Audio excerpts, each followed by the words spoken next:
how the fuck does this episode of Bluey exist? Like seriously, because in my mind, this episode should not even exist in the realm of reality. Welcome to today's broadcast, where today, as a celebration of the 28-minute special design coming out this April, I am going to be breaking every single episode of Bluey ever made onto a tier list. And let me tell you something. What was originally just going to be a 1 day long stream of me just ranting about Bluey turned into a 4 to 5 day long series of me ranting about Bluey for 6 to 7 hours straight. All while using, by the way, a Google slide presentation be able to talk about this series. I mean, hey, what can I say? I just love Bluey that much. Now, I will say that this series will be turned into an edited YouTube video later on down the line. But for those of you that are looking to have something as background noise for when you're drawing, cooking, doing homework, etc., this VODs, a series of unedited recordings, will be a great fit to your background noise needs. Especially if you love Bluey just as much as I do. I mean, look, I even have the Bluey plushies next to me. And you're telling me I don't love Bluey? As a show, obviously. Not in the other way. That would be extremely wrong. But I'm not going to waste any more of your time. So with that, let's go ahead and jump straight into our journey of the Bluey episode rankings. My name is Super, and you, my fellow hydrator, are watching Super Chaotic VODs. Welcome to today's broadcast, everyone, where today we're talking about Bluey. Yeah, that Australian kids cartoon made for kids that everyone's been obsessing over lately. Yeah, we're talking about that one. Because, not gonna lie, I absolutely love the show to bits. It's a show that if you originally told me that a show about cartoon dogs playing games with their family would get me to feel, let's see here, happy with the hearts, sadness, shocked / surprised, and especially anger on occasion. It's so much more. Within 7-minute episodes, I would have not only laughed at your face, but I would have told you you were fucking stupid, and then I would have yeeted your ass out of the window. Straight up. However, I did decide to actually give the show the shot.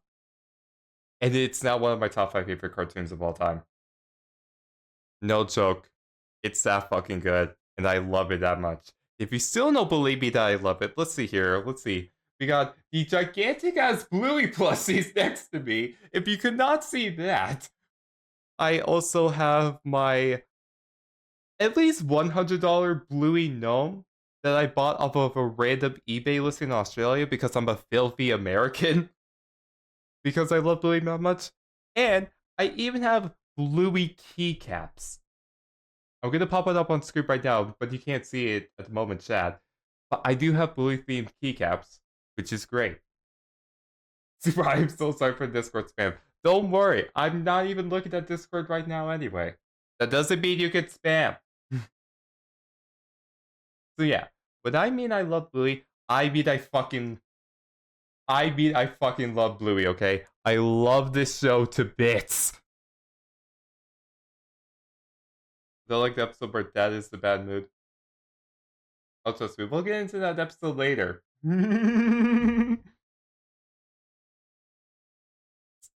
Which, now that I've said this, you yourself may be interested in watching the show. Which is great. I would 1000% give Bluey a shot if you have not given it a shot yet. Please watch it, it's really good. However, I'm also guessing seeing that the show has 150 episodes to its name, it can be a bit daunting to watch it.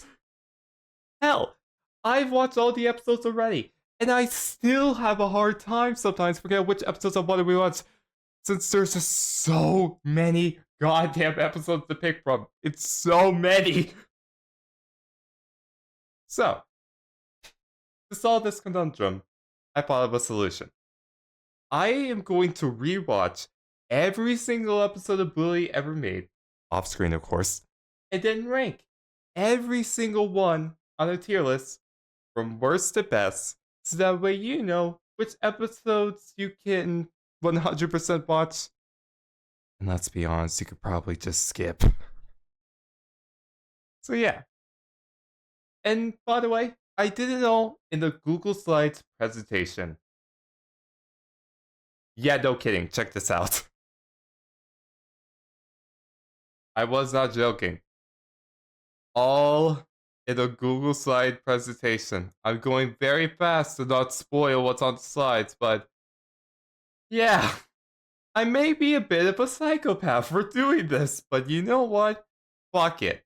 I did it, and now I want to showcase that to you all today. Thank God we would be here for a while, no offense. Exactly. You're welcome. You're welcome. But alright. With that, let's go ahead and rank 150 plus episodes of Bluey to see which episodes are good to watch. And once again, they are so fucking bad that you probably want to just skip them at this point. With that, my name is Super, and you are watching SuperChaotictoonz. God, I wish I had the remote thing I could do, like, on the VTuber model. That would have been so cool to have, but unfortunately, I can't. But it's fine. It's fine. It is what it is, right? It is what it is. Yeah, we might be here for a long time. Exactly. But hey, that's the fun of it, right? That's the fun of it. And hey, if I do stream on for a bit too long, I might split this stream up into 2 parts. I could be also potentially doing that as well. We'll have to wait and see. Oh yes, of course. And remember, this is just my opinion. You can have a completely different opinion, and that would be perfectly fine. Except my opinion is fucking superior, and if you say otherwise, I'm gonna make sure you burn in hell. But that's just my opinion, of course. One specific episode. Oh god, okay. Oh god, I'm not ready for this. But yeah, I guess with that, let's go ahead and get started, shall we? This is every Bluey episode ever ranked right now. Here we go. To start off our list, this is the banned tier, aka the episodes that, for me personally, I wish were actually banned on Disney Plus instead of the actual episodes that were banned. Who made my VTuber model? I will send you on Discord later if you could please remind me, because sometimes I forget.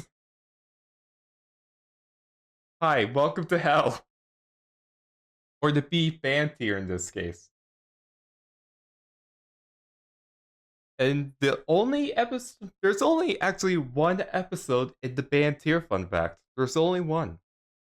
And that's the worst episode of Bluey ever made, in my opinion. And that episode is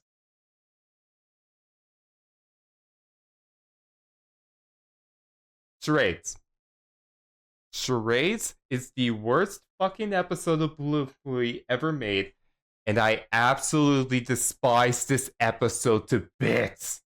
This episode that burns in hell. Exactly. Which we'll be getting into right now. But first, I'm actually going to turn on some music, so that way it's not just silence in the background, you know? So at least we have some music accompanying us.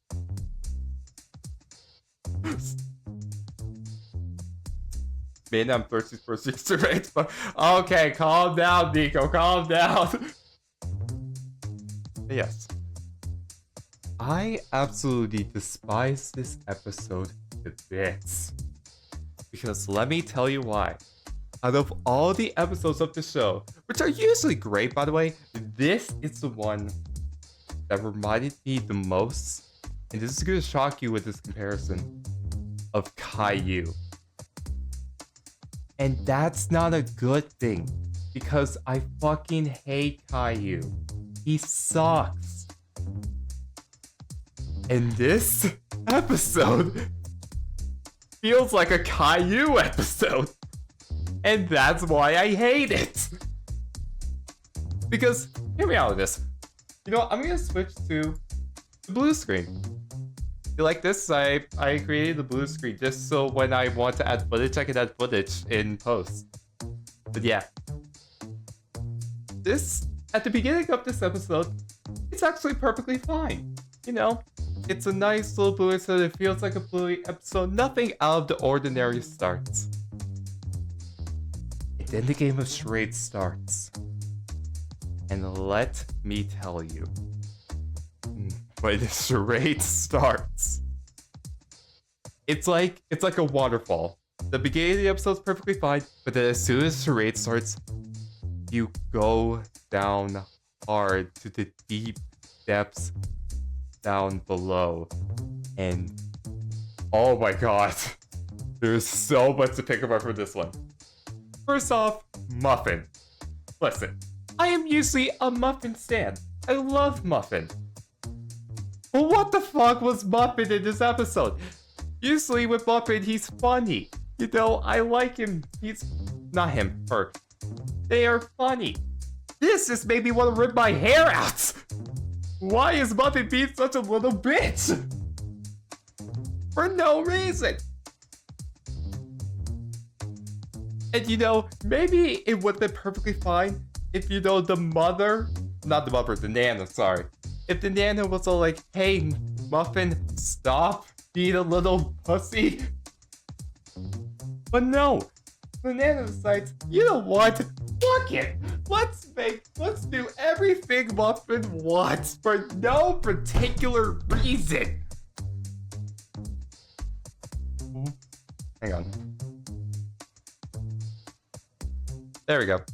What? Why are you doing that? Why are you just laying this? Why are you doing everything the 30-year-old wants? Why? Oh, VTuber pros. And the worst fucking part about all this is that the lesson, apparently, for this episode that makes me question everything and what the writers for this episode were on while writing this was, hey, the little one gets what they want because at Nana House, everyone gets what they want. Excuse me?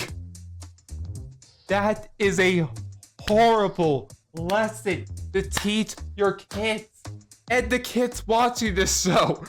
Like, I don't want to be a Karen, but what is that lesson? That is a horrible lesson. Like, listen, even I, growing up, had difficulties kind of like embracing the fact like, hey, you know, you don't always get what you want, but that's fine. But this episode makes it seem like that should be the norm. What the fuck?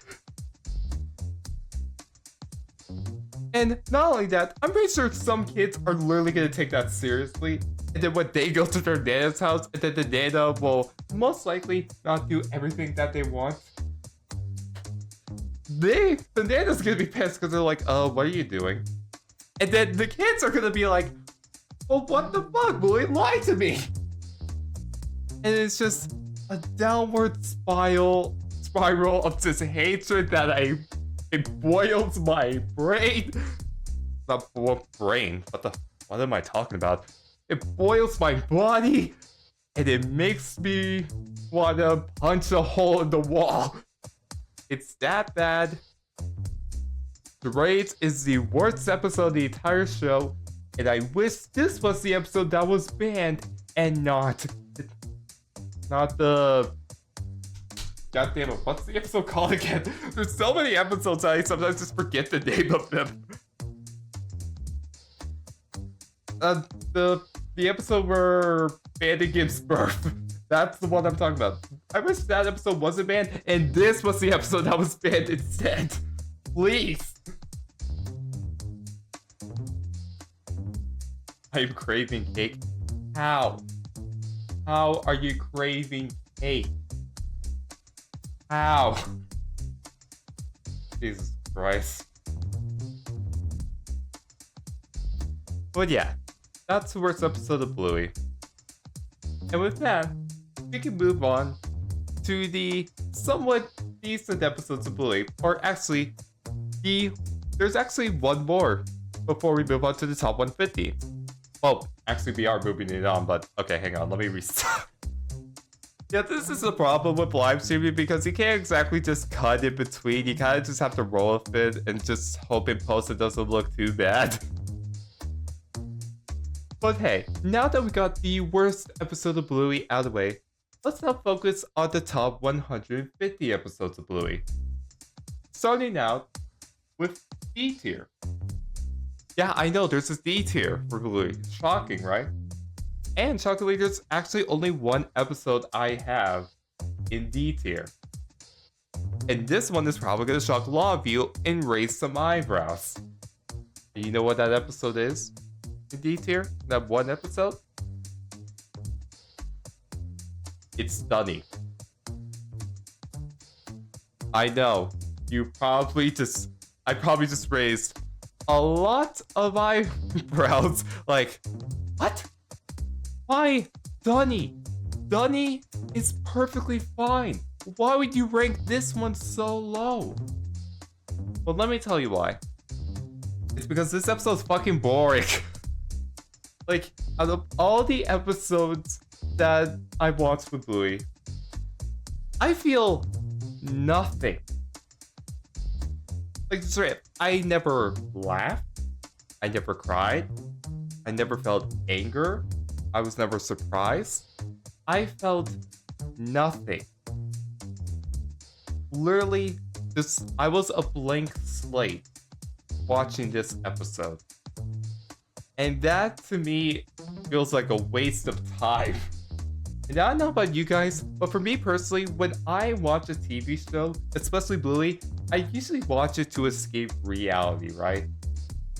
However, if I'm just like, just sitting there and not really, like having a good time or not really just like feeling emotion, I feel like I'm just wasting time.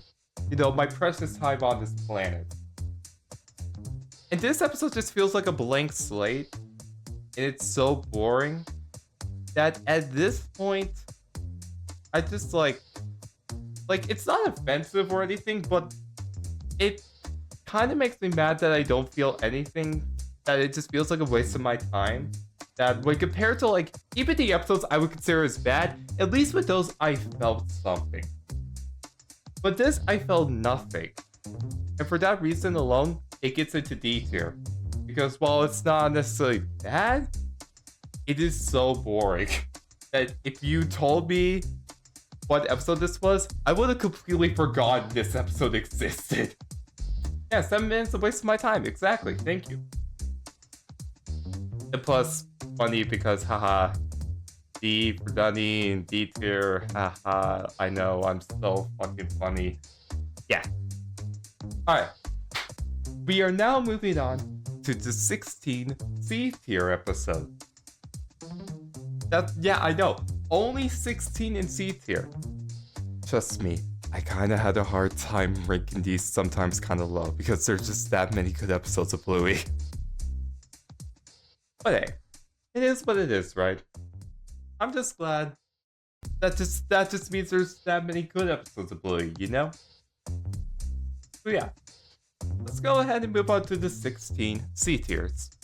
So with number 149, Butterflies. Oh boy, Butterflies. How does this one make the blood boil for some people? Specifically for Juno here in particular. Everyone loves Juno, right? Everyone loves this episode. Not. Oh man, where do I even begin with this episode? First off, look, I get with this episode they want to, sometimes with some characters in the movie be kind of accurate to real life, with having, sometimes the kids be kind of a bit of a dick. And I get that, I get that from a writing standpoint. But as an enjoyment standpoint, from a viewer standpoint, I fucking hated it. And this is going to become a recurring theme throughout this entire stream/video. That I hate when episodes of a TV show make characters be dicks to each other for no reason. I hate that to a T.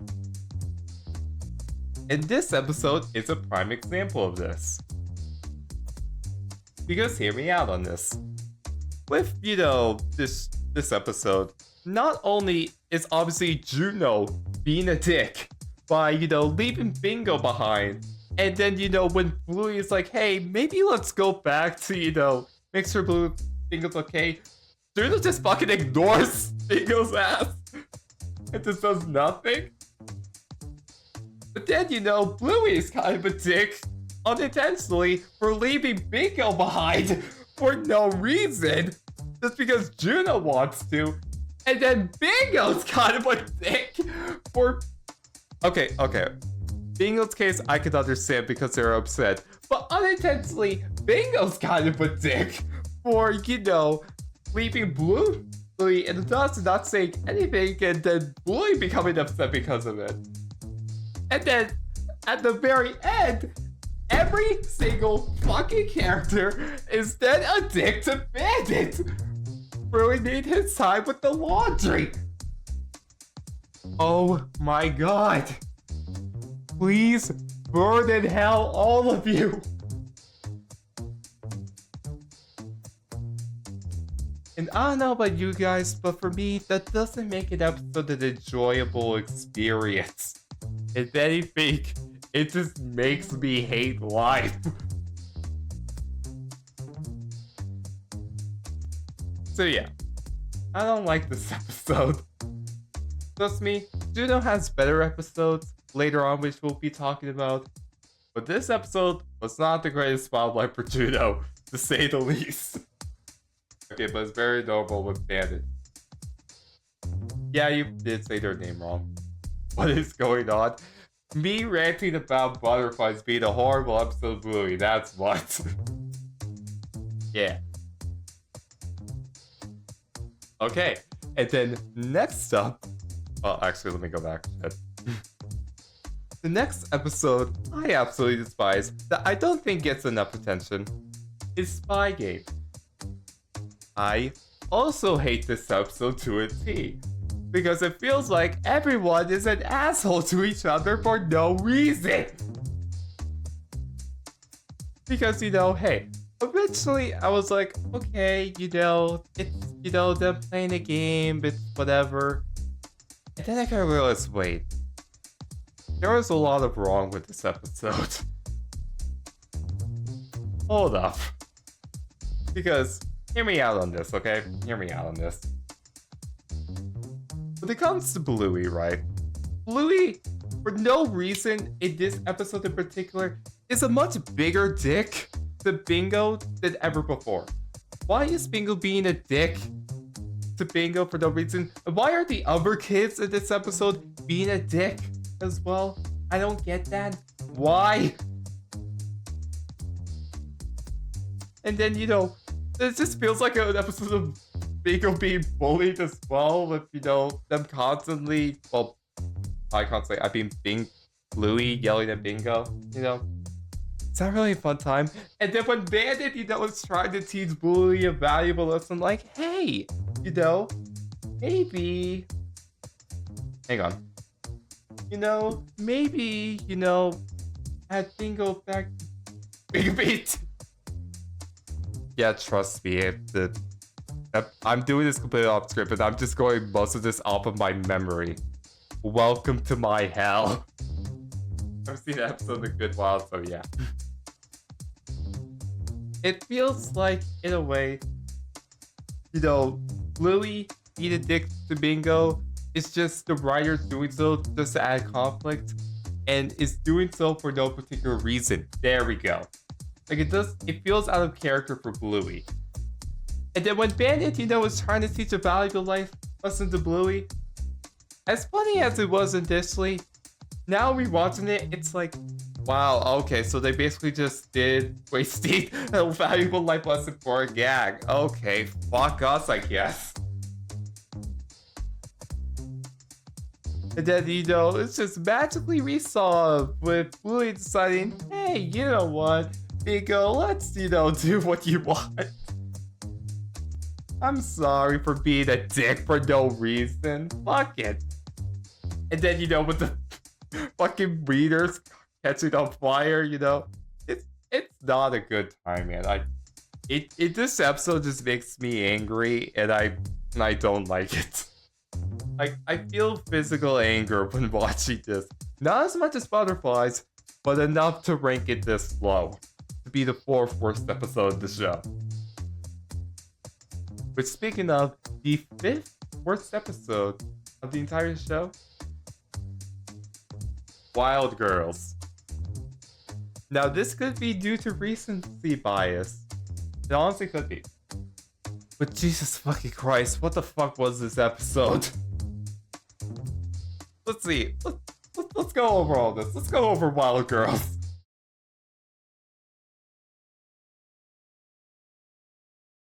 Wrong one. Wild Girls Coco. Oh god, here we go with Nico. With Wild Girls, right? With this episode in particular, Coco is such an asshole. For no reason. And you know, with the game, it's like, oh cool, you know, maybe they want to try something new with female farmers and stuff. And then Coco's like, no bitch, we must play Wild Girls no matter what. And if you think otherwise, you are wrong. Like, Jesus Christ. Coco, calm the fuck down, we can compromise. And even when, you know, fuck, I forget their name.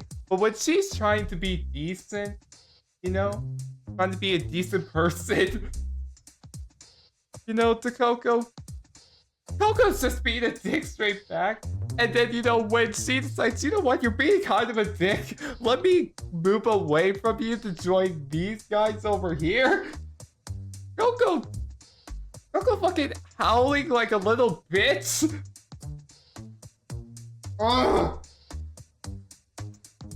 Oh my god, it's like there's so much going on. The only stuff that somewhat saved this episode is cocaine. What? Coco deciding, you know what? I'll play along, and then we can live in harmony and work together to make both games combined together. It's the only saving grace of this episode. But other than that, I absolutely despise this episode, and I really hope that... yeah. Sorry, I swear, with these bad episodes, I'm gonna be losing my marbles sometimes and just go on rants that yeah, cocaine, apparently. You know what? I need to stay hydrated. Give me a second.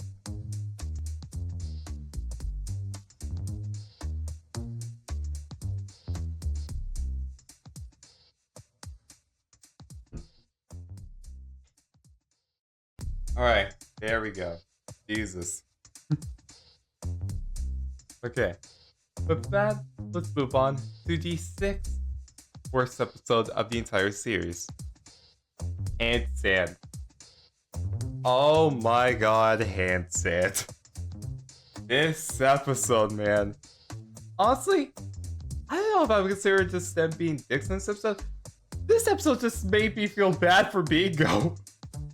Like, genuinely, it's Bingo's birthday, you know, probably one of the happiest days of your life, and you're trying to do a handstand, you know, because fucking why not? And then, you know, everyone is just, you know, ignoring you throughout all of it. Like, honestly, why did in this entire episode everyone's just ignoring Bingo for no reason? It felt so mean for just the sake of being mean for no reason. Especially on, like, Bingo's birthday, for that matter. Like, making Bingo feel like she can't be singing at all. That's kind of a dick move unintentionally. But also, kind of sad in Bingo's case. It just made me feel sad more than anything. And not the good kind of sad that makes me go, oh my god, this episode... Oh my god, this episode's so good. I'm tearing my eyes out. It's more of... Oh my god, I feel so bad for Bingo. Please save her from this hellscape. That is their birthday. It's always the small ones, exactly. The small ones get treated horribly. And the only saving grace part of this episode was, okay, on the round, this moment was kind of nice. You know, the data, you know, being nice to Bingo and all of them, wanting to pay attention to feel useful, that was kind of nice. And then immediately after, the kids and parents are like, wait, where the fuck is Bingo? Where did Bingo go? And I'm like, dude, maybe play fucking attention to your surroundings. Like, oh my god. What the hell? The only saving grace part of this episode again is this part because it's very sweet. Other than that, hate this episode a bit. Moving on to the 7th worst episode of the entire series. Obstacle course. Oh man, obstacle course. Oh man, let me tell you. Oh, just burped there for a second. Excuse me. I think I'm losing my voice a bit. Jeez. Pay attention to your baby. Slide back. Exactly. Oh Jesus. I think I'm getting hiccups from anger. Jesus. But yeah, obstacle course. Yeah, okay, I have complaints about this. Exactly, Nico. Obstacle course, man. What the fuck happened to Bandit? Bandit here doesn't feel like Bandit. The Bandit I know is usually sweet. He's kind, you know? And he wants to play with his kids nicely. And then in this fucking episode, he's like, you know what, bitch? You're a fucking chicken for not wanting to run with me, and I'm gonna make sure you fucking pay for that.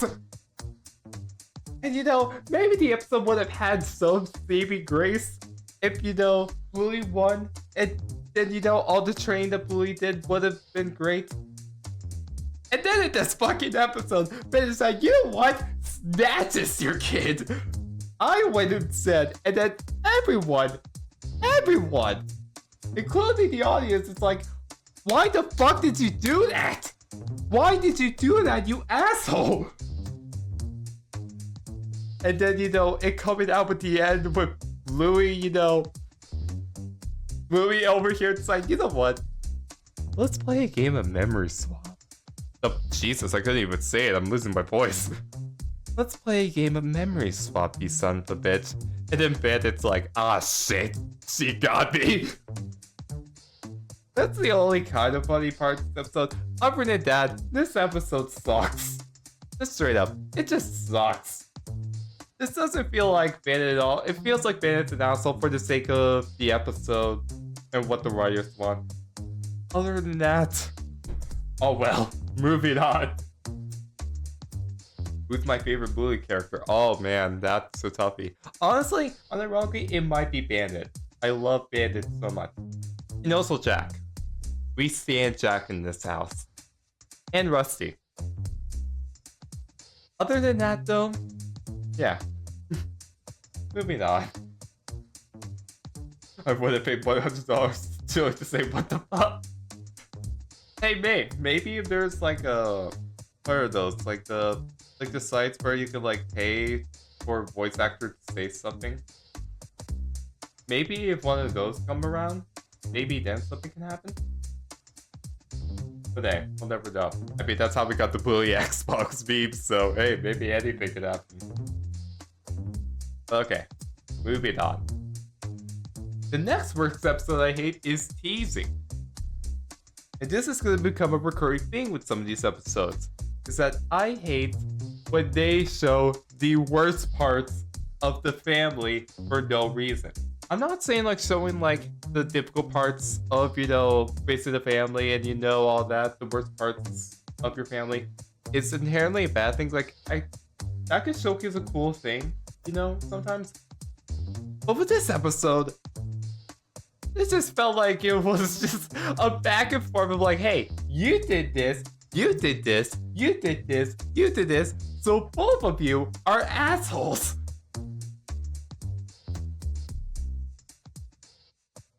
Yeah, it just kind of felt like that for me. And at some point, it kind of just made me go, okay, why are we just showing Bandit being a dick for no reason? I'm not having a good time here at all. And yeah, this episode in particular just did not click for me. Although clearly for some people it did because Nico likes it. So hey, the good to see me thing. I don't know. And hi, Duddy, welcome to hell, aka this tier list. Alright, moving on to the next worst episode. Promises. Similar to teasing, it kind of just felt like a back and forth of the family being a dick to each other or pointing out the flaws in each other for no reason. And for me personally, that doesn't make an episode fun to watch. If anything, it just makes me wish I was not here right now. Plus, ironically, this dog right here, kind of a dick. Oh, you don't recall this one, really. But this dog right here, you know, kind of a dick. Not on the fault of the show or anything, obviously. I get why they did it, but for me personally, it made me want to, you know, maybe just steal it myself and then give it to Bluey. You know? Sometimes it felt like that with this character. And yeah, out of all the episodes on it, this is one of the few I have the least to talk about, so we're gonna move on to the next. Okay, fine, we can move back to teasing. By the way, I hate this episode. The next worst episode, family meeting. I mean, do I really have to say why I don't like this episode? Do I really have to say why? I feel like it's kind of obvious why I don't like this one. I mean, first of all, nut jokes. Well, not nut jokes. Like, poop and fart jokes are not my cup of tea personally, but if done right, can be funny. But in here, the only real funny part was this. Other than that, it was just kind of meh. But then, the shit they pulled at the end was such bullshit.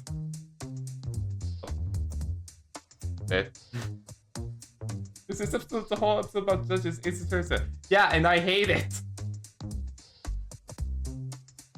Family meeting just felt so mean-spirited for no reason. It was just like, hey, you did this, what the fuck? And then it turns out, hey, you did this, what the fuck? And then, you know, it's just, I don't know, for this one in particular for me, it just did not click compared to some of the upper episodes on this list. And I wish instead we got a more properly written episode that with today's attorney like style court session in mind, and not be something like of this. And it not be like this. Again though, this is just my opinion, FYI. You can disagree with me all you want.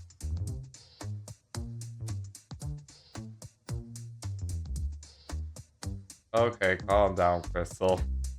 Calm down. Right. The next episode that I personally don't really like is work. Except for, like, the only thing I really liked about this episode was the dance sequence here because it had pretty animation. It was pretty cool. Other than that, why was Bluey such a dick to Bandit? Like, Bluey in particular, like, was being... Okay, let's go over this episode bit by bit. So, you know, in this, like, little play game they're doing, Bandit is like, hey, let me give you a job. And Bluey and Bingo is like, oh, sorry, Bingo the frog. Is like, oh, hey, cool, awesome, let's get to work. And then as soon as, you know, Bandit's gone, Bluey's like, hey, I'm not gonna work. And then, you know, the episode plays out, nothing much, you know, going on. And then, you know, oh my god, this episode. And then, you know, When he comes back the second time, it sees Bluey in this chair. Bandit, rightfully so, is like, hey, what the hell are you doing in my chair? It's like, oh yeah, by the way, I'm the boss now. This changing the rules completely. Which to me, it was like, okay, sure, I guess. And then, you know, oh my god. And later on in the episode, you know, it's then, you know, just Bandit being tortured for no reason. Which, that's gonna become a thing later on. Don't you worry, I'm gonna mention that as well sometimes. With Bandit getting tortured for no reason. Bandit is sometimes like, you know, hey, stop this. Or like, you know, sorry, hang on. Let me rekindle my thoughts for a second. Sometimes with Bandit, you know, it feels like it goes along with the game too much, which, you know, good method acting. But sometimes there's a point you just gotta stop the game and realize, wait, my kid is being kind of a dick. Maybe I shouldn't, you know, let them do this to me. And then, you know, like, kick me out of my own house. Just for the sake of the game. Maybe don't do that. And yeah, just this episode in particular just did not hit well for me. This episode in particular just made me want to fire Bluey for the anything. It made me want to become the boss of this company and just fire Bluey and rehire Bandits. That's all it did for me. Other than that, and besides the nice little animation here, I don't really like the episode that much. Next up, the episodes I kinda hate. The Claw. Okay, I feel like this one in particular is gonna make some people pissed that I ranked it this low. But again, hear me out.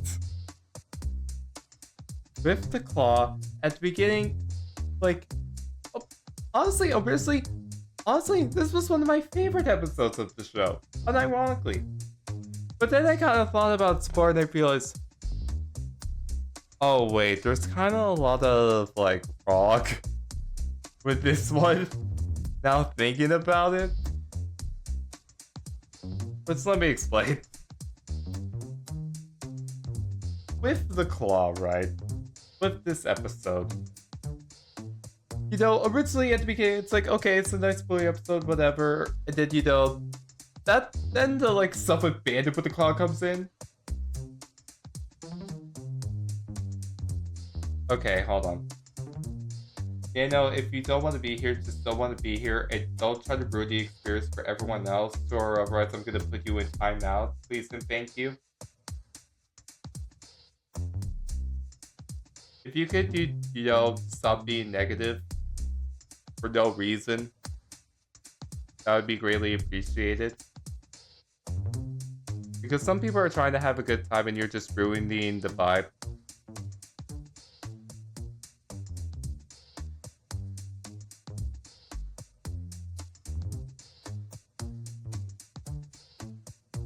I'm just gonna rekindle my thoughts here for a second and then continue. Alright, thank you, Nano Pandem. Or not Panda Pro. Much appreciated.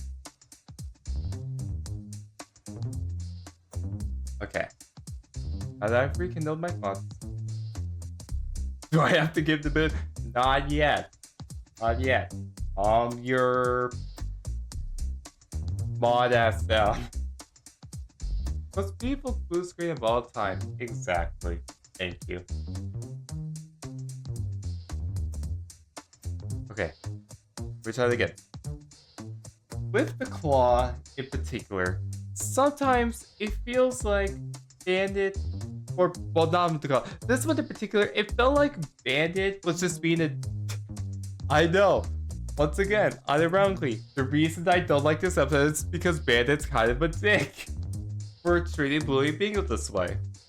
No, because originally at the beginning, with the whole, like, first few minutes of this episode, it's perfectly fine. I like it. And then the stuff with Bandit comes along, with him becoming the claw machine, and it just feels like mean-spirited.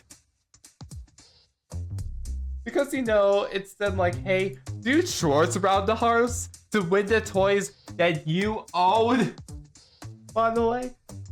That, you know, we bought for you in particular, and why are you putting them in the closet sink? When we own the toys? When we own the fucking toys? Like, Jesus. Okay, but whatever. And then, you know, Bennett pulls the bullshit with, you know, the mystery extra bonus prize of getting ice cream. It's like, you know what? If you really want it, give the toy that you just won, that you own already, and put it back in here. And it's like, okay, but what the fuck? Why are you doing that? And then, you know, the episode continues to play out, and then he malfunctions for no reason and tries to turn it into a lesson? Like, really? Really?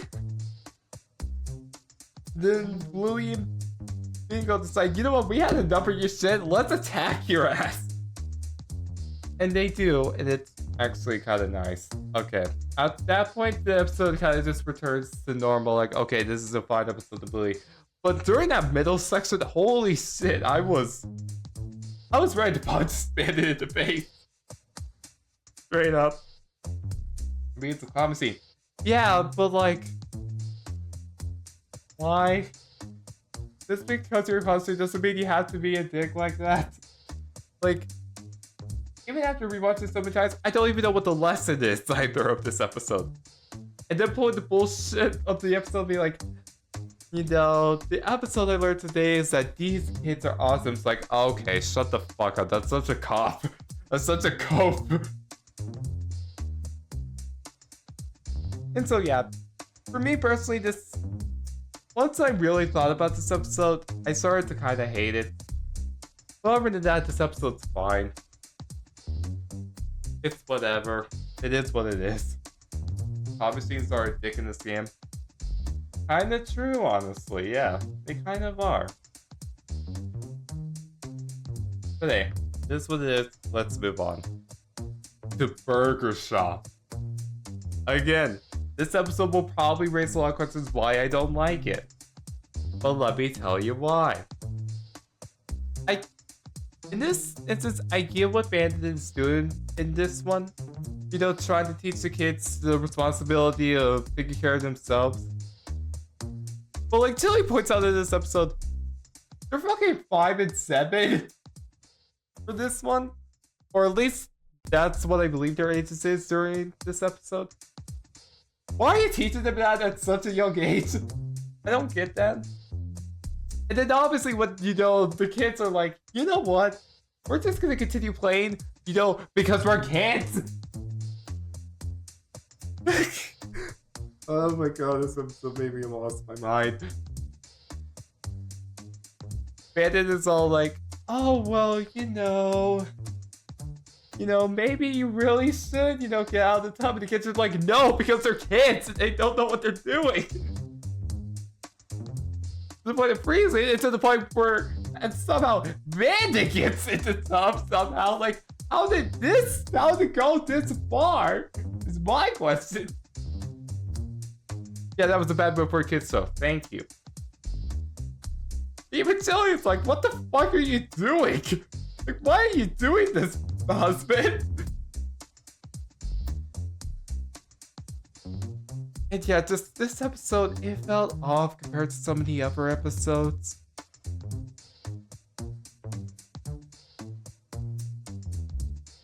I'm seeing a power whip seeds here, being that Bandit being a dick in a lot of sense. Well, maybe not a dick, but sometimes, you know, just the characters being dicks to each other sometimes. And sometimes just the episodes just feeling off, like this one. That's the real thing with C tier. That's the whole reason why. But speaking of C tier episodes, Swim School. Oh man, I hate Swim School. Okay, if I'm being honest, honestly, if this is one of your favorite episodes, I can see why. Like, this episode in particular for me, it just did not land, if I'm being honest. That's why. But for me, swim school just did not hit. Swim school just felt like Bluey got an excuse to be a carrot for no reason. And then the parents are going along with it because it's play, but like, oh my god. Like, honestly, even though I've watched this episode multiple times, I still don't know the lesson that was being taught here. Like, what the fuck was the lesson in this episode? Because if there was a lesson, I completely missed it. What was the lesson here? Is this the one where Bluey pretends to be a swim coach? Yep. And it is not the best.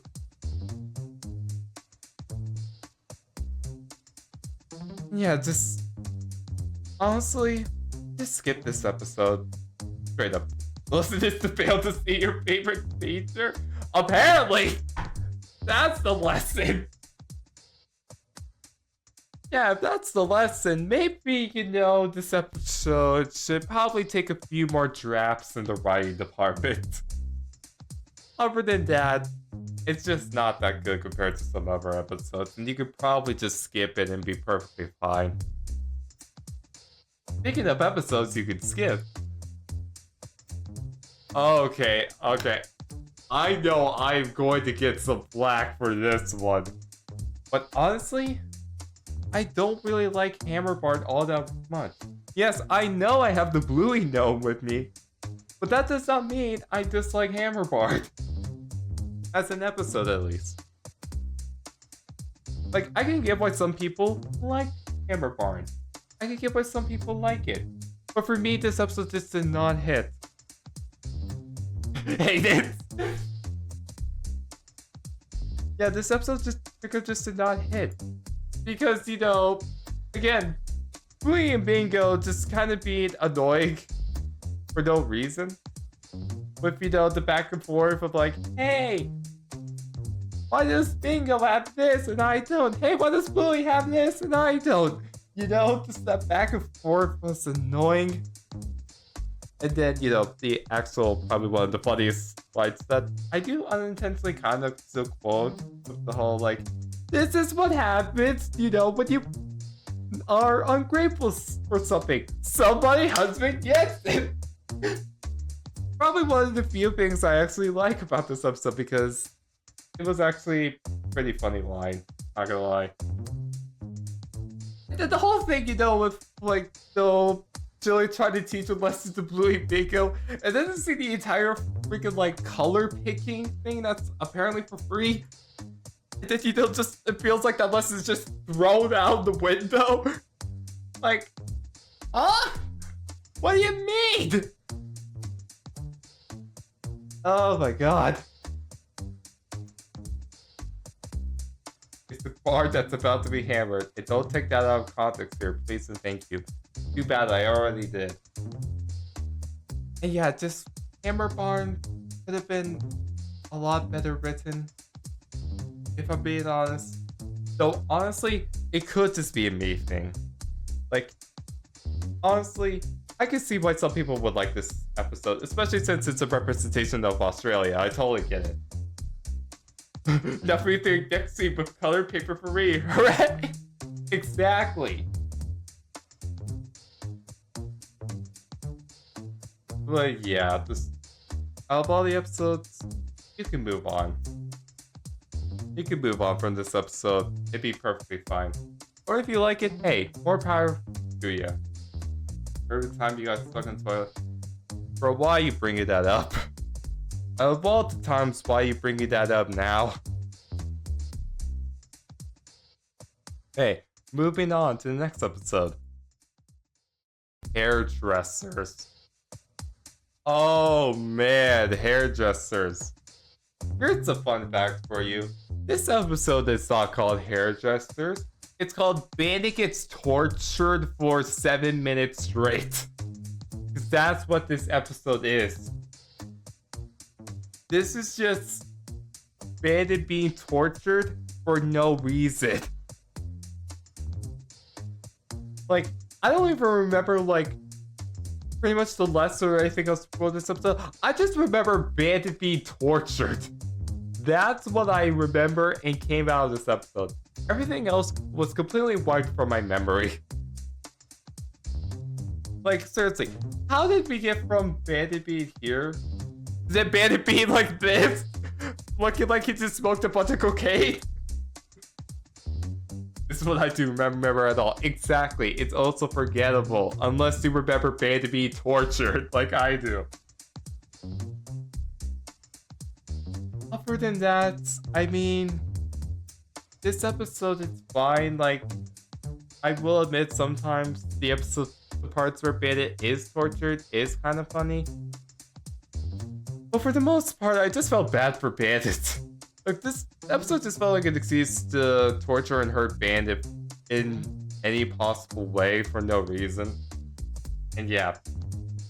Usually, I don't like my Bluey episodes with Bandit being tortured, so we're moving on. Circus. Oh my god, Circus. If you do not remember this episode, how? Are you sure you don't remember it? Because I definitely remember this little shit right here. I'm starting to back the cock, and I'm starting to feel the effects of estrogen. Oh.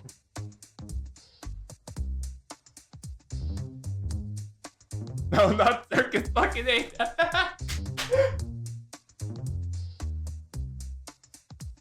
Yeah, like, oh my god. Honestly, most of this episode is not bad, right? Like, most of this episode is perfectly fine. You know, it's fun, it's fine how it is. It's nice, you know? And then the fucking, like, Winton's, that's his name, right? Winton's big brother comes along, and it just makes me want to rip my hair out. Although, I will say this episode does have some parts of a saving grace, with the fact that, you know, like my mind is on a break. You know, there is some saving grace in this episode with the parts that, you know, don't involve Winton's asshole brother. Most parts are nice. And then, you know, Winton's brother saying, hey, you know what? Fine, I'll play along with you guys. And them standing up to it is kind of nice. I will admit, it is kind of nice. Other than that, though, this episode is kind of just meh. Like all of the other episodes, this one's kind of just meh. But hey, that's perfectly fine. Sometimes you need those meh episodes so those good episodes can stand out. You know? You sometimes need that. And finally, we are here at Horsey Ride. Honestly, if you told me that this is one of your favorites, I wouldn't believe you, because honestly, this episode is pretty funny. However, this episode has two big issues that I have a huge problem with that I'm gonna get into right now. For some context, right? Originally with this episode, I thought it was perfectly fine how it is. But then, you know, after rewatching it and when I was starting to, like, binge it, yeah, it's also insane. But with Horsey Ride in particular, it still kind of feels somewhat spirited when you think about it, because originally, this episode I thought was fine. And then, you know, when binging it, I also watched the pilot episode, you know, the weekend, which is great, by the way. I'm going to be talking about that later. But with something particular with the weekend, it kind of felt like Bandit was... How do I put this? Like, in the weekend, right? Bandit's so sweet and kind and nice, you know? Bandit is a sweetheart, you know? And wanting to apologize. Make mental note of that. He does apologize for being a but also he shouldn't have to apologize for that episode. But he did, and it was nice, and I appreciated it in the pilot. But in fucking Horsey Ride, you know, a couple episodes later, but you know, Bluey's like, hey, you're the reason, you know, my stuffed toy is, stuck, with socks and you won't let go, is because you played with me when you were trying to originally blame me.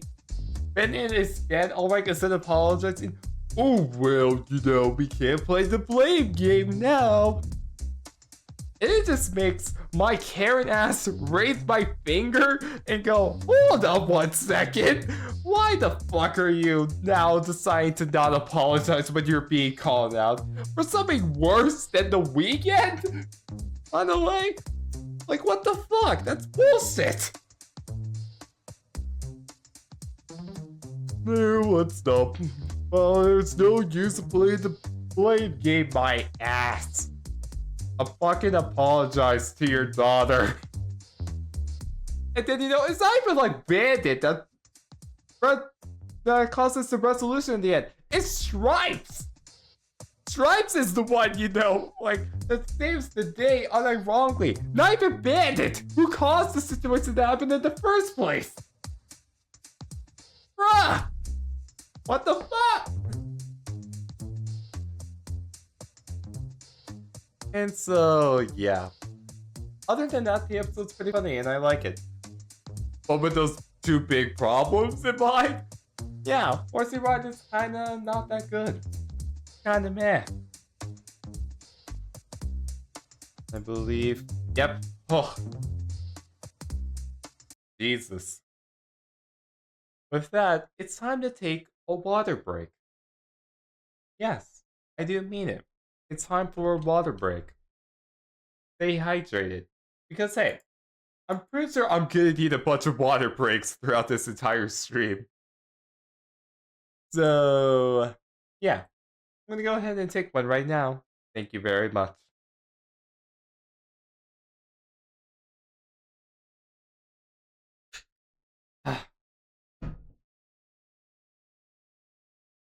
There we go. Alright, now with that, real quickly, I'm just gonna switch up the music. That way it's not the same music over and over again.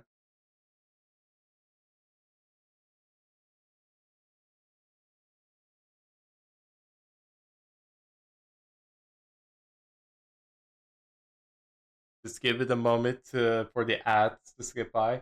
But until then, what do we think of my tier list so far? I'm curious. What do you think of the tier list so far with what's in band, D, and C tier? Yeah, that took an hour just to get to B tier. Trust me, I probably won't go into as detail with the B tier stuff, but yeah. Still hydration god, exactly. Exactly. Honestly, I might have to skip this into 2 parts. Hell, maybe even 3 parts. We don't know yet. You have no clue. Have to wait and see. Alright. With that... Oh, some don't exactly agree for that. Below C, but with a lot of them, I fucking agreed. I was screaming in gap. Yeah, I could tell when you did agree with me. I could tell. The fuck happened? A lot did. A lot happened. Time to watch our episode. Bitch, calm down. We'll watch our episodes, don't you worry. Calm your bitch ass down. Calm your titties. There was a lot of episodes. Oh, trust me, we're not even like a third of the way through. There's still a lot more to go, don't you worry. Yeah, I can tell, yeah. But alright, with that, let's continue on with the tier list. Move on to the 72 B tier. Yes, 7 B tiers. Yep, that many because there's just honestly that many good episodes of Bluey. B tier is what I consider to be good episodes. There's a lot of good episodes of Bluey. I'll be a bitch for it. I don't care. So it's feeling extra bitchy. Yeah, I let out all the anger with the C tiers, but now with the B tiers, I won't really, bash it all that much. Alright. Let's go ahead and start with the 33 low tier. Bleh. Let's go ahead and start with the 33 low B tiers.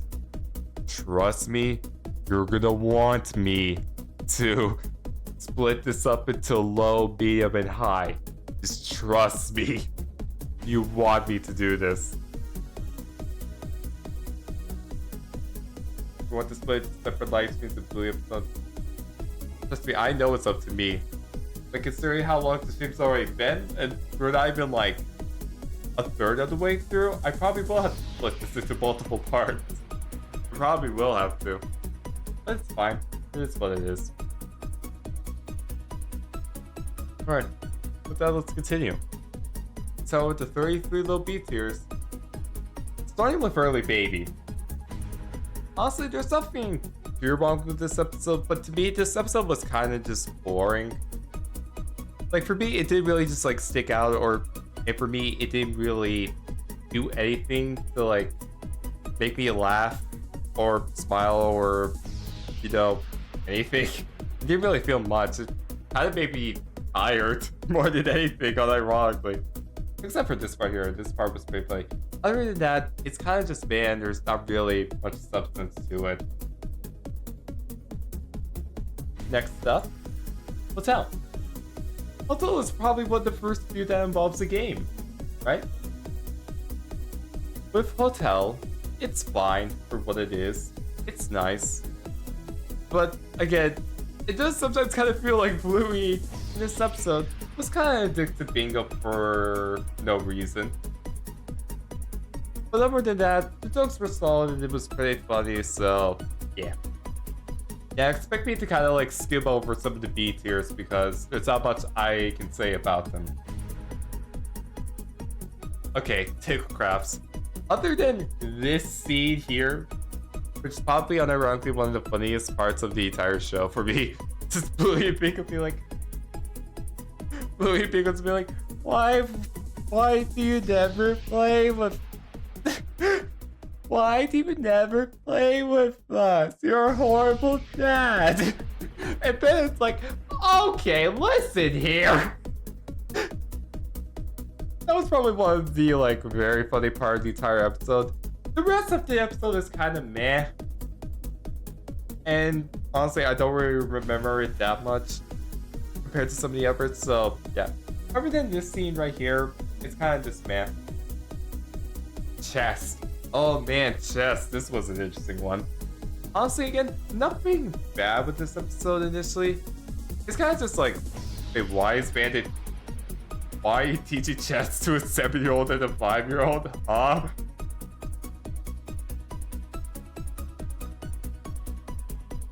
And my mind just went blank. That's how much I am confused by chess. But with chess, it again also kind of felt mean-spirited because it kind of just felt like trying to make it seem like Bluey, Bingo were dumb, or at least Bandit was trying to make it seem so. But you know, even like Chili's like, oh god, what is my husband doing? There wasn't really that many like funny jokes or funny moments, so yeah, this episode just it didn't really hit for me. Library, okay. Before the Muffin haters come in chat and bash Muffin, hear me out. Muffin in this episode is actually kind of funny. You know, they have some funny moments, which is probably one of the few saving graces with this episode. And I'm glad that, you know, they did resolve, you know, the message here that initially came like, hey, you're the most specialist person in the world. You know, that being fixed, I'm glad for it. You know, it's a fine episode of that. But Jesus Christ, when Muffin was like annoying them throughout, man, it was sometimes hard to watch. It was sometimes hard to watch. But other than that, it's fine. It's fine for what it is. Kids. Oh man, kids. This is one field that I sometimes question Bandit's parenting. Like, dude, I get it. You want to play games with your kids, trust me, I get it. But there's moments, you know, when maybe you couldn't maybe you shouldn't go play with your kids, like in a public setting like this. Especially in a grocery store like this, for Christ's sake. I hate this. Hey, I'm not the only one. Again, it just feels kind of mean-spirited for no reason. But at least it teaches a nice lesson of, hey, you know, maybe you shouldn't pick favorites with your kids because you never know. And you know, they hug it out, and it's nice, you know, it's whatever. And other than that, it's fine. It's a fine episode. There's worser episodes, obviously. So yeah. Next up, Sheepdog. Okay. Honestly, favorite info. With Sheepdog, I'll say if someone said this was their favorite, I could get it. Like, especially for the moms, I could get why they do like this episode. But for me personally, it just did not hit. Like, I do like the scenes where the mother's like, hey, I just need a break. And then Bluey understanding that and, you know, willing to, you know, accept that, like, hey, it wasn't her fault. She just sometimes parents just need 20 minutes, unironically. And then, you know, even like Wendy, you know, who is usually kind of a dick, coming around and, you know, wanting to help. It's nice. I appreciate that. But also, Jesus fucking Christ, Candid? What? Bandit, calm down with the sheep attitude. Jesus Christ. You don't need to, you know. You can drop the act. You can drop the sheep act. You can calm down now. Jesus. What has happened at the bottom left one? Don't question. Just watch the episode and you'll understand. Okay. Next up is Typewriter. Honestly, it could just be me being with this episode, but for me, personally, I just didn't really like it that much, and I found it to be kind of boring. Me, it is kind of boring compared to some of the other episodes on this list. It's an episode I could probably just skip and be perfectly fine with. But honestly, if you do like this episode, more power to you. I can see why some people do like it because it does have some pretty funny moments, and it does have some nice, like, action sequences, honestly, when they're playing along. Yeah. Although also, why did, you know, the teacher take the typewriter away and then hid it under their chair? Why did that happen? I mean, I feel like I get why. But like, why? You know, why did they do that? I don't get that. Hey, it is what it is. Moving on. The stories. Okay. Before I say anything, I want to get one thing out of the way. I do love the animation in this episode. I love the creativity with, you know, telling this, with the way they told the story. And see the cool little animated bits they did. Like, see the whole, like, rainbow coming out of Winston's fist, or Winston turning into a car, or somehow the horse talking out of nowhere. Or even, like, you know, the end credits, you know, being broken by Winston. Like, there's a lot of cool animated moments in this episode. But that is also mixed with a bunch of what the fuck moments that make my little brain explode, and not in a good way. It makes me question what the hell I'm even watching and if I'm high. Which I probably was, to be fair, but like...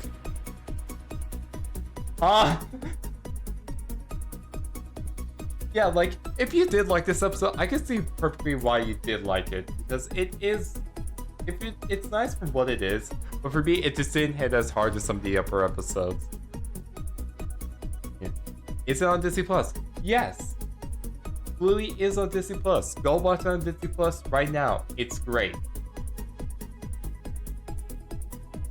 Alright. Next up is Smoochy Kiss. Oh man, Smoochy Kiss. Honestly, originally I did not like it. But I did. However, honestly, rewatching this episode, rewatching this episode, it did kind of make me think, wait, Should I move this a little bit higher? Was I wrong about this episode? Because rewatching it, it is actually kind of funny. But you know, it is what it is. And I do now kind of regret it moving it this far down, but honestly, it is what it is. I can't really do much about it. I mean, it's already set in stone. Although maybe in the future if I do another tier list stream or a re-tier listing of Bluey, maybe I can move this up higher. But yeah. It's gonna be messy, but I have to go sleep. Okay. See ya. Hope you enjoyed. Alright. Next up. Bones. Oh man, this one kind of hurts to be ranking so low because I loved the Granddad episode, man. It was so wholesome and nice. But I also have to be honest, but this episode is kind of just okay. Like them playing together, you know, with Granddad, it's nice and all that. There's also not anything like spectacular or amazing about this episode that's ever like funny or just like anything. If anything, I just feel kind of bad for the grandpa. Or Granddad, sorry. Just because, you know, he's trying his best with the kids. And, you know, they can't really do anything because, you know, they don't understand technology nowadays. Which is kind of sad. But at least they kind of, like, work it out in the end. And, you know, they work along with what the kids are playing, which is nice. But other than that, I don't know, I just didn't really like the episode all that much. Stompfest. Oh boy, Stompfest. Honestly, for the most part, I like this episode. It's nice. I like Stompfest. And how when they were like, you know, taking the stuff apart and everything, it's the, you know, the parents get all tipsy with their drinks. It's kind of funny from an adult's point of view. But Jesus fucking Christ, Bluey was such an asshole in this episode. You know, Bluey's all like, hey, you know, let's do a salon here. And then, you know, within it's like, okay, but just know, we're gonna come over there, and we're gonna take it down once we're finished with this one. Bluey's like, okay. And then later on, Bluey acts like nothing happened, like, huh?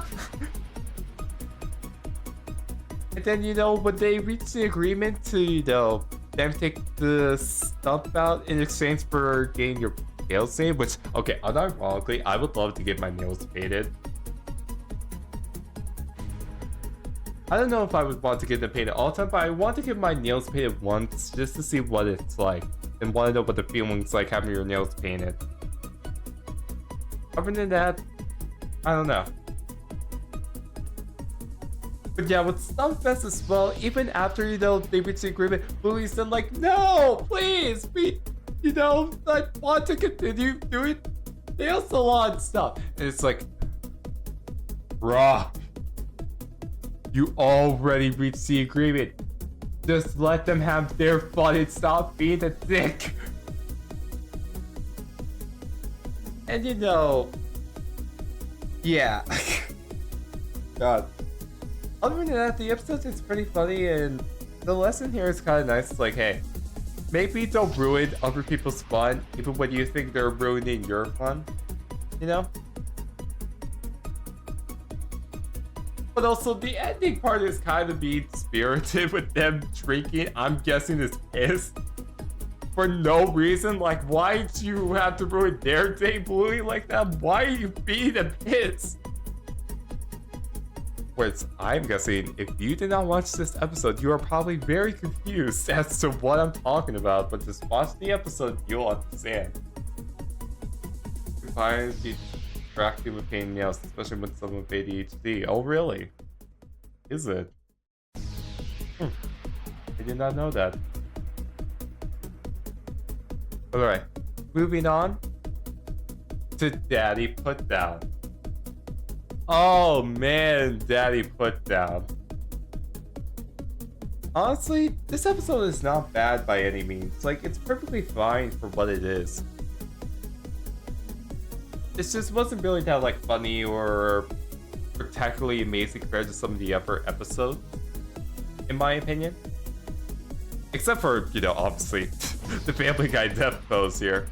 That was a nice Easter egg thrown in there. But yeah, other than that, this episode doesn't really have much substance to it, and it's kind of just, it's just fine, you know? It's just fine for what it is. Same with Trampoline, honestly. It's similar to that you put down where, you know, kids and dad are having fun together. And the conflict, you know, it's not anything too crazy. And it just, overall the episode's fine, but for what it is, it's nice. You know? It's just nice for what it is. Yeah. Driving, also with a similar boat. But at least in this time around, we get a Mom, Me, and Bluey episode spotlight, which is nice. Actually, let me say that one more time. We got a Chili and Bluey episode this time, which is cool to see because I don't usually see these two having that dynamic together. Yeah, other than that, the episode is just fine for what it is. It's fine. It's nice. Movie dot. Every time I get my nails out, I always keep looking at I've been feeling my nails after they're painted out. Oh, really? Huh. Interesting. Explorers. Oh, man, Explorers. Honestly, again, not a bad episode. And it was kind of nice to see, you know... It was kind of nice to see Jack's dad, you know... Fuck, what's the word I'm looking for? It was nice to see Jack's dad being able to push through all the obstacles in front of him and be able to reach his destination while also during this car up in the process with Jack's, I believe, sister, if I remember correctly. If not, I am sorry. Yeah, also with Jack here, trust me, I'm a stan of Jack. I love Jack. He's one of my favorite characters of the entire show. And so to see Jack kind of like, you know, stranded kind of made me a bit sad when watching. Although it is kind of nice to know he's just, you know, playing it pretend, because even when Calypso pointed out, asking him, hey, are you okay? He was just all good. He was just getting into character. Yeah, other than that, nothing too crazy with this episode, and it's just nice. I like it. Okay, Mom School. Oh boy, Mom School. Let's talk about Mom School. Originally with this episode, I thought it was, you know, nice. And you know, I was actually gonna rank it a little bit higher.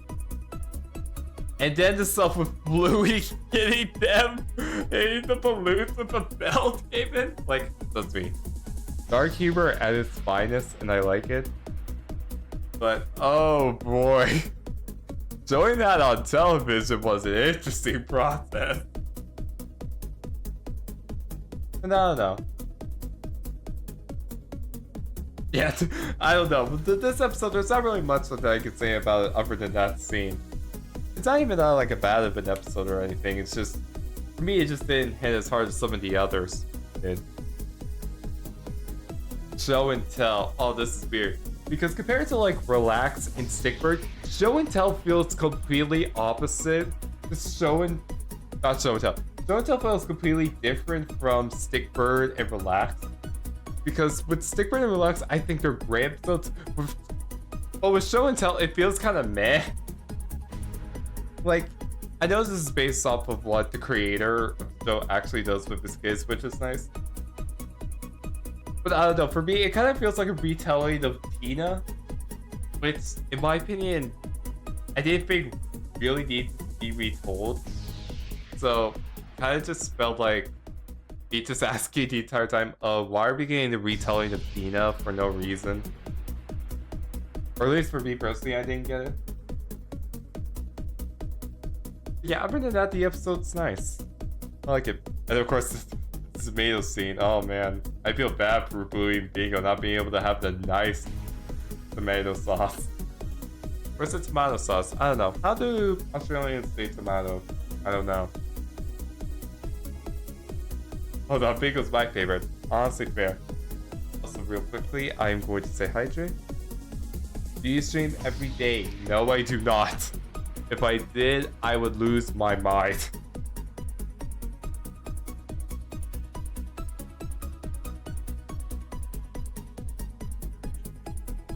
Oh, jeez. I might have to cut this stream soon though, because I am losing my voice like crazy right now. Holy shit. Okay, next. Hold on. There we go. For Minecraft, put in some new add-ons for Minecraft. Some are for free. You and Nico could do a review on them. Probably not. I have not touched Minecraft in a long while, let me tell you. Yeah, moving on. The road trip. Road trip is one of those episodes that honestly, there's nothing really inherently wrong with it. It's just for me personally, it didn't hit as hard as some of the others. But yeah, other than that, the episode is just nice. It has nice messaging, it has some nice humor. And then being on the note, it's kind of a nice change of pace. So yeah, there you go with road trip. Bored yesterday. Oh man, bored yesterday. This is what kind of caught me by surprise a bit with Born yesterday. Because it was pretty cool to see like Bandon like be fascinated with the leaf. And even after the game was over, like Bandon still being interested in the leaf. That was a pretty cool instance of, you know, Bandon, you know, taking in his surroundings a bit. Because at least for me, I feel like sometimes you kind of forget like the world around you is beautiful. So this episode showcasing that is really nice. But other than that, there's nothing else really crazy about this episode, but it's a nice episode. I like it. Oh man, movies. I feel like some people are not gonna like the fact that I have movies ranked this low. Especially considering this scene right here. This scene with Bingo, you know, just have the blow dryer blow on them and create that funny like little fur image or whatever you want to call it, and it just being done with life. But also this episode, it feels like Bingo's being a lot more of a crazy child than usual. Because usually Bluey, I feel like, is the crazy child and not Bingo. I feel like Bluey and Bingo switched roles in this episode more than anything. With Bingo being the chaotic one and Bluey just being the like, what else, to conquer their fears and all that blah blah blah. Yeah, other than that, the episode's fine. It's nice. Puppets on the other hand, oh boy. Honestly, I probably would have ranked Puppets lower on this list if it wasn't for a certain bit at the end, which I actually have blurred because if you have not watched this episode, I want you to watch it right now just for this ending bit. Because the ending bit here is so cool. Other than that, the episode is just fine, but this episode is ranked higher just for this little like cool bit at the end. Oh Jesus, I skipped a slide. Yeah, please watch this part of the episode if you have not already. It's great. Whale watching. Oh man, whale watching. Honestly, again, nothing inherently wrong with this episode. Though it does feel kind of like... It kind of just felt like kind of like... What's the word I'm looking for?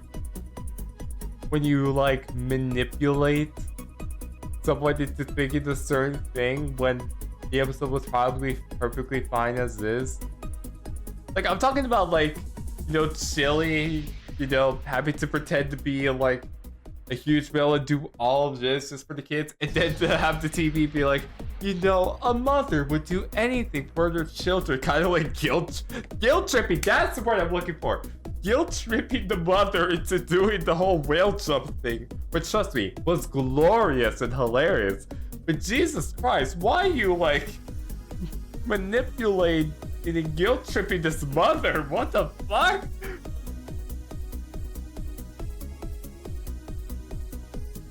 But yeah, other than that, it's a pretty fun episode nonetheless, and have some really funny frames as you can see I got when creating screenshots. But other than that, let's move on to Postman. Postman is an interesting episode because it actually puts the hands into like Bluey and Bingo to help the parents. Even though, let's be honest, they probably didn't need help regardless. But otherwise, it was nice seeing, Bluey and Bingo work together to, figure out their differences and kind of realize, like, hey, sometimes you do kind of have to argue to, actually figure stuff out.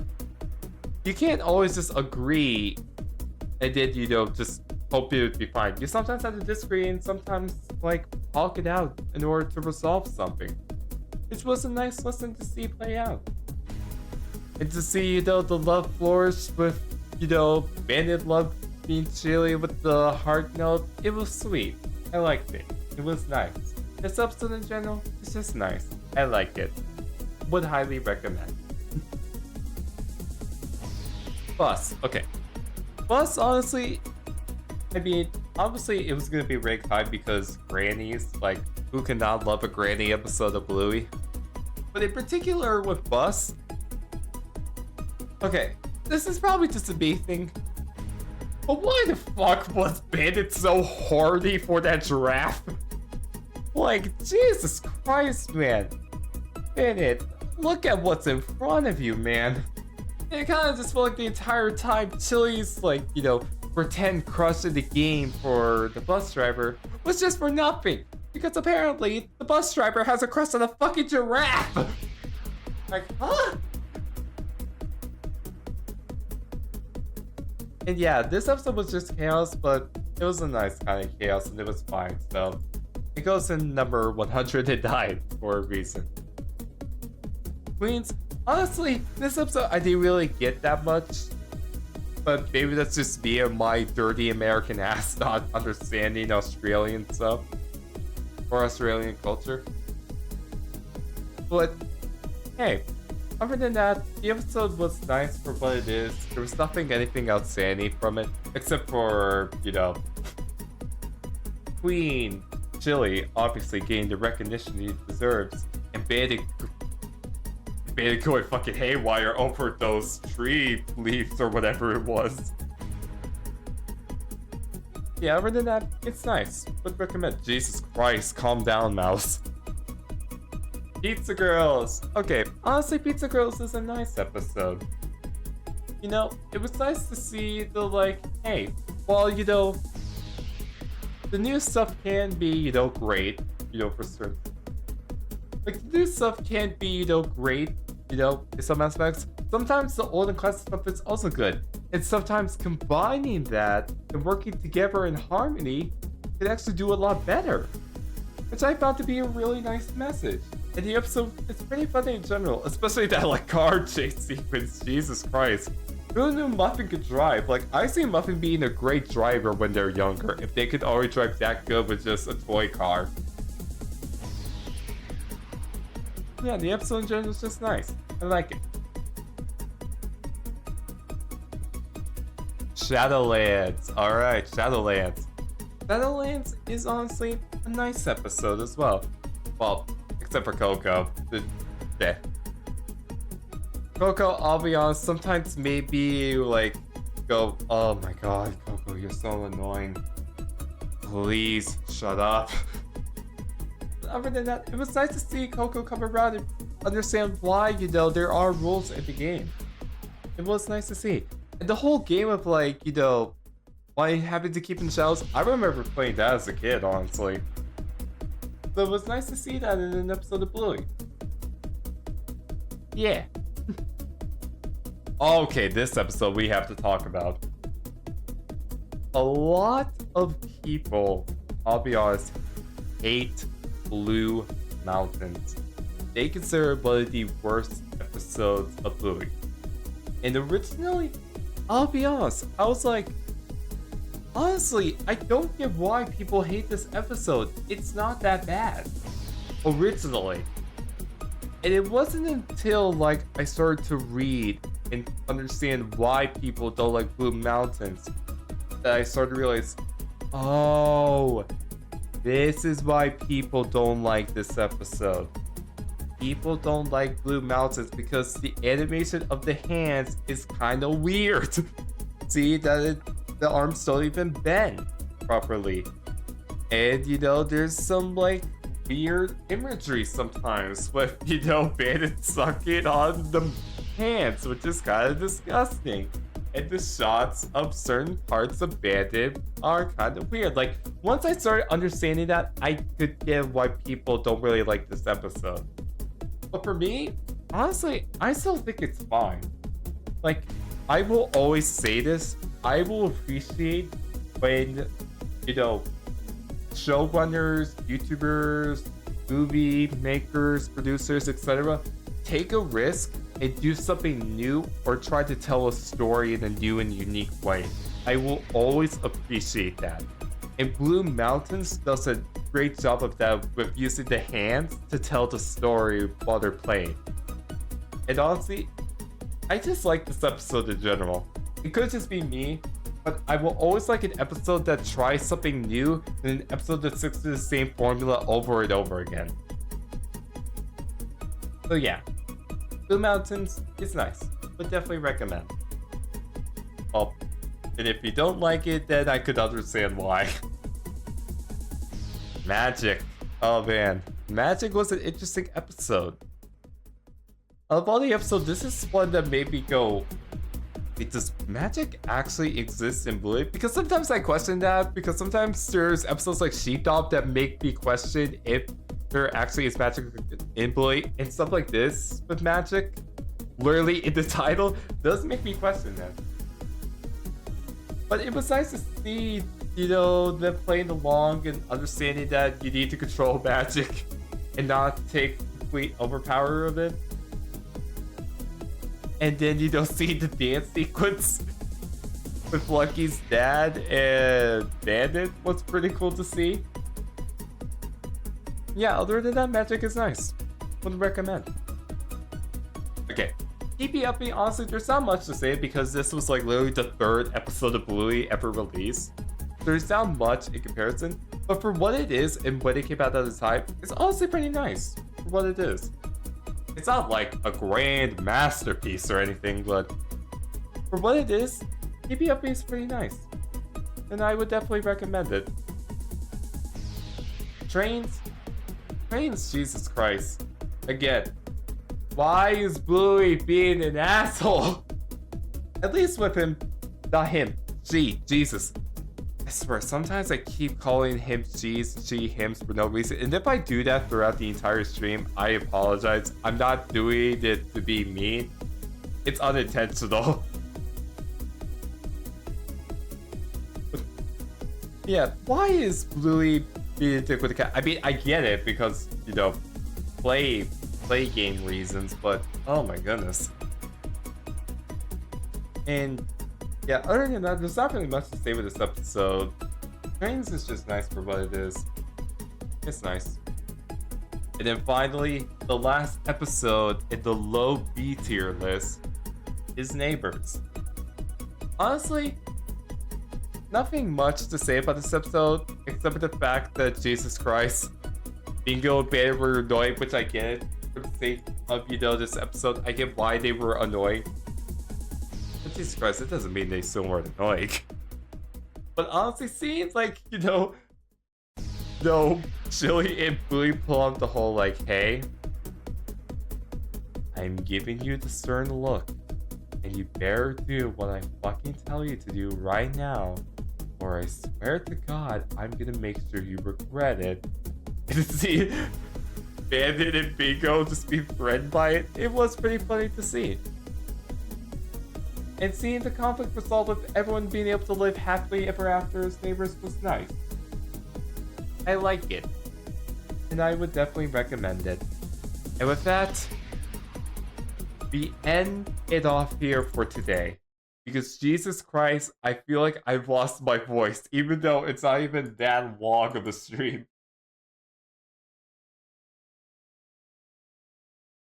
But yeah. Yeah, apparently you are Crystal, at least right now. Which is probably a good sign that, hey, I should probably stop for the day before I lose my mind. So yeah, we're just gonna end this off here for right now. And we're then gonna continue tomorrow. Well, not tomorrow, but continue on another day to see how it goes along. Well, technically for the viewers watching home, it's only gonna be a couple of seconds right now. But for you, it's gonna be a couple of days, so see you until I see you, where we continue with the top 100. Welcome to day 2. We went through the bottom 50 originally, but now we're gonna do the top 100.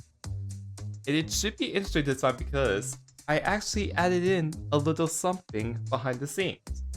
So for a bit of context, around the 5-year anniversary of Bluey, ABC or whatever company that's running Bluey, honestly, I don't know anything about companies, please forgive me. They did a little something for the 5-year anniversary where they asked all of Australia, the country, like, hey, what are your favorite Bluey episodes? Please let us know. And then after they got 50,000, I am not joking, 50 fucking thousand votes, they then got the top 100 of those, the top 100 picks of their favorite episodes, and played it all in a marathon. Which I thought was cool, but then I kind of realized, wait a minute, hold on, thinking cap here. I'm about to do my own top 100 ranking. What if, after each slide I do, what if I then showcase Bluey Fest's ranking, aka all of Australia's ranking, just to see if there is a difference in opinions? And after that, I spent like 2 hours adding 100 more slides. Yes, I am this fucking crazy. I know, sue me. Where after I told you a bit about the episode with that ranking, I then showed Bluey Fest's ranking just to see if there was a difference. Who's going to miss Peppa 2? Do not remind me now, I'm gonna cry. I'm not ready for Saturday, man. I'm gonna make sure I have no plans on Saturday. Which reminds me, I need to let Nico know that I'm gonna wait to play the Zany Night fucking hotfix on either tomorrow or Sunday. Either one, I don't know yet. We'll have to wait and see. Don't you dare play new music! Calm down.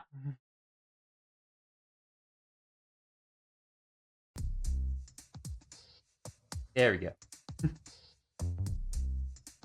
But yeah, I think it's going to be very interesting to see what's going to happen with this ranking. I'm very interested to see how differences in opinions are going to be. It's going to be very interesting to see. But alright, with that, let's go ahead and continue. And move on to the 20 medium B tiers, which if you were not here last stream, I did the 20 bottom B tiers. There was a lot of episodes ranked to B tier, okay? I had to split it up somehow. And now we're moving on to the medium. And let's go ahead and get started, shall we? Aren't you ready for Saturday? Dude, it's fucking Mad Pat's final theory. And then he's gonna retire from hosting duty, man. I'm not ready for that, that's why. You're going to join the Bluey review?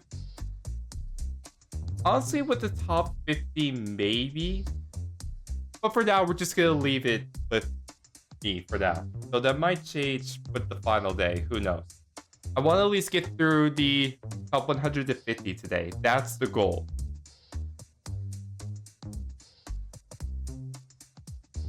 You watched the Zany Gaming, really? I hope you liked my bits. Because, not gonna lie, I was laughing at my own bits. Because I'm a self-indulgent bitch like that. Alright, enough messing around. Let's go ahead and get started.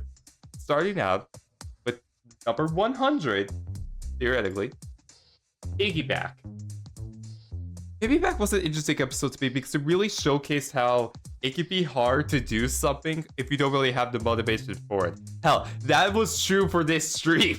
I wasn't able to do the stream yesterday due to a lack of motivation to do it. But today, I had the motivation and I was able to do it. So I relate to Bingo here. I relate to Bingo in this instance.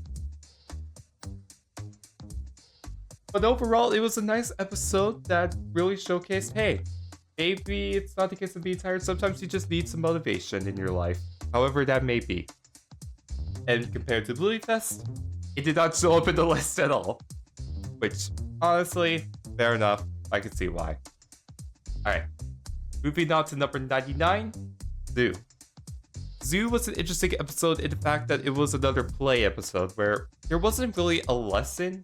It was just mostly there for funsies. Just some fun with the kids. You know, the parents and kids having fun. But I enjoyed it. You know, the only real reason I think I ranked this up is because of Bandit's jump here when, you know, this scene happened. I mean, it was glorious. I mean, did you see that jump he did, Bandit did? That was glorious. I wish I could jump a fence that good. God damn. But other than that, there's nothing else was significant about this episode that made me go, wow, holy shit! So, instead my VTuber is gonna freeze. Fantastic. The jump was that good, guys. That's crazy, right? And yes, I do simp for water. Trust me, I do. It's not a bit. I actually do IRL. Other than that, it's a good episode, but not really the best either. And a good showcase of that is the fact that it didn't even show in the Bluey Fest ranking either, which, again, fair enough, Australia. Fair enough. But now we move on to Hospital. I've seen some people rank this episode a bit lower in their rankings, but for me personally, I found it to be one of the more funnier episodes of Bluey. And plus, this was the second episode of Bluey I ever watched, which helped me glue into wanting to watch the rest of the series, so that's also a reason why I ranked it a little bit higher, probably. But other than that, there's nothing really special about this episode. It's just more just slice of life fun, playing games with the kids. And yeah, it's good for what it is. I like it. Also, don't worry, you don't have to keep track of the rankings. Trust me, there's a number at the top right for a reason. You don't need to keep track of the numbers. Yeah, it's a funny episode. I like it. It seems like Bluey, all of Australia. Sorry, let me restart that. It seems like all of Australia agrees because it was ranked number 86. Which, hey, I agree with. I'm glad we agree, Australia, that it should be on the list. But now Octopus. Oh man, Octopus. Let me tell you about Octopus. Okay. Unironically, if I was a parent in Bluey, I feel like I would be this parent. Unironically, because as much as I would love to be the type of parent like Bandit, I also have to admit that, at least for me, I am an over-analytical bitch. I am the guy that will look at the smallest of details and go, God, what is a good reaction for this?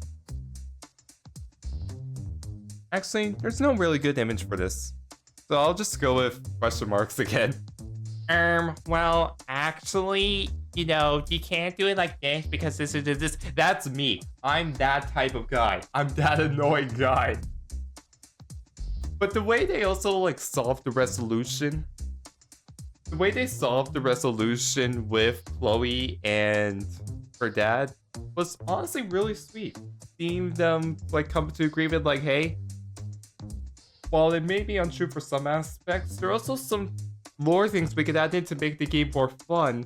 And also, like, understanding each other as well was really sweet. I really liked it, okay? I think the only reason I did rank it a little bit lower was because it did make me, like, cuddle up and cringe a little bit. Because for me, it was like, oh god, I relate to this dad probably way too much. But overall, I liked it. And I am kind of having slight regret that I didn't rank it a little bit higher, but it's fine. It's fine. It is what it is. I'm a fan of him. Well, fair enough. Someone made an FNF mod of Bluey. Honestly, I know it exists, but I'm probably not going to play it because I'm slowly but surely trying to get out of Friday Night Funkin', but you never know. And it wasn't even on the Bluey Fest ranking once more, which honestly, fair enough.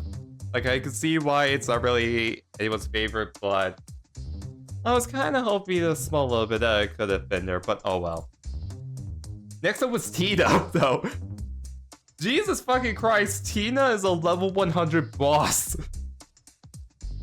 Like, being able to literally crush the Bluey's parents? Jesus.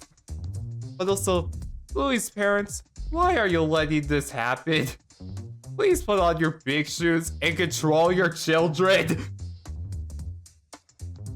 Like, trust me, as funny as this all was, there was a thought in the back of my brain that went, okay, why aren't they doing anything about this? Why are they going along with this game, man? They're literally becoming spoiled brats.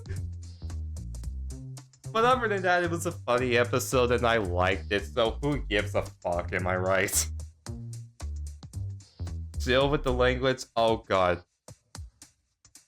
Just letting you right now, I'm gonna be swearing throughout the entire stream. This is your only warning. If you do not like that, then there's the door. You can leave right now, because I'm not gonna calm down with the language. I let myself speak freely. And, surprise, surprise, it also didn't make it into the Bluey Fest ranking, which, again, fair enough. Backpackers, though. Backpackers is an interesting case, because it's one of the few episodes that we get to see Socks again. We've had a lot of episodes with Muffin, but rarely anything with Socks, and I'm hoping to god that changes with Season 4. I really hope we get to see more of Socks, because Socks is one of my favorite characters. But other than that, Backpackers was a fun episode. I think the adventure, you know, Chili and Bandit went through was pretty cool. I'm kind of running out of things to say for this episode, which kind of showcases that I kind of just thought it was okay and not anything special. And yeah, it's fine for what it is. I will say okay, it's so fine that, again, my VTuber glitches. Hey, VTuber model, look at me. Work!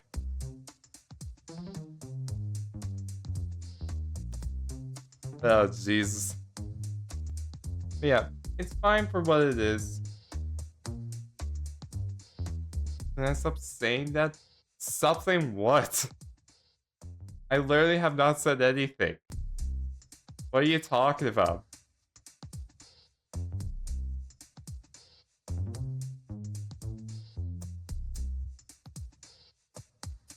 Please. Dude, what's going on? I'm curious.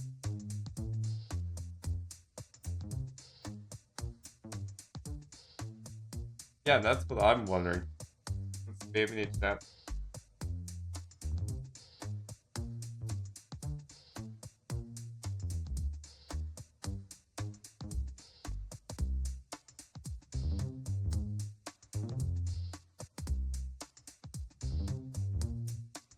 Oh jeez, okay, now I see what y'all are talking about.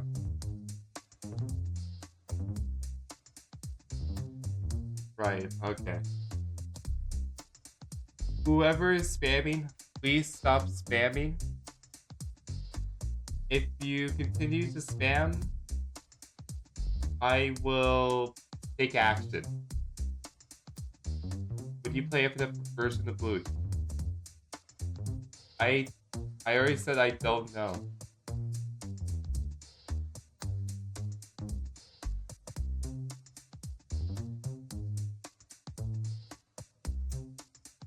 No, I don't think there's anything wrong with chat. I'm just trying to figure out what's going on.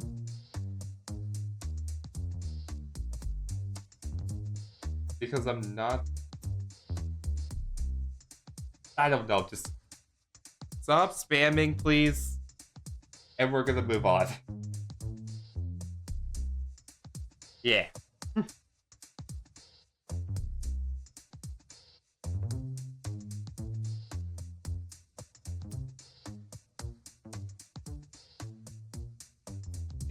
Well, I don't understand.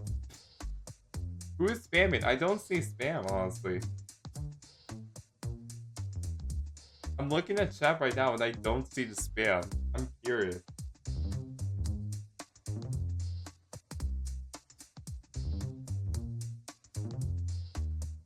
And what?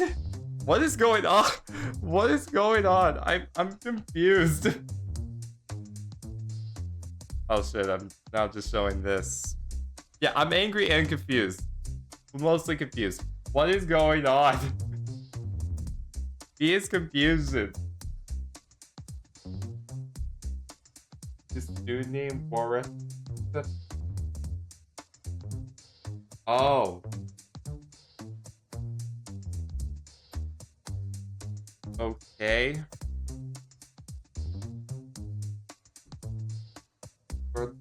Playing kept asking.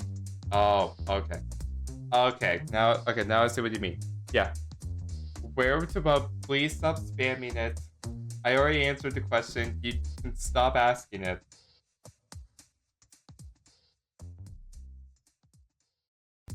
But yeah, just please stop the spamming, and we're gonna continue. That is all.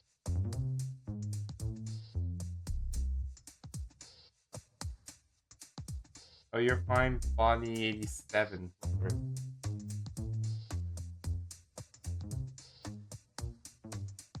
No, I see it now. It's just, bleh. Just trying to figure this all out. Yeah. If the spamming continues, I will resolve it. Don't you worry. Yeah, thank you for everyone for explaining to me. I very much appreciate it. It's hard to sometimes recognize what's going on with that. The stream is broken. It's making me... No, even then, you shouldn't spam for... Bleh. Bleh. You have a weird-ass name. Even then, please do not spam, because if you continue to spam, I'm gonna have to put you in timeout. Because I made a rule that you cannot spam, and you are currently breaking that rule. No spam technique that. Exactly. And it's going fine, thank you for asking. And hi, Silver Reduced 2079. Welcome to hell. Just trying to figure this all out in my head. Alright. With that, we are going to continue. And for anyone curious, it was rank number 67. How the well, I actually discovered the question marks. God damn it. How the fuck? Listen, I know it's a good episode, but I don't know if it's that good, okay? I don't know if it's so good that my VTuber ball keeps freezing. Okay, seriously, why the fuck is it doing that? I don't get that. Let's go down the movement. Exactly. Moving on. The favorite thing. Honestly, for the most part, I don't know why I ranked this episode this high. Looking back on it and rewatching this episode, I was kind of like thinking like, oh yeah, why did I rank it so high? Because, if anything, nothing crazy or nothing really happens. It's just the Bluey family, you know, the healers having dinner. Jesus Christ. Oh my god.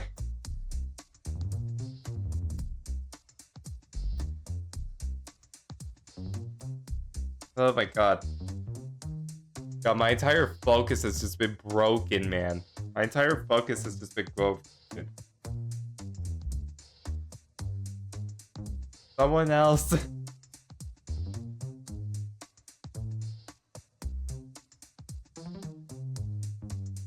Let me just recollect everything. Recollect everything. Because a lot has happened. Hello and welcome to hell. Clearly. There's a blue screen and everything. Well, technically not blue screen, I could just switch it, but you know what I mean.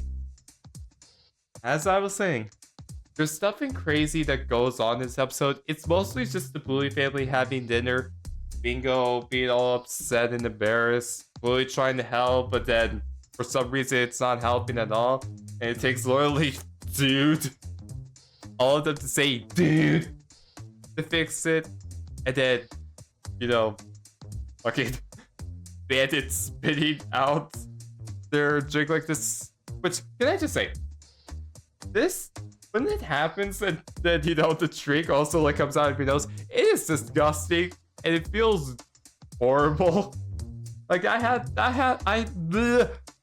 happen to me before with orange high C, and it sucked. It felt weird. It felt very gross and weird. But hey, other than that, it's a fine little episode. It is what it is. Moving on. And it was ranked... Well, actually, it wasn't ranked at all at Bluey Fest, which, honestly, fair enough. Drinking water, good. And the next episode is Sean. Sean is... It's an episode. Oh my god, my concentration just went all over the place. Okay. Dawn was an okay episode where, again, nothing too crazy happened. It was kind of just showing, you know, what would happen if they had a pet and how to control your pet, which is kind of nice. And also it was just dad mostly playing games for the kids, which was nice. But other than that, there's nothing too crazy that goes on in this episode, so yeah, we're just gonna move on. And hey, we were actually in agreement somewhat. I had mine in 93, and Bluey had it in 95. You know what? I'm glad we could agree, Australia. I'm glad we could agree. So yeah, continuing on with Taxi. This was again another playful episode where there wasn't really a lesson. It was just more or less the kids and the parents playing games and having fun. And overall, it was nice. It was a nice little episode. But with it, there also wasn't anything crazy along with it. There was some funny moments, of course, with, you know, the notorious guests that were coming to the taxi. Like this bitch and their child barfing all over the man. But other than that, though, it's nice for what it is, but we can move on. And as you can see, it also wasn't ranked highly in Bluey Fest, which, hey, fair enough. Oh, really? You need to refill it. Oh, you did? Well, shit, I'm gonna have to check that out later then. So with that, let's move on to the next one. Also, yeah, please no roleplay. We're here to rank Bluey episodes, not to roleplay. Please and thank you. But next up is Cubby. Cubby was so fucking unrealistic. Like, I'm not saying like a world where dogs are alive and all that isn't already unrealistic. I mean the fact, like, look at how big this fucking fort is. They literally built an entire mansion in their living room, so big that my VTuber model is glitching again. Jesus Christ, VTuber model, please calm down. Like, how the hell was Bluey being able to build all of this? That I have no clue.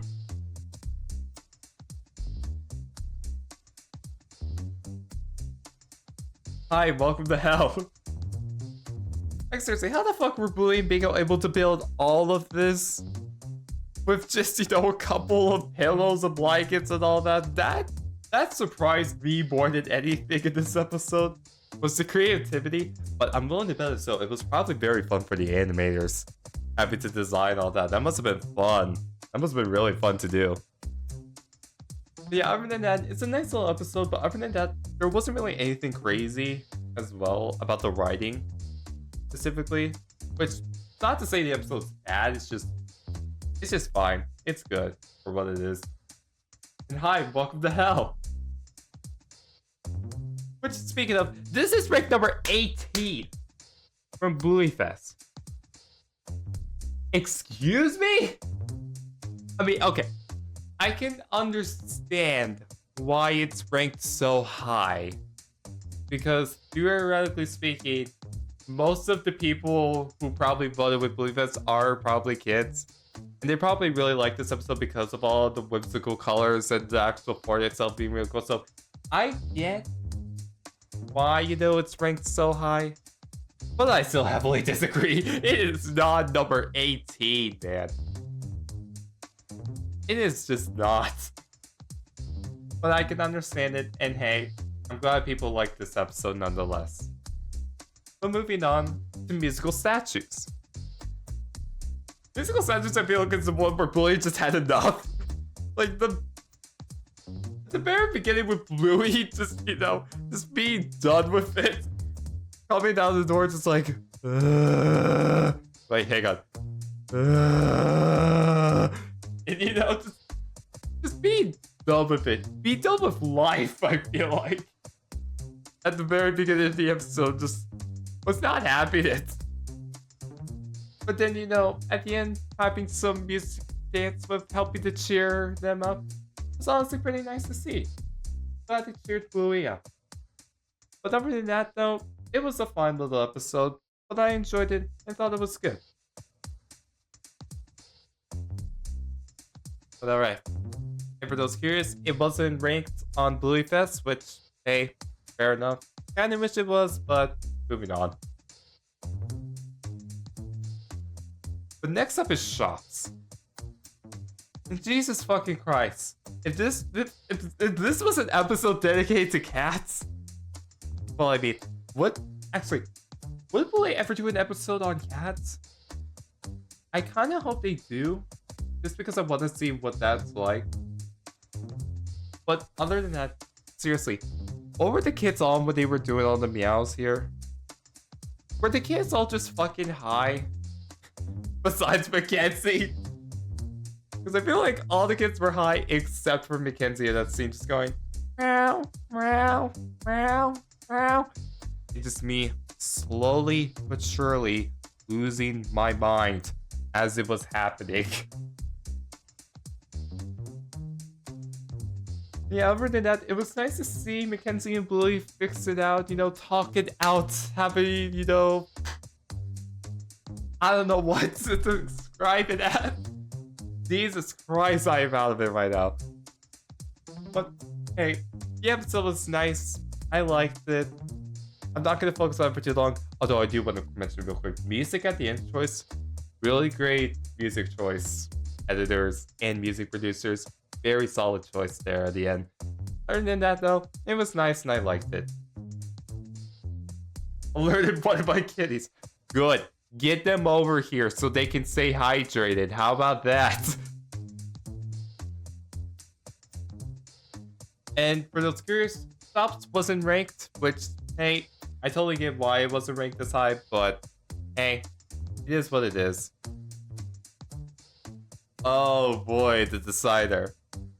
Now, this one in particular, I have a feeling a lot of people are going to be ranking a lot higher. And I don't blame them, honestly.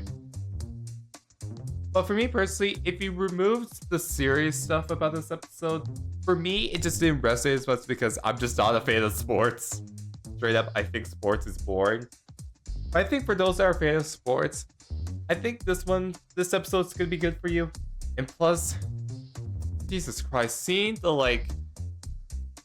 it's not really a reference, but like the hidden message of, you know, divorce playing to a factor secretly with the kid having to decide between the mom and dad to go with. Oh man, the underlying message there, that is... Oh man. That is deep. That was very deep there. But I very appreciate that they tackled it nonetheless. For me, it just didn't hit as hard because I'm very fortunate to be with a loving family that didn't divorce. But I still think the fact that they tackled it's great. And I think the episode is good as is. It just didn't hit for me personally as hard as some of the other episodes. But I can definitely see why people ranked it higher. As you can clearly see, people ranked it a lot higher. Number 29. At least for Bluey Fest in Australia. But honestly, I'm not even mad. I'm glad people really enjoyed this episode. It's just for me personally, it didn't click. Hello and welcome to hell. Here's here and are very hydrated. Good. Good. Why is my pink actually purple? And they're purple because of the teen color. During the whole... It was a football game. Well, football, soccer, you get what I mean. Yeah. And now next up is Perfect. Honestly, rewatching this episode, I kind of regret not ranking this one a little higher on the list. But I still think number 87, yes, you could add in your FNAF references here now. It's still pretty good for what it is. And I do appreciate, you know, the fact that, like, hey, there are a person there that's not being perfect, because trust me, I sometimes have a hard time with that when it comes to video editing. I'm just like, I gotta make this video perfect, but I also gotta turn this in on time. And also, the episode itself was honestly pretty hilarious. And the more I'm like thinking about it, and the more I'm talking about it, the more I'm realizing, fuck, I should have ranked this a lot higher. But it's too late now. We can't go back. But honestly, please give this episode a watch if you haven't. It's a pretty good episode, honestly. It's not as funny as some of the other episodes, but it definitely got a good kick out of me, and I think it's really nice for what it is. And it does upset me a little bit that this episode was not ranked in Bluey Fest. Like, how the fuck? Bluey Fest, Australia, what are you thinking? Australia, what is wrong with you? God damn it. I mean, I can understand why they didn't rank it. I mean, I originally didn't rank it much higher, so I guess that's fair. And VTuber model, please, for the love of God, work. But yeah, it is what it is, and I'm glad I did watch it. Yeah. And hi, Nico. Fest. Yeah. You'll see, like, if you go back to the stream at the beginning, you'll see what the Bluey Fest stuff is. But in short, it was an Australia ranked Bluey episodes, and it was all under Bluey Fest, and now I'm comparing the two for funsies. So yeah. The next up is Bad Mood. Oh man, Bad Mood. AKA the episode where Bandit had enough of your shit and basically destroyed the entire house just because fuck you. I can't, because this is my house.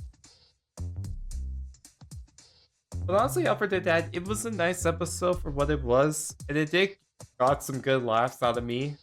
But well, the antics that Bandit and Bigger were going on with Bad Mood. But other than that, the episode doesn't really have anything too crazy going for it. But I just think it's nice for what it is, and I think the way they resolved it at the end was pretty good. I enjoyed it. It's nice. And we're moving on. Except, why the fuck is this 131? Now I'm in a bad fucking mood. Bluey Fest, Australia. What are you thinking? How fucking dare you rank this number 31? It's not that good. Calm down, Australia. Calm down, Australia, okay? Stop being high. Or is it from all the blood that's gone into your head being upside down? Anyways, moving on. Trust me, Bad Mood is good, but not that good. Oh, Trades. Oh, fuck Trades. Trades was honestly a nice episode. It was kind of wholesome to see, you know, them having a connection. What am I saying? I mean, like, they struck a little bit of friendship, and they helped each other out at the very end, despite them being quote-unquote enemies. But them able to, you know, have a resolution, you know? Coming together to fix the problem was cool to see. And seeing, you know, hey, they did get back together. The dog and his girlfriend, be able to also work it out after being enemies and coming back together was also really cool to see. And yeah, I enjoyed it. I liked this episode. Sue me. And for those interested, it got number 12. Again, I don't personally agree with them, but honestly, I can kind of see why it was ranked a lot higher. So, hey, good for you, Australia. I'm glad for you.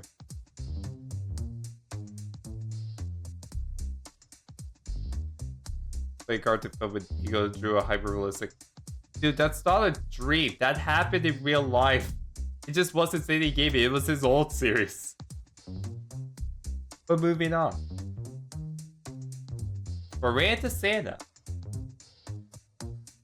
Oh boy, Veranda Santa. Okay, I'm gonna get some flack for this one, but I don't think this episode is as good as some people say it is. And I think the only reason people are ranking it so high is because it's the Christmas episode. Which, hey, trust me, I like Christmas as much as the next guy. But come on, guys, be realistic. Bluey was such a bitch in this episode. Seeing the ways that Bluey was being an asshole to Socks for no reason and to the rest of the family, was, oh boy, it grinded some gears a bit, let me tell you. But seeing it all come to an end and being like, hey, the reason used to be nice is to just be nice and not for presents or anything like that because Santa's around. And seeing Bluey apologize to Socks and them, you know, fix it out being happy ever after was nice to see. I appreciate that. This episode belongs to C-. Okay, calm down. It's not C-. But yeah, other than that, this episode is nice, and I'm glad we did get a Christmas episode. I don't think it's the best Christmas episode. The better Christmas episode is gonna come later. But hey, I'm glad it, you know, at least we got a decent Christmas episode. I'm happy for that. It's ranked number 55. Again, I can kind of see why it was ranked so high, but I honestly disagree. I think it should be a little bit lower in that ranking, Australia, just saying. But moving on to Chicken Rat. Honestly, there's no particular reason why I ranked Chicken Rats so high, except for one reason. And that was for its honestly really cool, unique storytelling here. I am a sucker for unique storytelling in any sort of medium, whether that be YouTube videos, TV shows, movies, you name it. Any sort of medium that tells a unique story in a unique way, I love to bits. And Chicken Rat is one of those instances where they did tell the story uniquely by going backwards, in a way. For we kind of see, like, as time progresses, how we got to where we are now through flashbacks. And I thought that was really cool. And I really liked that unique storytelling. Other than that, though, the episode is kind of just meh. But yeah, the reason I rank it so high is because of the unique storytelling. And I hope to God, I really hope to God we get to see more unique storytelling in Bluey, because I love unique storytelling, man. I love it. I love it. I love it when people try new things and try to tell stories in unique ways. I love it when that happens. And yeah, with that, it was ranked number 80. Again, Bluey Fest. I'm glad we could come to an agreement. This episode's obviously not one of the best, but I am very glad that, you know, we come to an agreement that it should be at least in the top 80. I'm very happy about that. Thank you for agreeing with me, Australia. I appreciate that a lot. I can't say anything about the series because I've only seen clips of this. I watched the show fully. Please, if you can, please watch it. It's really good. Hello, DJ. Welcome to Hell, aka Bluey. Except, it's not really hell when it comes to Bluey. What am I saying? Okay, right transfer. So don't traumatize us. Exactly. Moving on. Turtle Boy! Oh man, Turtle Boy was honestly just a fun episode. And I did like the nice little, like, kind of like mixed up storytelling here where we saw, you know, Dingo and Bandit coming in the playground and wanting to take the Turtle Boy home, but not, you know, because that would be stealing, obviously. But also seeing the representation with a deaf character, which is always great to see. We stand good representation in good TV shows, alright? And I just realized I probably should have switched to this screen a long time ago for this episode. And seeing them also being like, hey, we also probably shouldn't steal this because, you know, stealing! And just seeing that back and forth was really cool. And also the bits with Bingo and Bandit with the TV was obviously fucking hilarious. And now that I'm saying this all done out, I'm kind of realizing maybe I should have ranked this a little higher. I'm kind of regret my decision here, but it's fine. I'm glad for what it is, and I'm very happy we got good representation. And it's honestly a pretty good episode nonetheless. I really like it a lot. Okay, remember what I was doing for something TV? Yeah, exactly. This frame captures this episode. Exactly. This frame captures it all. And it was ranked number 19 on Bluey Fest, which was shocking. Now, for me personally, I disagree. However, I'm not gonna get mad with that ranking because I think it's a good episode of Bluey nonetheless. And I'm glad that a lot of people loved this episode, especially since it had good representation. I'm betting a lot of deaf people IRL related to them and felt happy seeing representation with them. So yeah, I'm not even mad with that ranking. I'm happy that a lot of people like it. And now we're gonna move on to number 81, Bedroom. Bedroom was honestly a nice episode. And it was honestly really wholesome to see, you know, Bluey and Bingo realizing, oh shit, we can't sleep well because we need to sleep next to each other because we're used to that. That, I felt, was really wholesome. You know, it was really... It's now fixed, I hope. Jeez, YouTuber model? Work with me. Work with me here, please, and thank you. Oh my god. A lot of stuff is going wrong with this stream, but I don't care. I'm gonna continue this ranking. I don't care. I got this far and I'm not stopping now, damn it.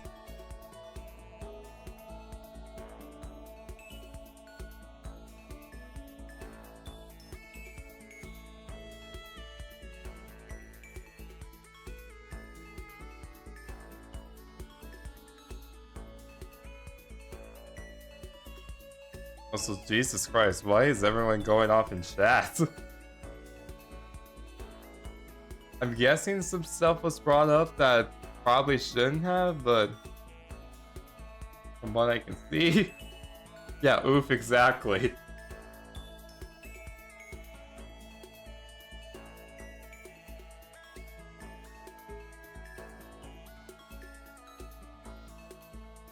But yeah. If we could please calm down in chat, that would be greatly appreciated. That would be very much appreciated if you could stop that. If you could just calm down. I'm not speaking to a specific person because honestly I don't know what the fuck's going on because I've been focusing on the tier list.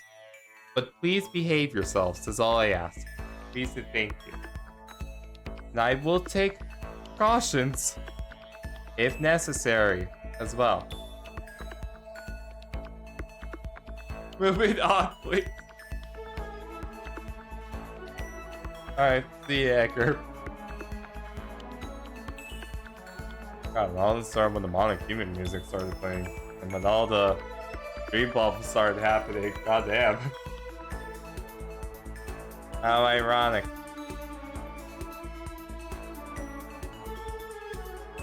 Goes to next episode of Bluey. Gladly. Hang on, let me just turn it down a little bit more.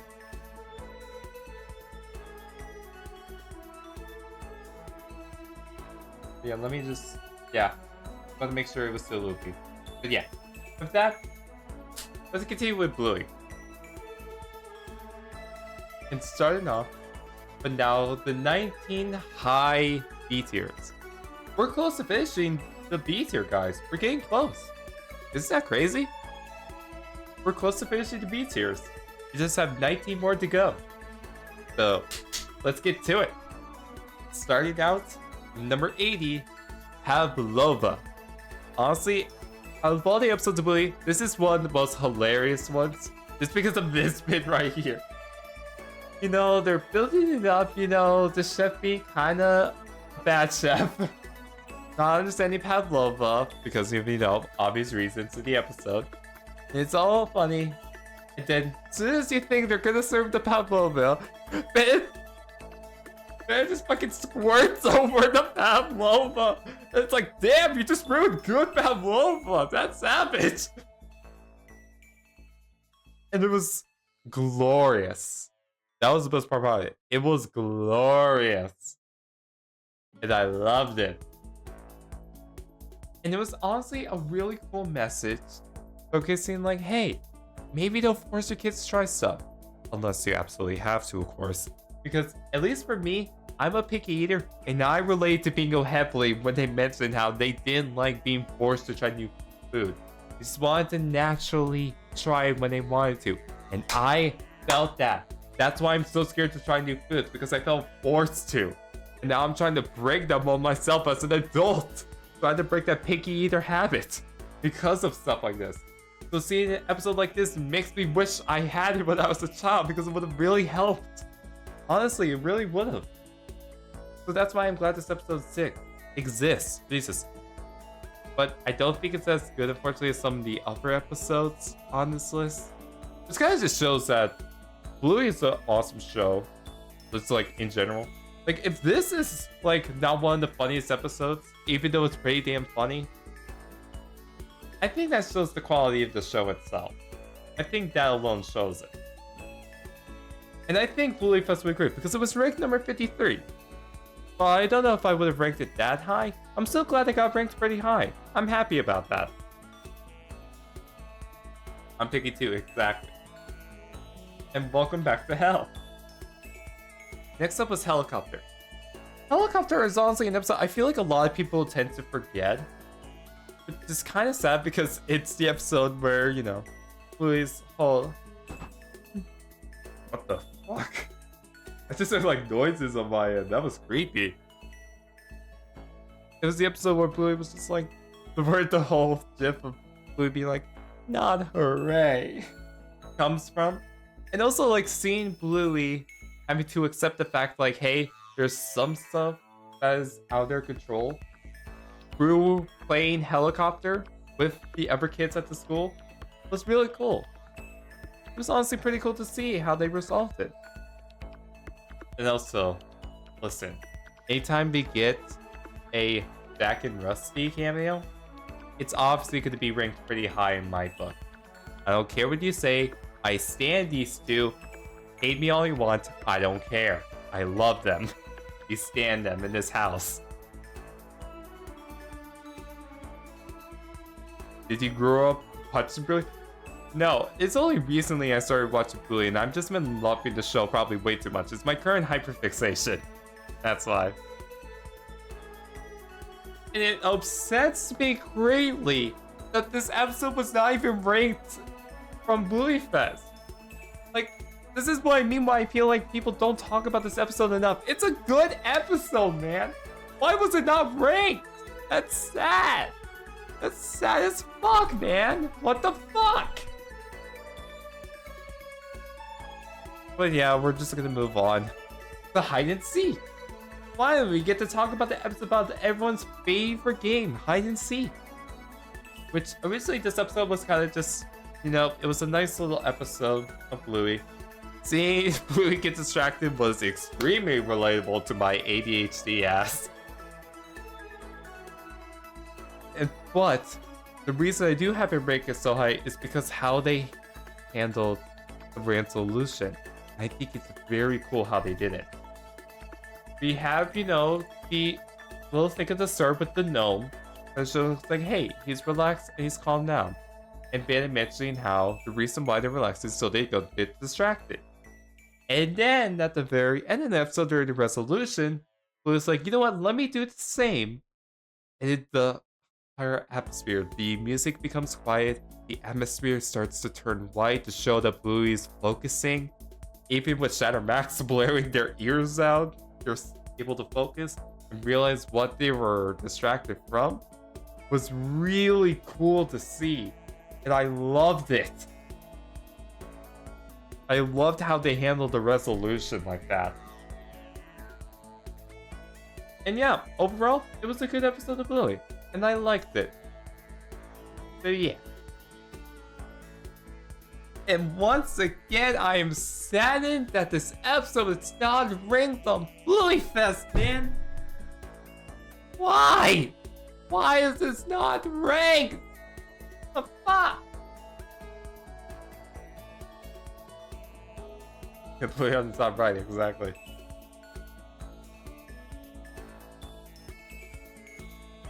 But yeah, moving on to Unicorns. Oh boy, Unicorns.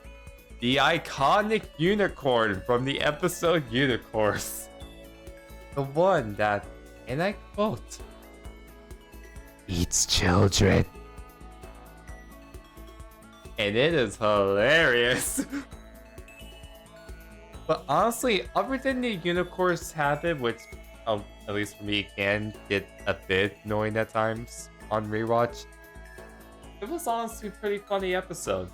And I feel like the way they handled the resolution was also pretty cool. But obviously the main star was Unicorns. Unicorns being fucking hilarious throughout the entire episode. But other than that, there's nothing else about this episode that makes me go, oh, this should be ranked higher. So yeah. There you go.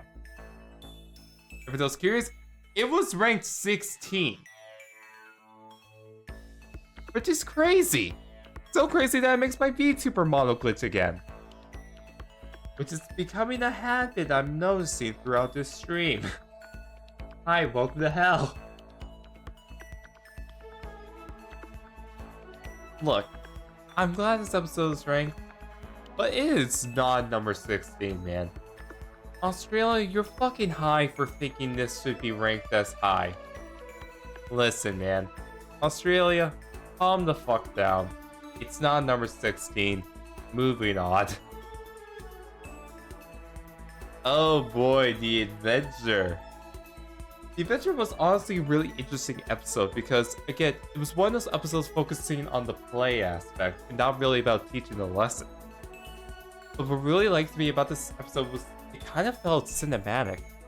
Not just because of the black bars, obviously, which obviously video editors and such think about adding those black bars in, and animators, of course. What really got me interested in this episode was the storytelling here, and how it really felt like there was like an like a cinematic plot, like a movie plot almost going on throughout their time playing Chloe and Bluey. And I do appreciate the fact that they were switching roles as well throughout them playing together. I thought that was an interesting touch to showcase, like, hey, they are just playing. It's not that serious as this episode would make you think it was. And yeah, I really like it. I think it's a good episode of Bluey. I don't think it's as good as some of the other episodes, but I think it's nice. Although it does shock me that this wasn't ranked at all with Bluey Fest. That did kind of shock me a little bit. But, hey, I can kind of understand why it wasn't ranked, but I think it should have at least been in like the top 80 or something, or hell, the top 70, in my opinion. Oh boy, moms and dads. Look, the only reason I have this episode ranked so high is because of Rusty in that bonded baby outfit. If that was not in this episode, I would have ranked it a lot lower. But because it's there, and because it's hilarious, the antics that went on with Bluey and Rusty here is why it's ranked as high. But other than that, why was Indy so fucking annoying in this episode? Like, seriously, I get you want to, you know, go to work and have someone take care of your baby, but why are you trusting random ass strangers with your baby? Just be like, okay, here's my child. Anyways, I'm gonna go to work, and they get pissed off when, you know, stuff happens to your baby. When it's like, dude, you're a horrible mother by just leaving them behind like that. What the fuck? Yeah, other than that, the resolution was nice, and the episode overall was pretty funny, and yeah, it was a good episode of Bluey. There you go. This episode gives me the Adventure Time vibes. True. And I'll be back. Okay. Okay, Jesus Christ, this is the moment where I'm starting to lose my voice. Oh boy. And again, now ranked on Bluey Fest, which I can kind of see why it wasn't, but I still think it should be ranked nonetheless. And I'm gonna get a drink of water real quick because Jesus Christ, I'm starting to lose my voice a bit.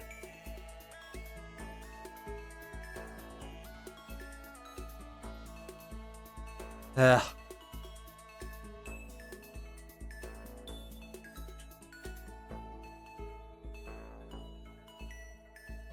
Alright. That should hopefully help out. Moving on. The Calypso! Speaking of Calypso, I never mentioned it in the last slide, but I like Calypso. And this episode's a good representation of why Calypso is awesome, man. Seeing Calypso help out all the students, you know, seeing them all work together and stuff, it was all really nice. It was nice to see that, like, hey, the kids, you know, stuck with this teacher, they're in good hands. They're gonna do great with Calypso. And yeah, I thought this episode was really nice overall. There was nothing anything spectacular about it, but I just really liked it for what it was. It was ranked number 58. Same. I'm happy for it. Thank you for ranking it as high, Bluey Fest. I appreciate that. Oh my god, I really am losing my voice. Jesus. This is what happens when you talk so long. Man. I would you come up with the character for you? See, that is the question for an entirely different stream. I'm not gonna get into that right now. Alright. Markets. Markets, man. Markets was a fun episode, honestly. The entire environment being unique with it being like inside of a market. I've never really been to a market. The only thing I would really consider as a market was the county fair in North Carolina for me as a kid. But other than that, honestly, it was interesting to see Australian culture with the markets. I thought it was really interesting to see. And I thought it was really cool when, you know, Bluey had to eventually pay that $1 away. And kind of sad that she did lose the $1, only to then slowly but surely be giving it back to her through multiple people buying off of each other like that. Until Bluey did somehow eventually get the $1 back and then paid off to the musician, which, hey, special guest appearance from the musician behind all the Bluey episodes. We stand that. Love the dude. Yeah, other than that, I really enjoyed this episode. I think it's a good episode. Although I am upset that Disney Plus, at least in the US, censored the poopy scene with the pony. I am so upset about that. Because seeing the uncensored version of it, it was hilarious. Why did they get rid of this segment? I don't get it. I don't. I seriously don't. What the fuck? Super Josh is forcing me to join you on Saturday's stream. Honestly, Nico, I need to talk to you about that in DMs because the date might change from Saturday to a different date. I need to talk to you about that later, okay? Please and thank you. But after the stream, I'm gonna mention it to you, alright? That's a promise. Right now, I need to focus on Bluey, though. And I am shocked that this episode was not ranked high. Hell, it wasn't even on Bluey Fest. Again, Australia! What the fuck? Australia, be honest, are you high? Or is from all the blood that went into your brain for being upside down, really that, you know, made you this dumb? Nigga, what the fuck is you? Like, Australia, come on. Marcus was great. Why don't you have it ranked? What the fuck? But yeah, other than that, it's a good episode of Bluey. And we're moving on. The Dirt. Hey, we got the redemption. Oh fuck, what is their name? Juno, right. Jesus, I almost forgot their name. My god. We got the redemption story of Juno and her mother. I mean, the real redemption of her mother I'm gonna get to later on. But this episode, man, it was interesting to see. Seeing, you know, the kids just having fun just being kids and having Juno not being annoying for once was pretty interesting to see. But then seeing the redemption of the mother, seeing her daughter just want to play with the mud but can't because of all the hair. So, you know what? Fuck this. Shaves it all off. And so, you know what? Here, daughter, let me shave all the hair off of you so you can play. It was really cool to see. Plus the antics beforehand with Bluey and Beagle actually wanting to help Juno, you know? Actually play the dirt. Despite, you know, all the hair gameplay for her. It was really nice to see. And I feel like this episode really kind of redeemed her. As a character, for me at least. Because originally she was kind of an annoying bitch. But with this, it kind of showed her, hey, you know? We're kind of redeeming her a bit. And I appreciate that as time goes on. Now, I'm not saying like I dislike annoying characters in Bluey or anything. I just feel like originally with how they handled her, it was not the best. But hey, now they're kind of handling her a lot better in my opinion. So yeah, I'm glad. This episode made my sister cry, really? This is the one that made your sister cry. Interesting. And for those curious, it was ranked number 52. Which, honestly, even though my ranking's 20, some away from Bluey Fest's ranking, I'm glad people like this episode. I'm glad people like the redemption of Juno. I'm really glad to see that. But why? Okay, Bonnie, calm down. Sometimes there isn't a reason, man. Let people cry. Moving on, though. To Omelette. Omelette was honestly a really Jesus, I'm burping. Omelette was a really, wholesome episode of Bluey. Seeing the mother, Chili. That was her name, right? Chili? Yeah, Chili. And Bingo cooking with each other was really nice to see. But oh boy, was Bandit being pissed as well. Fucking hilarious. Him getting more angry about the fact, like, hey, where's my fucking dinner on my birthday, motherfucker? This is Bluey being like, hey, don't you dare move an inch. Was pretty funny. But the main conflict with, the mother wanting, to support Bingo and wanting to help her. But obviously Bingo kind of, messing it up because she's 5. And then having that heartbreaking moment of Bingo feeling like she's not good enough to help. And because of that, sadness. It was really sad to see. But seeing that resolution at the end as well made it all the worth it. It was nice. But also, Jesus Christ, if Bingo could throw that hard, that not only my VTuber model glitches again, but Bluey fucking trips and spills all the orange juice. Keep away from Bingo, man. Bingo's a lot stronger than you all probably realize.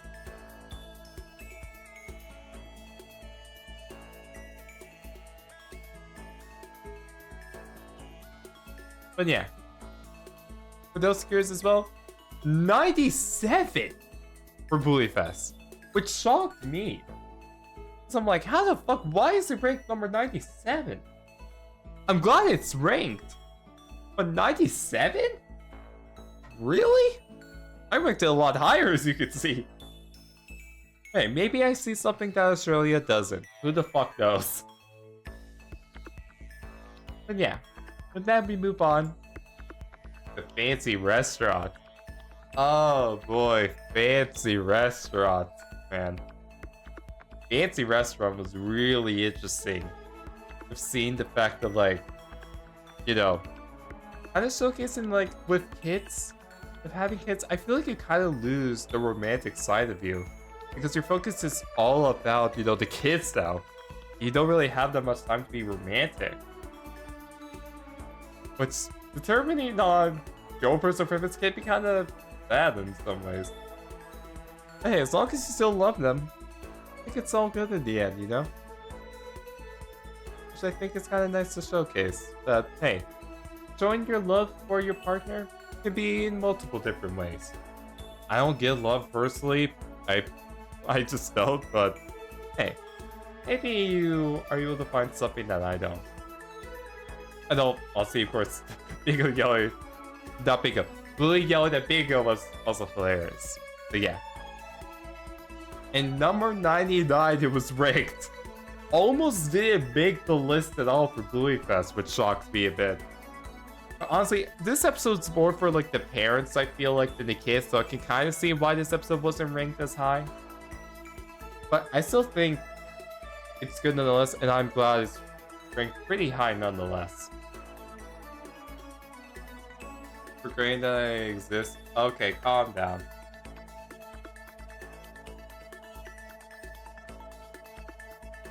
But yeah, but then, let's move on to barbecue, which, it's ranked number 69. How ironic, huh? But with that as well, I really like this episode. And I really like how it showcased Bingo here, kind of getting the worst of it in, like, the earlier, like, in season 1 of Bluey, Bingo got the fucking worst of it sometimes. terms of just like general torture, like even the creators themselves notice this. Where I don't know if some of you guys know this, but in like during like off time, I don't know, during production, they made the bingo meme of I am fine, but it's bingo. And I feel like that image alone perfectly encapsulates this episode. Because Bingo gets the absolute worst of it for no reason. Just trying to help make a salad for the kids. And trust me, it's one of the funnier episodes of Bluey by far. But it's also, man, I feel bad for Bingo also kind of moment as well. But hey, I'm glad it's ranked nonetheless.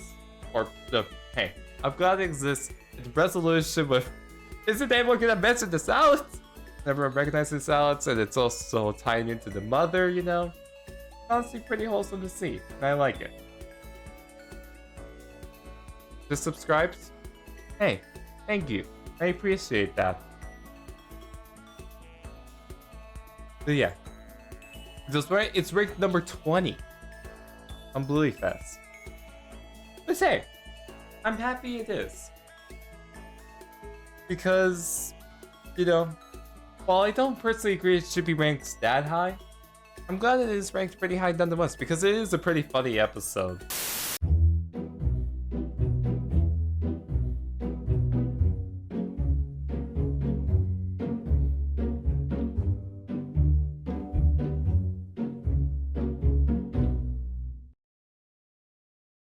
Welcome to day 4. Yes, day 4. I'm gonna explain that later. But, yeah. Not gonna lie, day 3 was kind of a train wreck. You ever have one of those days where you think you're confident going into it, and then suddenly your brain just lags? Just stops working, and you're not able to say anything?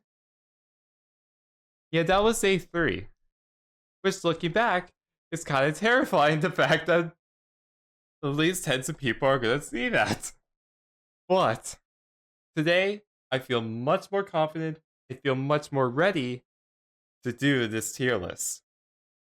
And get your toots out of here. How many times are you gonna do this? As long as it takes.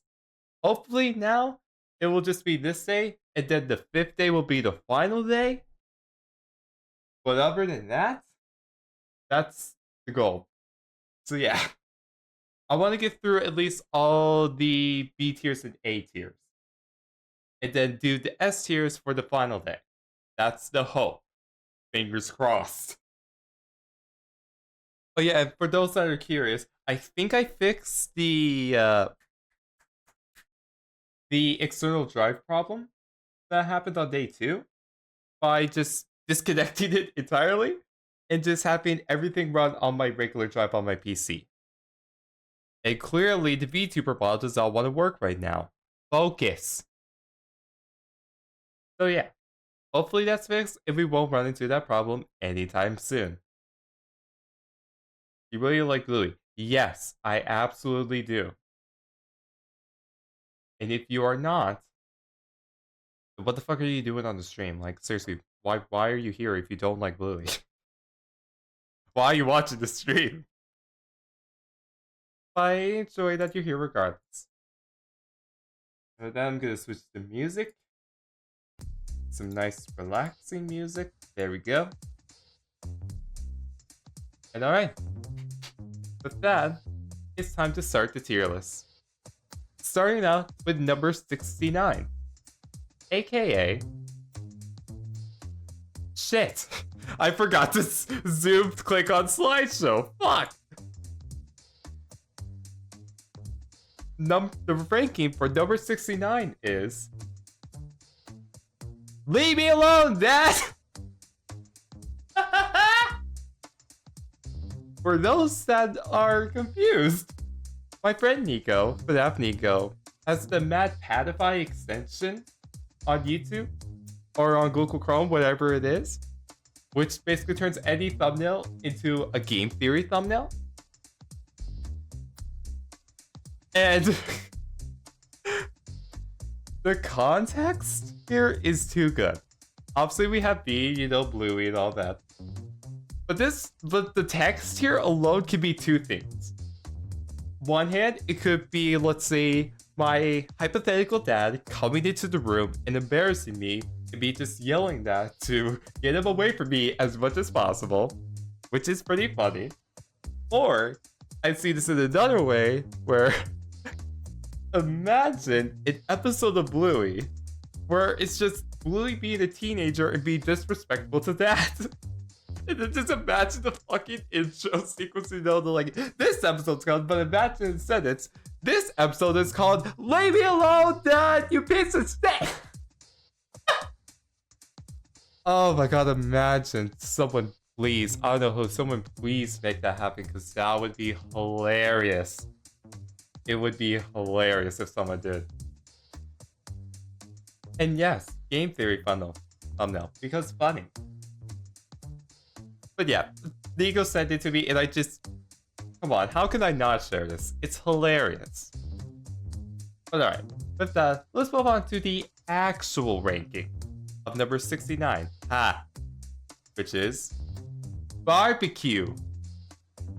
Now, since this is ranking number 69 in particular, I wanted to play a little game called How Many Times Was Bingo Tortured in this episode? Which basically meant I wrote down every single time that Bingo, you know, had a little conductance, or by the parents or by their own accord. And I just want to see how many times this has happened. And let's just go down the list here. Let's just see. There is 1, A, never getting to relax. Which is pretty sad if you think about it, because that's what they were trying to do the entire episode. 2, she got pricked by forts. 3, had her plans ruined by chili. You know, trying to get the yellow peppers. 4, got attacked by a tree when trying to get the red peppers. 5, got all dirty with the mud trying to get the sauce. 6, speaking of getting soaked, got her bottom tickled by the hose. Which is the most cartoonish thing imaginable, by the way. And then 7, had to clean the floor all by herself. What the fuck? How did all this happen within just one episode? I counted 7 things happening to Bingo, okay? Which is basically 7 YouTube shorts or something happening every minute in the episode of Bluey. Oh, and if you think it ends there, it does not. Because stuff also happens with bandits.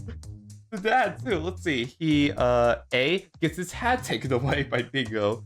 2, get bug flies to his face because of Bingo, unintentionally. 3, his chair is taken away, and then his soda falls because of it. And then 4 is also attacked by the whatever the plant was inside the tree because of Bingo. These two, man, they were getting whatever the word is I'm thinking in my head. It's just... What the fuck happened in this episode? What did these two do to deserve all the torture they got? That is my question. Which is probably why I ranked it a little bit more, because it feels a little bit too cruel at times. Albeit very funny, but still kind of cruel to a 4-year-old. But seeing that wholesome moment of, you know, Bingo didn't appreciate the silence, and then everyone appreciates silence, and then Bingo finally get to relax was nice. I liked it. And so yeah, this one's ranked number 69 for that reason. Just for those that are curious, it was ranked number 20 on Bluey Fest. Which personally, that shocked me. Because out of all the episodes of Bluey, I didn't expect this one to be in the top 20. I can understand why, because it's one of the more funny episodes of Bluey.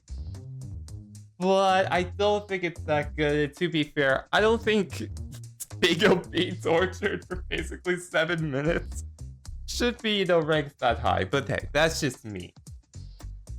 Bingo's a freaking goat. Exactly. We stand Bingo in this house. Trust me. They may not be my favorite character, but I stand them. Also, my god, this VTuber model does not want to It does not want to work today. I do not know why. I do not know why it does not want to work today. It's really... Oh, shit.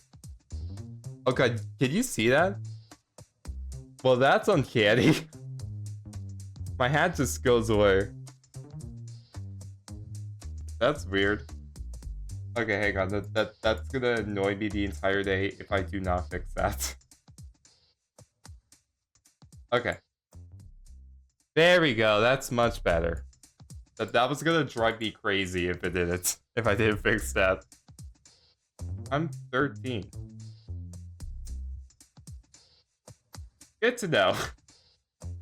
Anyways, the next episode of Bluey I want to talk about is Granny's at number 68. Now, already, I know for a fact that this episode is probably going to give me a lot of hate comments for ranking it this high. However, hear me out on this. I will say this. In my opinion, this episode of Bluey is way overhated, and everyone that hates on this episode are overreacting. I'm just saying. This episode is not as bad as some people say it is. The only reason you hate this episode so much is because of the flossing. Let's be honest. That's the only reason you hate this episode. Calm down. But if I'm being honest, I really like Granny's because they were able to turn the flossing into something wholesome. Which that I feel like is impressive. Not gonna lie. That's impressive to me. They were able to turn the whole flossing thing around and, you know, turn something that was actually pretty wholesome. And the fact that we're able to, you know, when, you know, usually with cartoons, I feel like they make fun of the old people just because they're older. They're like, haha, they don't get it, and that's funny, you know? What they do kind of do that in this episode. What this episode Bluey does different is the fact that they were able to, you know, actually teach them. You know, they actually convinced the grandparents to teach, well, you know, they did teach the kids. The kids taught the grandparents.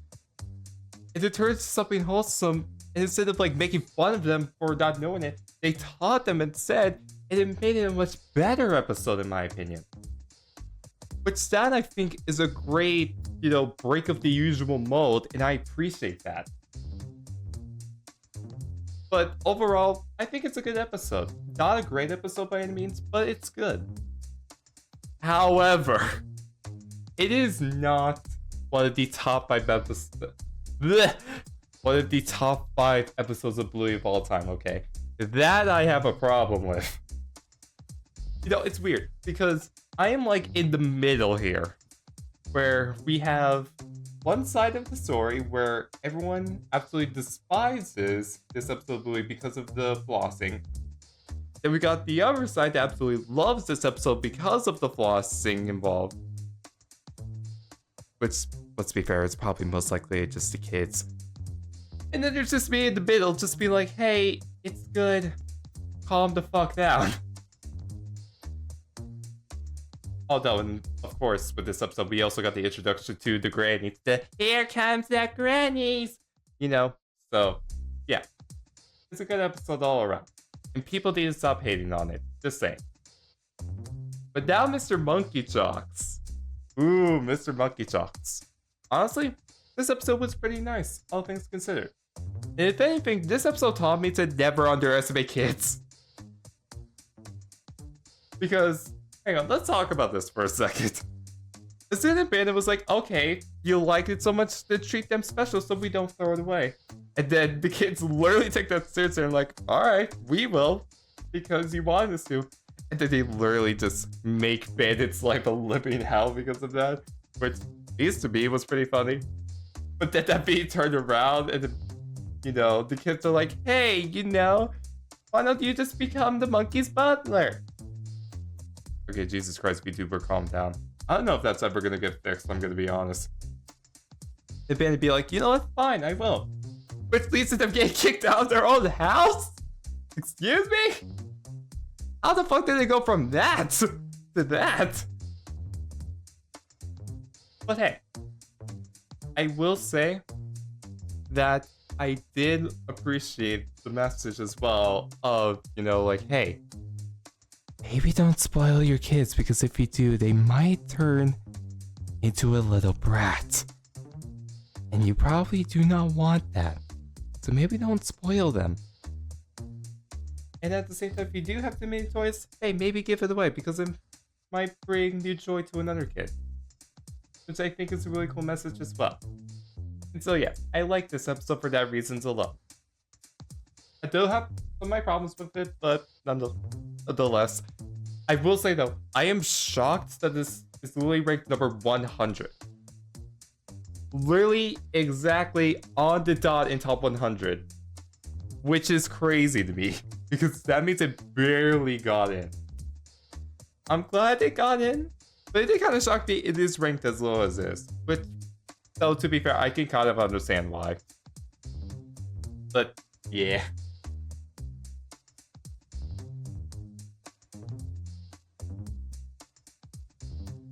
Okay, Bonnie, Savin, chill out. I don't need to know everything about you. Calm down. And with that, let's move on to Midnight. Oh, Midnight is such a nice, chill episode. What I especially like about this episode is that he took a simple concept of, you know, just taking out the bins and added so much more to that simple concept that makes it really memorable. Because while obviously, you know, they have them taking out the bins, as you do, but seeing the little details of Bluey, I'm guessing, into karate, I'm guessing this, and while originally they had like a white belt or belt, whatever it is, turning into a yellow belt was really cool to see. And seeing Bingo originally, though, being bullied, which being bullied at 4, Jesus Christ, that must be hard. But seeing that turn around, because due to Bingo's possibility, they're now friends now, was really wholesome. And yeah, overall, I just think this episode is just like a really nice, calming one, where they took a simple concept and added so much more to it to make it great.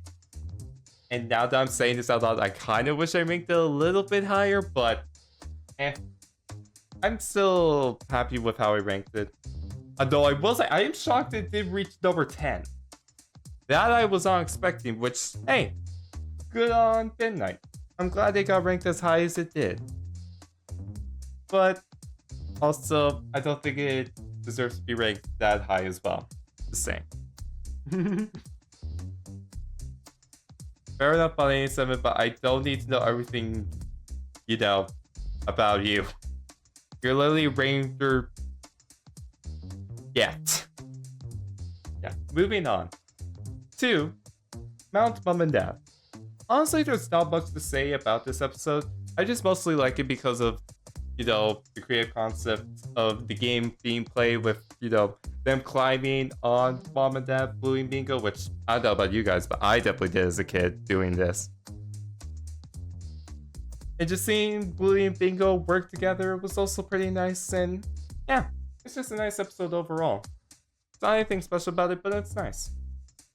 And it's not even on the Bluey best tier list, which, I mean, well, not tier list, top 100, but yeah, I can kind of see why it's not ranked this high, but at the same time, I kind of wish it was on here because I think it's a pretty nice episode nonetheless. So yeah.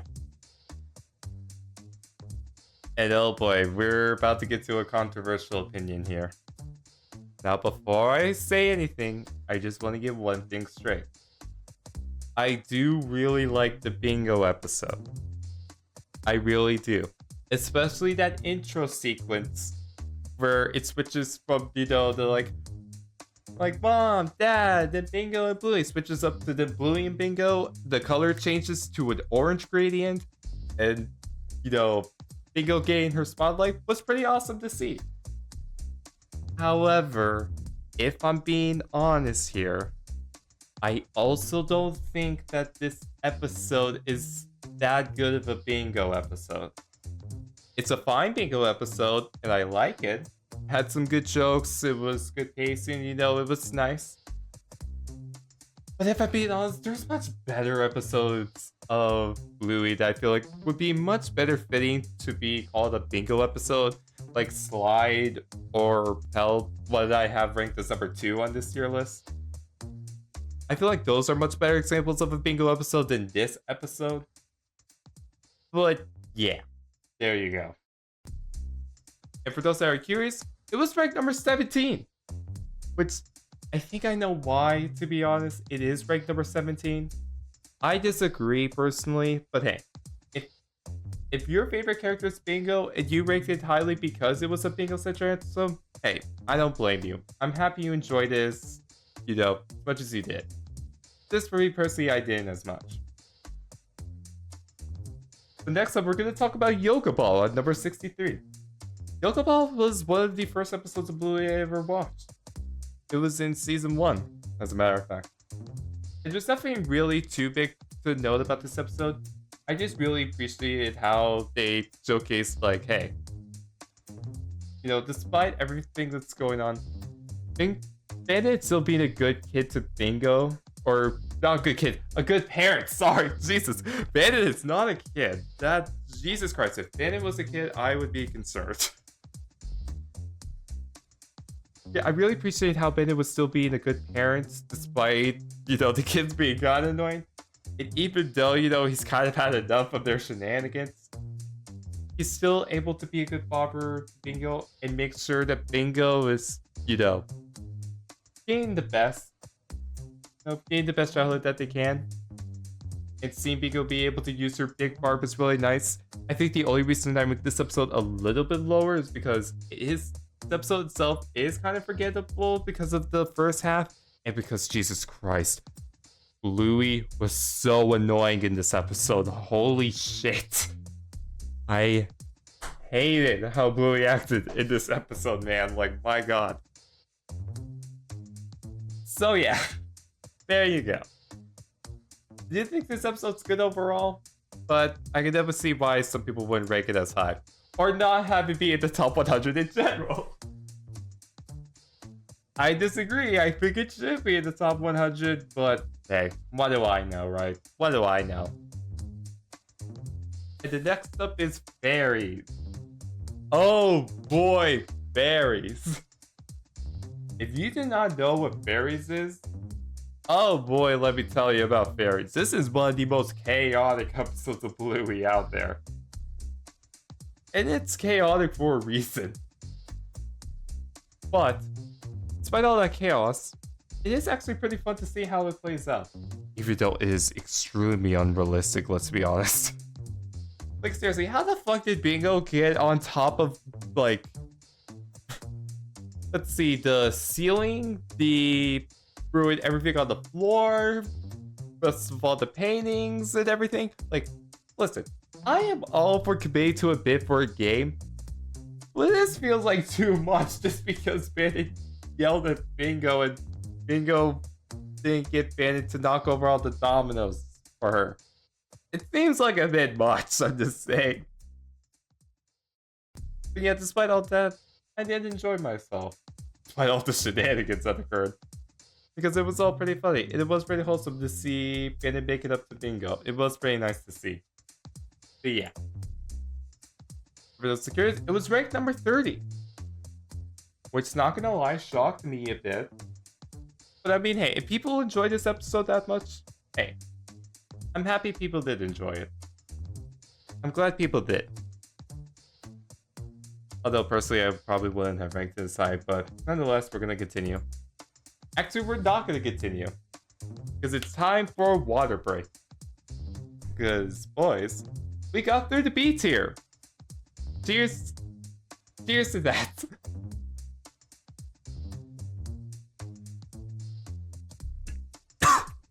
Shit. It went... it went through the wrong pipe. Water went down the wrong water pipe. And now I'm choking. Don't mind me. Don't you love it when that happens when you're just trying to drink something and, your body decides, hey, let's choke. Gotta love when that happens.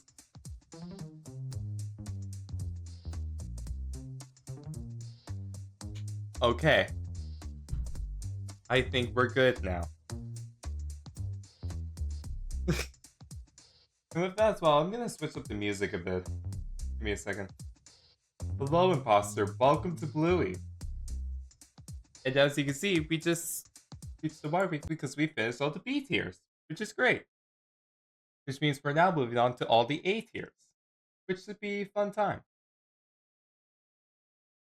But before I do so, I'm gonna switch up the music. That way it's not the same thing over and over again.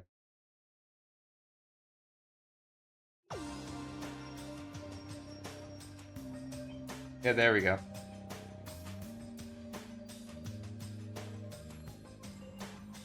You're not actually going to kill me if I don't stay hydrated. I'll let you figure that out. How about that? I'll let you figure that out. I'll let you figure that out. Wait, you say fairies ago despite you not watching the episode? The fuck? Or watch Bluey? Excuse me? How dare you? Watch Bluey. It is good. It is great. So hang on. The music is a tiny bit loud. Okay, there we go. But alright. With that, it's time to move on to the 39 A tiers. Yes, I cannot believe I'm saying 39 in A tier, which is crazy to think about, but it just shows that Bluey's that good. Just saying. Starting with the 21 low B tiers. Starting out with number 61, Easter, aka the season 2 finale to Bluey. And honestly, if you're just a kid watching this episode, there's probably not too much to note about this episode. But as an adult like me, noticing how Easter Bunny forgot Bluey Bingo, but in reality, well, okay, I guess spoilers, but Easter Bunny isn't real. I know, shocking, but instead it's like Chili and Bandit forgetting, you know, Bluey and Bingo for Easter, which is kind of sad if you think about it. But hey, at least they make it up with this episode by going on a scavenger hunt. But hey, if you like scavenger hunts, then you're gonna love this episode of Bluey. But hey, I recently did, because I do enjoy myself a good scavenger hunt. And other than that, there's nothing else too crazy to know about this episode, except for the beautiful animation at the very end when they get the chocolate back. That was pretty cool. Yeah, other than that, I did enjoy it. And I did see them... I'm sorry, I did enjoy them being on. I'd be like, hey, we're not forgettable, we're memorable. And it's like, yes, bitch, you are! But yeah. For those curious, it was ranked number 48. Same. I'm glad. I'm glad it's ranked that high. And now Ice Cream. Now this one might have some conflicting opinions. I don't entirely know for sure. But for me personally, I just rank it so high because of how unintentionally hilarious this episode is. The whole, you know, them getting ice cream just because Muffet got an ice cream, and then see the chaos that occurs when they're not able to share a lick of each other's ice cream, and then it turns into an orchestra music playing as they're trying to lick each other's ice cream while spinning around, which was fucking hilarious, let me tell you. Then they come in around to the end, and they'd be like, well, tough luck that your ice cream melted. Too bad, that's a life lesson for you. And then Bluey'd say one of my most quotable lines that I love to quote from the show. I don't want a life lesson. I just wanted an ice cream. Oh my god, I love it. Is it that good? No, not really. But to me, I love this episode just because of the chaos that ensued and how much it made me laugh. So yeah. Although I will say, tiny nitpick, I do can't believe Bandit actually gave the ice cream to the kids. That was kind of crazy to me.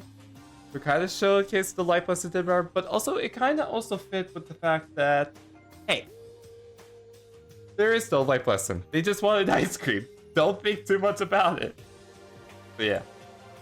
For those curious, it was ranked number 43, which, hey, I kind of agree with. Thanks for kind of agreeing with me, Bluey Fest. There's only 3 people watching the stream.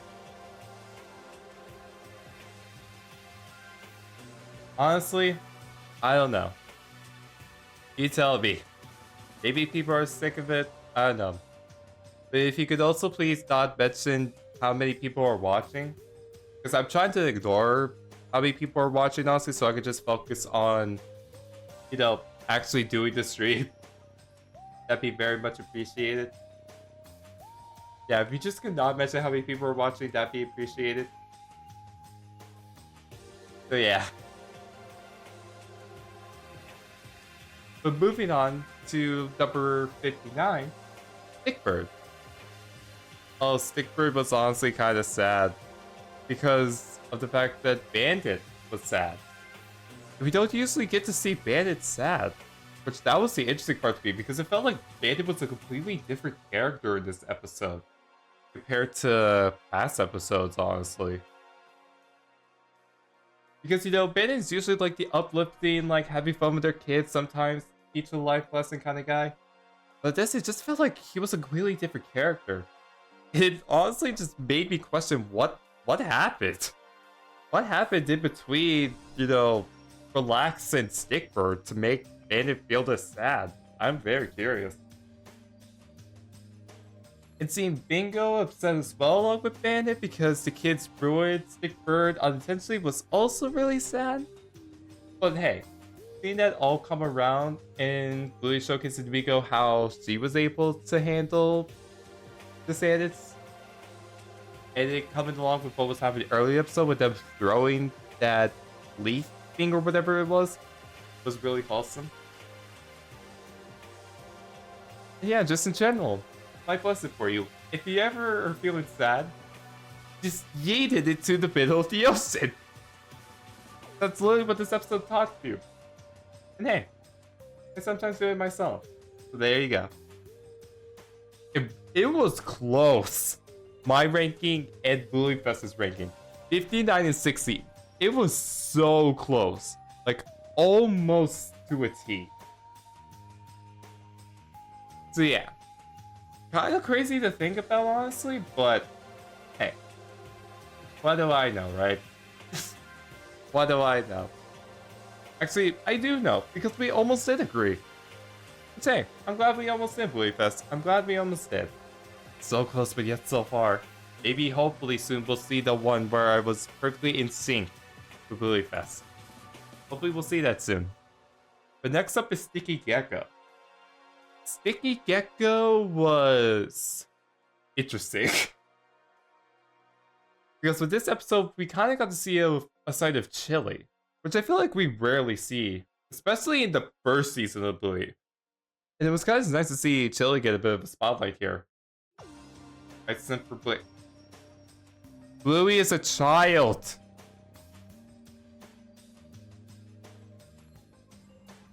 I'm sorry, but that is not okay to say. Bluey is a child. Please do not say you simp for them.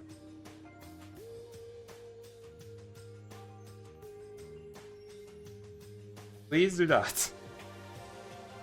Just saying. Please do not. That is not okay.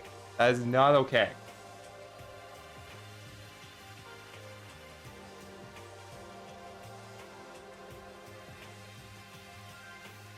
Alright. Continuing to what I was saying. As I was mentioning, it was really interesting to see Chili get an episode for once. But along with that, it was also interesting to see because I don't know about you guys, but as a kid, time as a concept was not in my frame of existence just yet. So seeing that play out in an episode of Bluey, seeing the characters on suits for that was...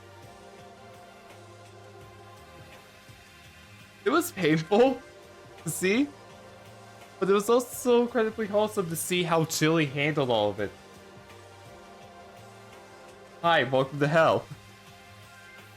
And seeing Chili be able to, despite all the chaos, and losing her cool just for a quick second, be able to collect herself, and be able to teach Bluey here a valuable lesson. Which personally, I found to be pretty nice and wholesome. So yeah. For those curious, it was ranked number 76. Which, honestly, I was not expecting. I thought it would have been ranked a little bit higher. Granted, I'm glad it's on the tier list in the first place. But yeah. Oh well. Next up on the list is Seesaw. AKA Bandit being a dick to the kids just to teach them a lesson. And also to give Pom Pom here some spotlight. Which is nice. It was nice to see Pom Pom get a little bit of recognition in this episode. Because I feel like we barely get to focus on some of the other characters. Or at least the ones outside of like Bluey's main school group. To see someone completely different come into the fray was pretty nice to see. At least to see with Pom Pom. And yeah, in general, there was nothing else too crazy about this episode I wanted to mention. Although, see, the banter with Bandit and the kids play out was pretty funny, I will admit. Bandit doing whatever it takes to, you know, keep the Seesaw down and all to himself was pretty funny to see. But yeah. And for those curious, it was not on the tier list for Bluey Fest. For the top 100. Jeez, I need to stop saying tier list. Which shocked me because I thought it would have been. I thought it would have been on Bluey Fest. But I guess not. Maybe I see something that some others don't see. I don't know. But yay, we get to talk about TV Shop. Now, if you know me, or what I've been mentioning throughout this entire stream, I love me unique storytelling. And this episode, that is a great example of that. Because using the TVs to, you know, see the kids have fun and try to figure out where Coco is was really cool and creative in my opinion. And get to see the little side stuff we saw, like, as the episode was going on, like, seeing, like... God, I forget the Bulldog's name. Fuck. The Bulldog's dad meeting up with the 3 twin brothers' mother, just them meeting up was pretty nice. You know, just like small details like that, I really appreciated it. And just in general, I don't think this episode is that great, but it is still pretty good in my opinion. Just because of that unique storytelling. Yeah. And it's ranked number 40, which is kind of close, but not too close to my ranking. But yeah, I'm pleased we kind of agree, Bluey Fest. Like, I'm glad we kind of agree.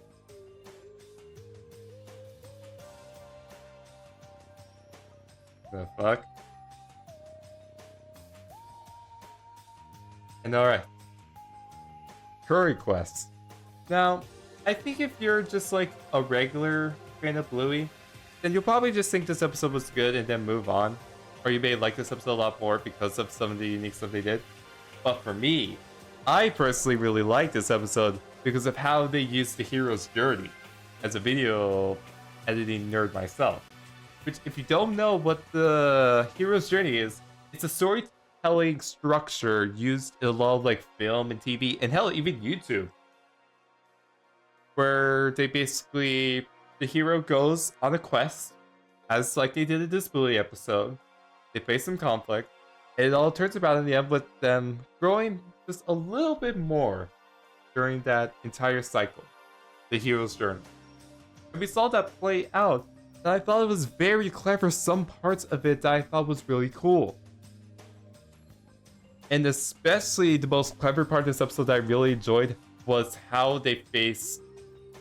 I forget what it was. Was it like a crow? Was it... You know, when they were facing against the bird originally, right?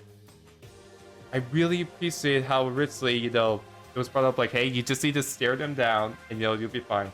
But once, you know, you're walking backwards, you can't really look at them, so you have to kind of run. But them learning from that, and then due to all the face paint that happened earlier, once they head back again, they learned from that. And so when they turned around, they had, you know, the face paint on the backs. So with the these, oh my god! Oh my god. And Well, this is very creepy. Don't get me wrong. It was also very smart of Bingo to have, to have this happen. And I just appreciate smart storytelling like this.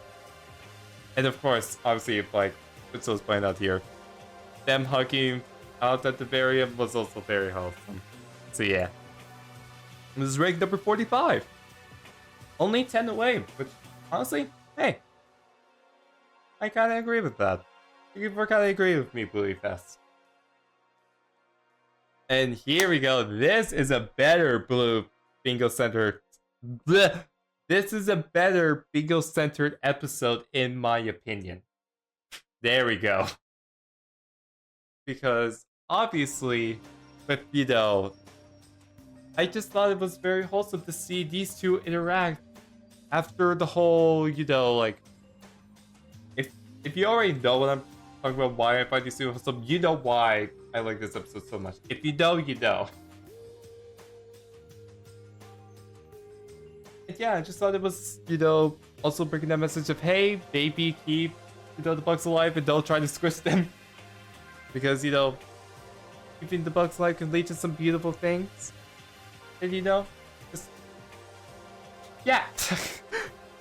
God, my brain was kind of shutting down there for a second. But yeah, I just really like this episode because of the interactions with these two. And I thought it was incredibly wholesome. Yeah. And Bluey is kind of great. They ranked it like 11 lower. But it's kind of like still similar, which, hey, I'm happy for. Oh man, relax. Do I have a lot to say about you? Now, I don't know about you guys, but for me, personally, I have such a hard time trying to relax. So this is a VTuber model. Because I feel like no matter what I do, I just cannot fully relax. I always feel like I have to be working or doing something and not be lazy. Even though when sometimes I finish my work for today and I get to relax, I can't because of my brain just being dumb like that. And seeing, Chili also struggle with that, I honestly kind of resonated a lot with her because of that. But also to see that all turn around and seeing how like Bingo and Bluey are relaxing here, how they were able to use it, and Chili then taking notes, and then she's able to relax by just going with the flow. I mean, at least for me personally, that showed me like, hey, maybe all you need to do to relax is just take it all in and just going with the flow, I just personally really liked this episode because of that. And I do hope we get to see more episodes kind of delve into like, stuff that may be kind of more relating. Relaxation. It's having the kids teach the parents sometimes, stuff that probably they haven't learned themselves. Like another episode that we'll be getting into later on. Oh shit, right. And for those curious, he was ranked number 44. Not only 9 away from my ranking. Which, hey, I kind of agree with. Thanks for kind of agreeing with me, Bluey Fest. And I'm glad you like the stream. I'm glad you do.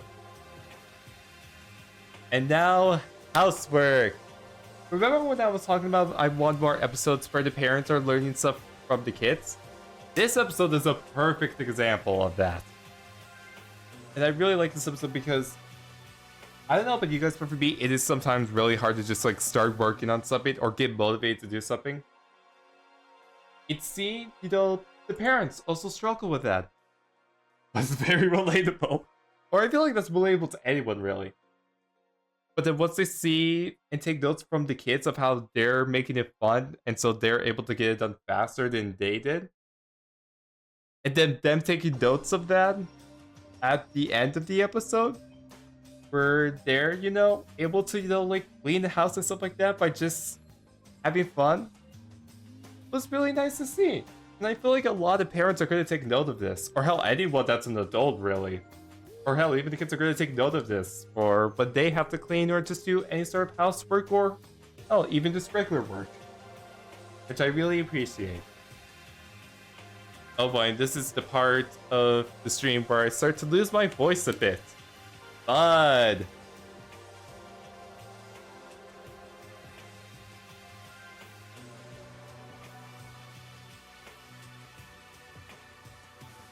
Yeah, stay hydrated. Yeah, for those curious, it barely made Bluey Fest. It barely did at number 98, which shocked me, honestly. But I can also kind of see why some people wouldn't rank this episode as high. But for me, I just think the message here is why I rank it so high. So yeah. And now, Dad Baby. If you didn't know this episode of Bluey existed, I would not have blamed you because, for those who don't know, it is banned on Disney+. You cannot watch this episode of Bluey. I had to create an Amazon account and buy the episode myself in order to watch this, just for this tier list. You can thank me later. But yeah, honestly, I kind of wish this episode was not banned. Because not only is this episode just really funny in general, but seeing how, you know, how a birth is played out, or them, you know, playing, you know, Bandit literally giving birth and experiencing that circle and be able to, you know, understand Chili's perspective of, you know, having a baby. Oh man, that was insane to watch, but also very funny, but also pretty cool to see. And dude, shot of when the quote-unquote baby's born, Bingo was born, and just Bandit seeing the beautiful Bingo that popped out, and the animation gets all beautiful and just nice. Just God, I love the moments where they just switch up the animation and make it so beautiful. I love it. I love it to bits.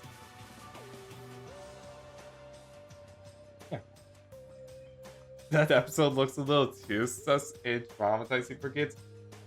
Bitch, kids can handle anything, okay? Hell, it was released on Australia with high praise, okay? Calm your tits. If Australia can handle it, America can handle it. America! And Disney Plus can handle it as well. Disney Plus, stop being an oversensitive bitch and release this episode to Disney Plus, damn it! Release it, you cowards!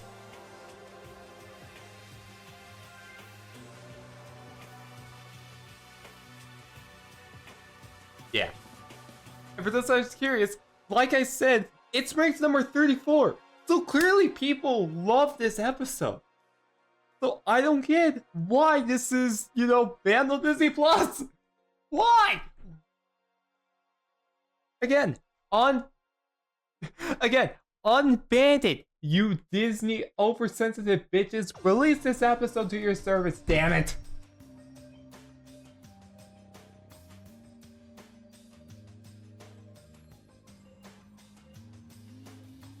You coward? Sure. Moving on to now the 50th episode, and now we move on to top 50. There we go. And to start off the top 50, we have Mini Bluey. Oh man, Mini Bluey. This, if there was an episode to create cursed images from, this is that episode. Because it has created so many cursed images that have come out of the entire show. Because, let's see here, we got Bingo here, colored as Bluey, which is so uncanny. And then we see Bluey colored as Bingo, which was also uncanny. Just to see them also, but also seeing them two try to act like each other and just pointing out everything about each other, everything about their characters was pretty funny. But also, as cruel as it was, seeing, you know, Bandit kind of be like, man, I wish it could stay forever when Bluey turned to Bingo, and obviously Bluey being hurt by that, which honestly, Bandit, kind of a dick move. Wish you didn't say that. I wish you did try to, you know, double down on him. That was an even bigger dick move. But I mean, hey, it turned out well in the end, and you know, at least Banner got his comeuppance with, you know, Bingo scaring the ever-living shit out of me. Which, let me tell you, originally there was part of this episode that was censored on Disney Plus or like edited out of Disney Plus. And honestly, this is one of the few times that I'm glad Disney Plus actually like cut down on something, because it actually made the reveal of how Bingo looked when they jump scared Bandit much more funnier in the process. Or at least to me it was. Yeah, overall, this episode is just chaotic, but I love it for that reason, and it's a pretty fun and memorable episode because of that. And for those of you, it's ranked number 35. So clearly people really enjoyed this episode, which I can totally see why it's ranked number 35. I disagree a little bit, but just by a little bit, you know? I can definitely see why it's ranked as high as it is on Bluey Fest. Don't ever play Among Us VR. I will probably be eventually, but not right now. But moving on. The Christmas Swim. The better Christmas episode from Bluey, in my opinion. But yeah, mostly this episode was just pretty nice to see actual Christmas play out. Or like, you know, what happens after Christmas. And see, you know, the... Frick, I forget the doll's name. But see the doll go through everyone in the healer family. See the chaos ensues. That was pretty fun and enjoyable to see. Wasn't anything special, but it was pretty cool to see. But I will say, seeing Husky and Frisk, Uncle Rad and Frisky, there we go. Seeing them in an episode, and then as boyfriend and girlfriend, which shocked me, was really awesome.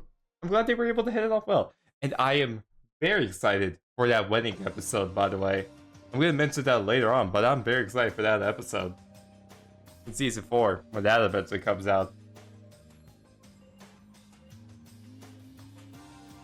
But yeah, and then seeing that wholesome moment of just like, hey, well, they basically a bit rough at first, but give them a chance from Frisky, just from personal experience, I thought was also really cool.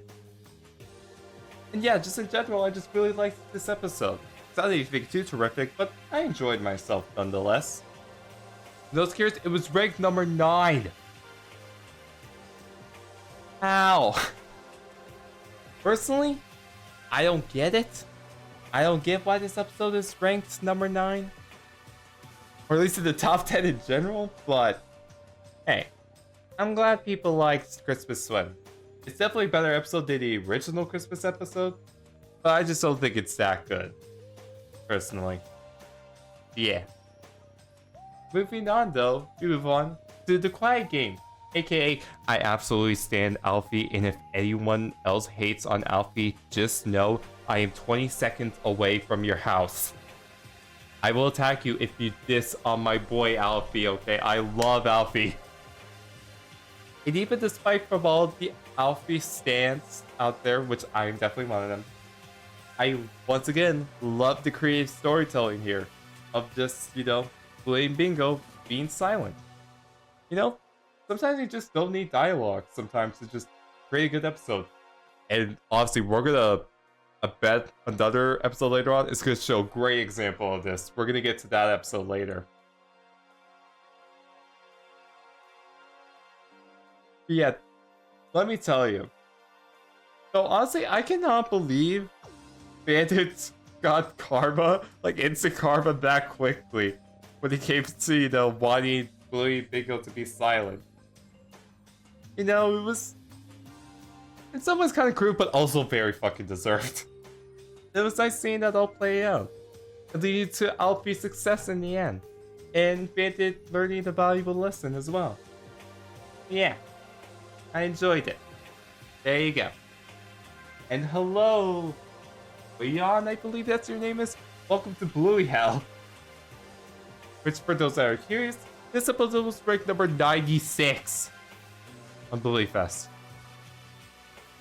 Oh my god, it almost did not make it in. But I'm very glad it did get added to Bluey Fest. Even if it was just barely. I think it should be ranked higher personally. But hey, that's just me. And with that, we move on to the introduction of Uncle Brandon Bensky, yeah?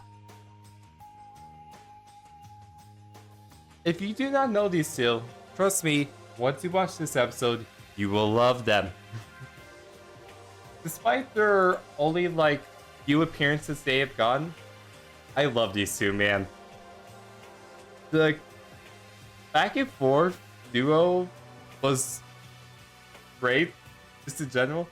And just seeing them be able to like work together and be kind of at each other's throats for some of the but it turned into a nice, loving relationship, which will then turn into the wedding episode later, which I know I mentioned it last time when I mentioned these two, but I seriously cannot wait for that wedding episode, dude. You have no idea how excited I am for season 4 and that episode to come. Just saying, I cannot wait for that episode of Bluey.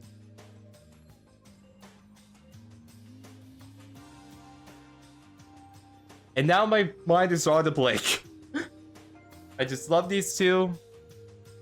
And I just think, them being loving and caring was very nice. How can I get out of Bluey Hell? You can't. Welcome. Please enjoy your stay, because you cannot leave. And yeah, I just really like this episode overall. I really do. Surprisingly, my breaking with Bluey Fest is only 5 away. That was shocking to me. And I'm really glad that, honestly, me and Australia kind of agree. We're really close. So hey, Australia, I'm glad we could reach an agreement. I'm glad we could. The next up on the list is Granddad. Oh man, this episode was deep. This episode was deep.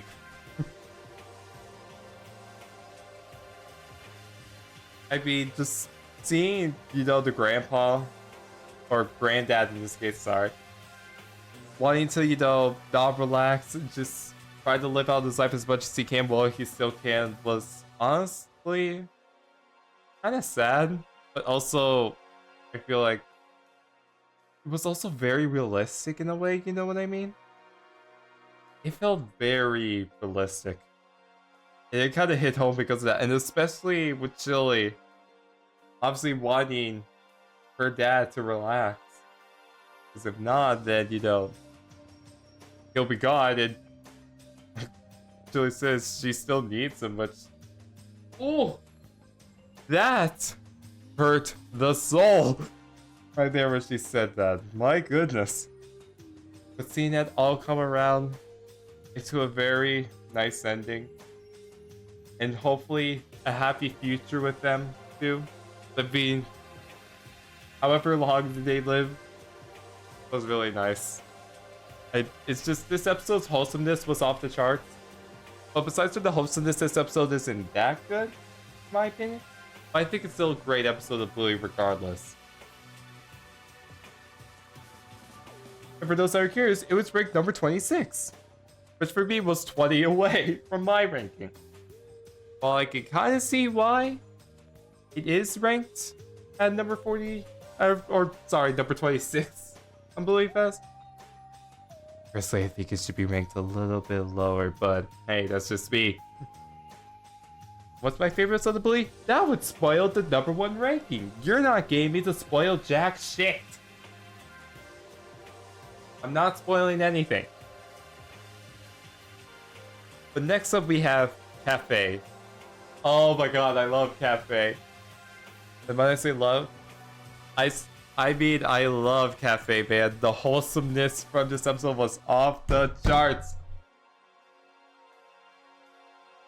See, God, why must I forget their names? Why am I so bad at remembering names? Don't you hate it? I don't know if I'm the only person that does this. But for me personally, I hate the fact that I cannot remember names that well. I hate that. I hate that. Back to what I was saying. The story progression of seeing... I should probably be more chill in my reactions. At least for the VTuber. But seeing the progression of Betty, you know, just kind of just knowing the, you know, dad of her child.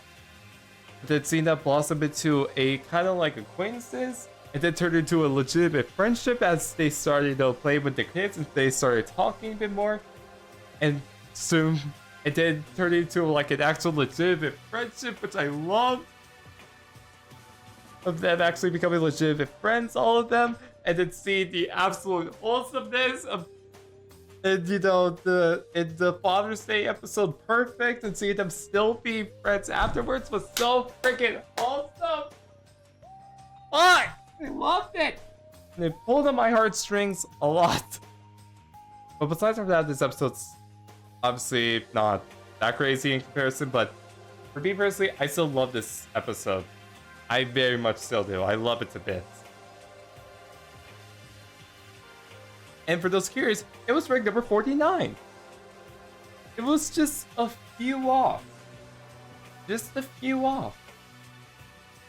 Which shocked me, but honestly, I'm glad we, you know, we pretty much were in agreements, Bluey Fest. I'm glad we could be in agreements. I'm glad we could be.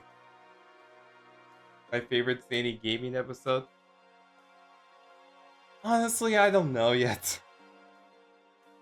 You know, honestly, my favorite episode will probably be an episode that's not released yet that I was a part of, which I will not spoil for obvious reasons. There you go. There you go. But moving on, we are now going to talk about the pool. Oh, the pool, man, the pool. The pool was such a nice episode, man. And the whole, well, not wholesomeness, but there's honestly, like, in comparison to some of the other episodes, really just not too much to write home about this episode. But I think what helps me at least rank this episode high is because of how iconic this episode is. Because, for those who don't know, this episode of Bluey in particular, what I personally really liked about this episode was the message of, hey, while you may not like the boring stuff is needed. And to me personally, I feel like that is a lesson that needs to be hammered into people's brains much more. Especially my brain, let me tell you. Let's just be. As hard as it is sometimes to do some of the, you know,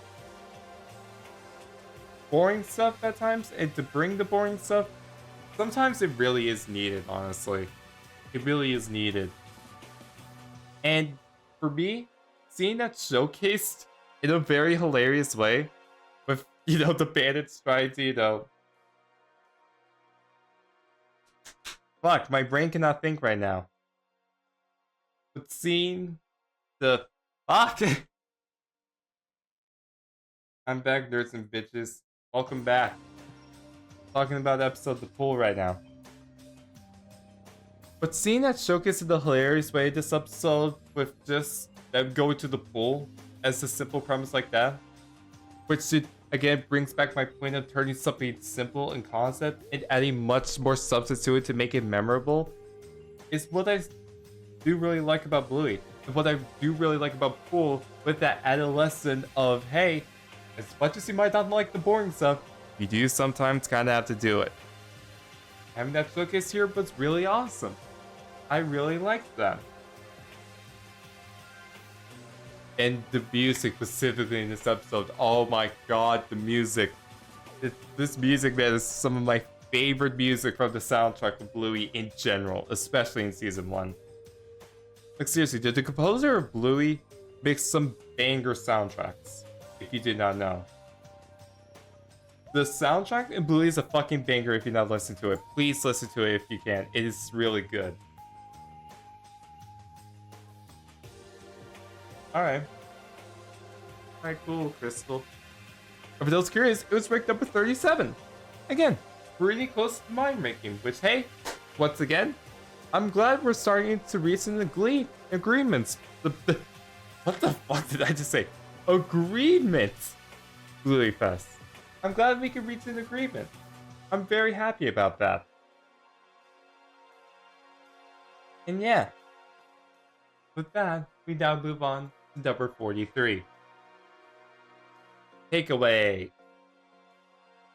Oh man, honestly, this episode I just watched before I started doing the stream. Not gonna lie.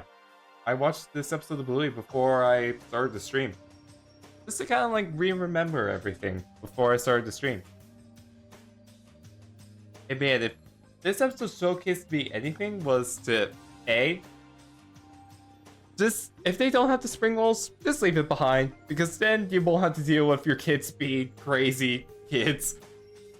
So secondly, how much could go wrong just in a matter of 5 minutes with the kids? Which was shocking to me. But also that added message at the very end.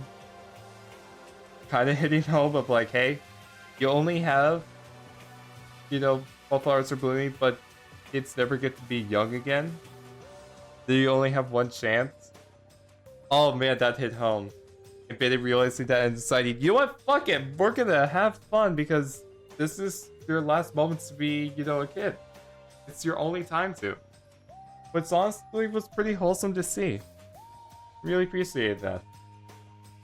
But other than that, there's nothing else too crazy to take away from this episode. Or take away. Ah! And yeah, I just, in general, just really like this episode. Yeah. For those curious, it was ranked number 28 on Bluey Fest. Which, hey, I can kind of agree with, but also kind of disagree with. But hey, I am glad it is ranked pretty highly. Or at least looked at pretty highly. And then the beach. Oh man, the beach. Honestly, the beach episode was just such a vibe. There's nothing even like too crazy to mention about this episode. It was just a vibe. Seeing Bluey just walk out on the beach and encountering some crazy stuff while doing so, and facing her fears, which was pretty cool. Oh hi Nico, how you doing? I'm just talking about the beach. And how, this episode is just such a vibe. And yeah. And also seeing Bluey be able to understand, why, or Bluey be able to understand why her mother does enjoy just going walking out by herself. And now understand after seeing that for herself was pretty cool and wholesome as well. And yeah, just in general, I just love the wholesome vibes in this episode. I really did. Tired? Trust me, I'm the one that's tired, bitch. Just saying. And for those curious, it was ranked number 70. Which honestly kind of shocked me a bit. I know I keep saying I'm shocked. I should probably keep like a counter or something of how many times I say I'm shocked by something. So, yeah. Josh, what the fuck are you doing there? There was a whole entire Bluey live performance where I was, dude, invite me to that, please. Please invite me to them. And yeah, honestly, I disagree with Bluey Fest. I do wish this episode was ranked a lot higher. Yeah. But before I move on, I'm gonna take a quick sip of water. Stay hydrated.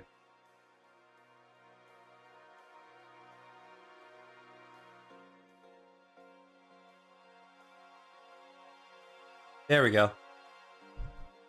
And moving on to the next episode, which is Peppermon. Oh man, this episode is honestly fucking hilarious. Because, as sad as Bingo was, not being able to go to Chloe's party, but seeing that turnaround, and Bingo's like, I'm gonna have my own fall and cause,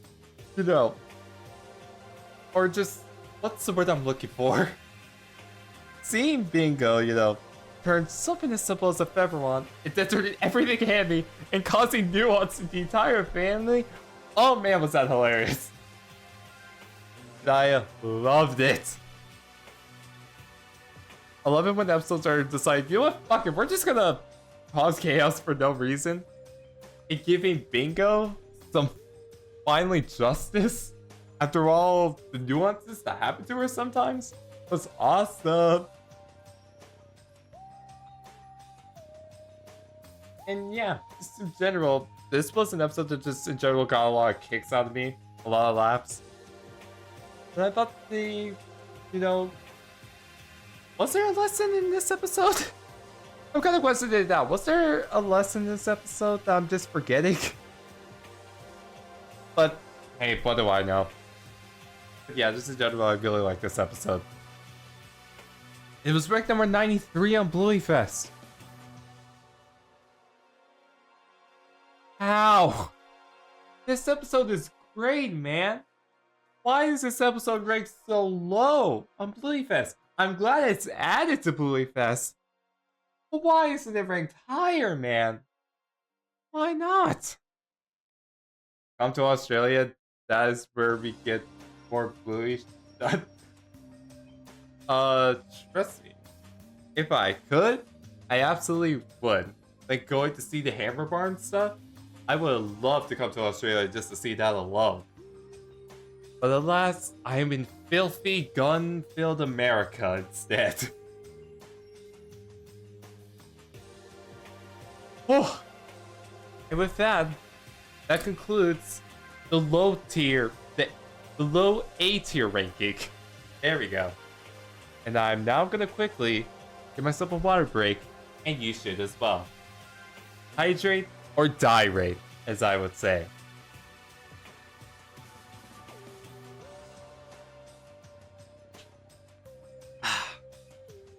There we go. And with that, let's move on to the 18 high A tier. These are the episodes that were honestly very close to get into S tier. But for me, I decided not to because I just don't think they're that good to be deserving to be in S tier. They may be great episodes of Bluey, but they're not incredible episodes, which is where I put all the S tier stuff. Yeah. Let's go ahead and start the 18 high A tiers with Facey Talk. I've said this before, and I'll say it once again. I love me some creative storytelling. And I will clap as much as I want, damn it! But seeing the chaos that Muffin is creates, no. I don't know about you guys, but for me personally, I'm a Muffin lover, not a Muffin hater. And seeing the chaos that ensued with Muffin?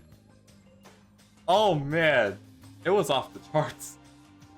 And seeing the creative storytelling, seeing them experiencing all of this just through an app was honestly pretty cool. I'm not gonna lie. And seeing the parents of Uncle Stripe and Aunt... Fuck, I'm forgetting her name. Seeing them coming together in agreement after originally being in disagreement with the parenting styles, seeing them come together into an agreement to try to stop Muffin and see them work together was pretty cool to see at the very end. But let's be honest, the only reason I ranked this episode so high was because of Socks here doing their adorable thing with drawing all the flowers and the skies and everything. I am a Socks stan, and I sincerely hope soon to get a Socks-centered episode very soon. We do not have enough stuff featuring Socks. We have enough that features Muffin, but not enough that features Socks. Can we please get more stuff with Socks, please and thank you, besides that one short? If we can, that'd be great. For those curious, it was ranked number 15. Which showcased to me, like, hey, a lot of people also really like this episode, which I'm happy with. But in general, I decided not to rank it as high because of my VTuber model. No, it's not because of that. I mostly rank it lower just because seeing the phone fall into the pool was hurtful. And while, I am glad they were able to figure out the, the whole parenting stuff, I think this episode probably would have been a little bit better if I probably would have ranked it in S tier if they were able to stop Muffin completely, be able to put her in timeout as, they would have anyway. But seeing them throw that phone in the pool was kind of unnecessary in my opinion, and I feel like it wasn't really needed. But yeah. But yeah, moving on to Fruit Bat. Fruit Bat was honestly a really nice episode of Bluey. And it's one of the first episodes of Bluey as well, which was very interesting. Seeing Bluey wanting to become a Fruit Bat, and antics that came because of that. And obviously we got the funny bit of Bennett playing this game with his kids, which was hilarious. But the main reason I do rank this episode as high as I do is because of... Oh man. God, I love this segment so much. The dream sequence Bluey has, where she's just flying around like a fruit bat, having a grand old time. And then the music that plays as well is so good. I just love the music in this episode so much, especially the dream sequence. And yeah, those two main points are why I have this episode ranked so much. If it wasn't for that stuff, I probably would have ranked it a little bit lower. There you go. For those curious, it was ranked number 54, which kind of shocked me a bit. There you go, another shock word being added to the counter. There you go. Then next up, speaking of beautifully done episodes, next up is The Creek. Oh man, I love The Creek. I honestly love this episode just because of, at least for me, how beautiful The Creek is. The Creek itself feels like its own separate character, and I love it. Seeing the different types of animals and the beautiful music that flows along with it, along with the beautiful animation with the coloring and the movements, and just, oh, so beautiful! And not gonna lie, it almost made me want to go outside. Which was shocking to me because, at least for me, I'm not a guy that I usually like staying inside, but this episode almost made me want to go outside. Which, if you watch this episode, you'll probably understand why I'm saying this as well. But yeah, in general, I love this episode. But if I'm being real, I don't think it's as good to be S tier because, besides from all the beautiful Creek stuff, it's just a regular episode of Bluey. But yeah, I do love The Creek regardless, and I think it's a great episode of Bluey. Calm down, Google Slides. And... hang on. And the other beautiful thing about this episode is that with Bluey Fest, we agreed hand in hand that it should be number 38. I finally found a ranking that we in Australia basically go hand in hand and agree with fully. It's ranked number 38 in the top 100, and I am so happy about that. I finally reached victory with Australia. Let's go! This is the only time I'm ever going to be in literally the same wavelength as Australia / Bluey Fest, and I couldn't have been more happier. I'm glad it at least happened just once. So yeah. But next up is Muffin Cone. If you do not know about Muffin Cone, oh man, let me tell you about Muffin Cone. Muffin Cone, at least for me personally, this felt kind of cruel to Muffin. In a hilarious way, to be fair. But the only reason they were kind of cruel was to teach a very valuable lesson that I feel like both the kids and adults can learn. Is that sometimes he kind of do stuff that we just can't control. The thing we can't control with Muffin, showcasing that she cannot stop sucking her thumb. Sorry, I mispronounced there. My apologies. But also, Trixie, that's her name. Jesus, Trixie. And Trixie trying to control, her eating habits. But clearly breaking. And, eating all the chips. I swear, Chili must have done that on purpose. She had to have done that on purpose. Which, trust me, very smart move, Chili. But also, wow. Trying to teach Aunt Trixie a lesson, goddamn. But even despite all of that, seeing Muffin and the kids be able to work around the cone into something very beautiful was also very awesome to see. It's showcasing like, hey, even if originally something, is kind of bad, you could turn it something into a positive. Which I thought was also a very beautiful message to add along with the message of, hey, you sometimes can control stuff, and someone shouldn't have to face consequences because of that, unless it's something that is does need to be controlled. Like, here's an example. For me, personally, I have, the urge to just grind my teeth constantly. I don't know why, but I can't control it. Similar with lip biting. I bite my lower lip constantly, and I cannot control it. But this episode, in a way, kind of showcased me, hey, you don't need to feel bad about that. Sometimes you just can't control stuff. And I really appreciated that. There you go. And for those curious, it was ranked number 69. Ah! But also, I can kind of see why it's ranked a little bit lower. Well, at the same time, I think this episode should be ranked a lot higher. But come on, Muffin Cone's great, alright? Come on. And then next up is exercise. Now, honestly, this one could be due to recent.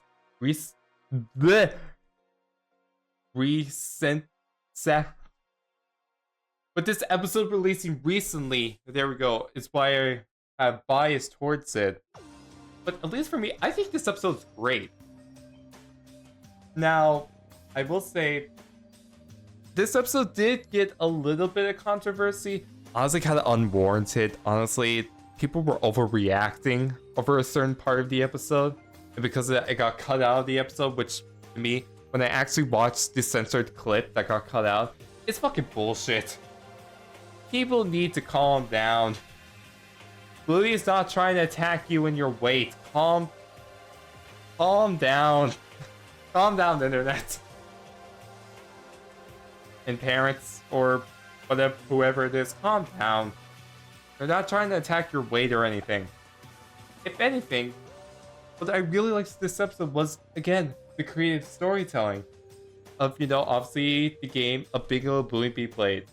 But what I especially loved was how they were able to incorporate their play with Bandit's workout. And see Bandit get a legit good workout by just letting the kids do their game with, the whole, like, ah! And that's fake!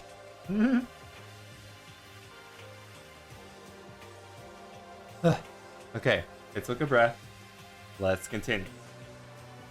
Like, for example, doing the whole elevator and having Bandit try to lift up Bingo and Bluey was a good exercise. Obviously, doing some... Is it head-ups? Or it's not push-ups. Is it like... Oh, is it sit-ups? Seeing the sit-ups and, just them having... Bluey and Bingo having a casual conversation was pretty creative. And my favorite part of the workout was either the roller coaster segment, where they were on a quote-unquote roller coaster, but it's just Bandit swinging them around, getting some good exercise. And, as well, seeing them play... I believe it's just like ping pong, right? And having Bandit beat ping pong so he could run back and forth was honestly really great to see. I really liked the creative storytelling and the creative ways they did the workout. Yeah, that was the main reason why I really liked this episode. Give it up for day 4. Yippee! Yippee! Yeah, yeah. I don't know how we reached day 4 lab. Don't question it. Just roll with it. Just roll with the punches. That's what I learned. Just roll with the punches. And just move on with your day. Yeah. And for those curious, it was not ranked at all on Bluey Fest. How? Seriously, how? Honestly, I thought this would have been ranked, maybe not highly, but at least it would have been on Bluey Fest. But it wasn't. That caught me off guard. Because I really liked this episode, but maybe that's just me. Maybe I see something in this episode that other people don't. I don't know. I wish it was ranked on Bluey Fest. Just saying. Just saying, Australia. Also nice, you're packing for a trip. And now, at number 35, we have The Weeknd. Okay. Honestly, there's a specific reason why I have this episode ranked this highly. And it's not for the reason you think. I will admit that sometimes the animation can look a bit weird in this episode. In the grand scheme of things, this episode doesn't have anything special or kind of crazy that makes it super great. But for me personally, I have it ranked so high is because, for me personally, this was the episode that made me continue watching Bluey past the original, like, 10 or so episodes I was gonna originally just watch of Bluey. Because the episode going just fine as it is was pretty cool, but nothing in the past episodes as well kind of shocked me. Aside from episode 1, which we'll get into later. And just seeing the moment where Bingo sees the leaf bug, which is an actual bug, by the way. I did not know this. There's actual leaf bugs in real life that are, well, bugs that are camouflaged as leaves. I did not know that, and seeing the actual images freaked me the fuck out. They made it much cuter in Bluey. I don't know how, but they did. And then just seeing the music slow down. And seeing the animation turn into this beautiful... Like, I don't know how exactly to describe it, but it's beautiful and I love it. The colors, the shading, the movements, and everything just looks so majestic and almost magical. Like, I'm specifically talking about this screenshot here that I have right here. I'm talking about this scene. It is so beautiful, man. And even after all of that, what helped tie it all together, in my opinion, was seeing, even despite, Bennett was just, be, a father figure for Bluey, and, obviously not needing to see the leaf bug or whatever. But seeing Bennett still legitimately apologize to Bingo for not being there, for, what she was calling out to him. Which, honestly, I cannot believe he actually apologized for that. That was shocking. Also seeing him be able to turn it around with, hey, you want to know secret though with the, statues, and be able to cheer Bingo up just like that? Which showcased to me how good of a parent Bandit is. Holy shit. And yeah, just in general, this episode was the one that made me continue watching Bluey past like the 10th episode mark. Because if this episode wasn't as good as it was, I don't know if I would have continued watching the rest of the episodes of Bluey, if I'm being honest. I don't know if I would have. But this episode was so good that it made me want to continue. And for that reason alone, I have it ranked high for that reason. And it does upset me a little bit that it isn't on Bluey Fest at all. But I can kind of see why, to be fair. I can kind of see why this episode's not on here. I disagree, and I think it should be. But, yeah, I'm not really gonna argue why. And oh boy, the dump. Hold on, I need to change the music for this one. Because at least for this one, man, this episode hit me in the feels.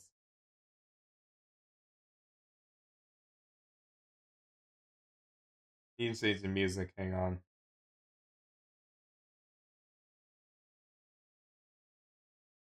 Is this a background music?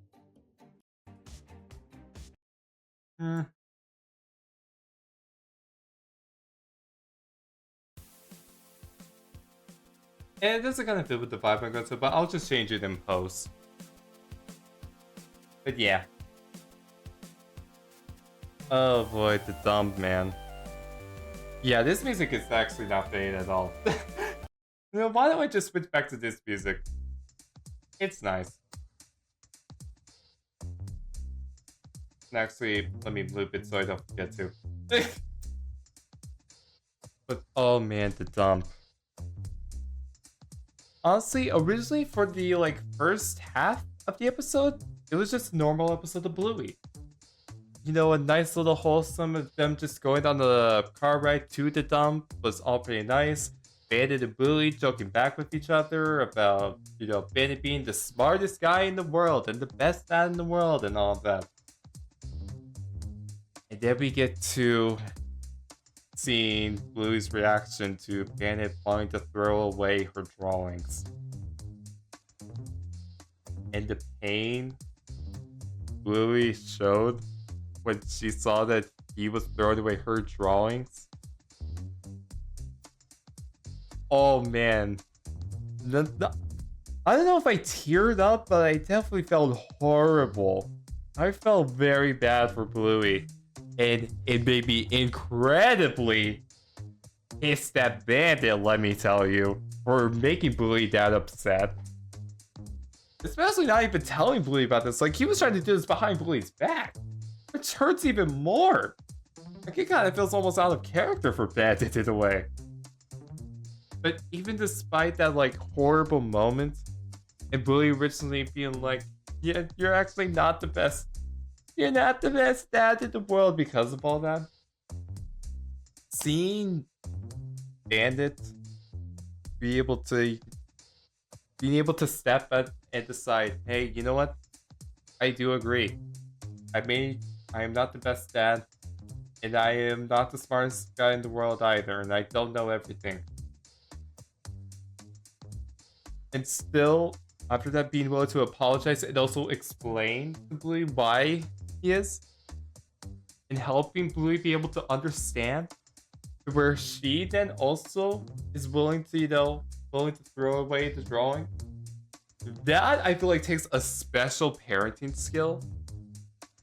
And that kind of writing for fucking Bluey was honestly really cool to see. And that turnaround and that great parenting just made me appreciate this episode that much more.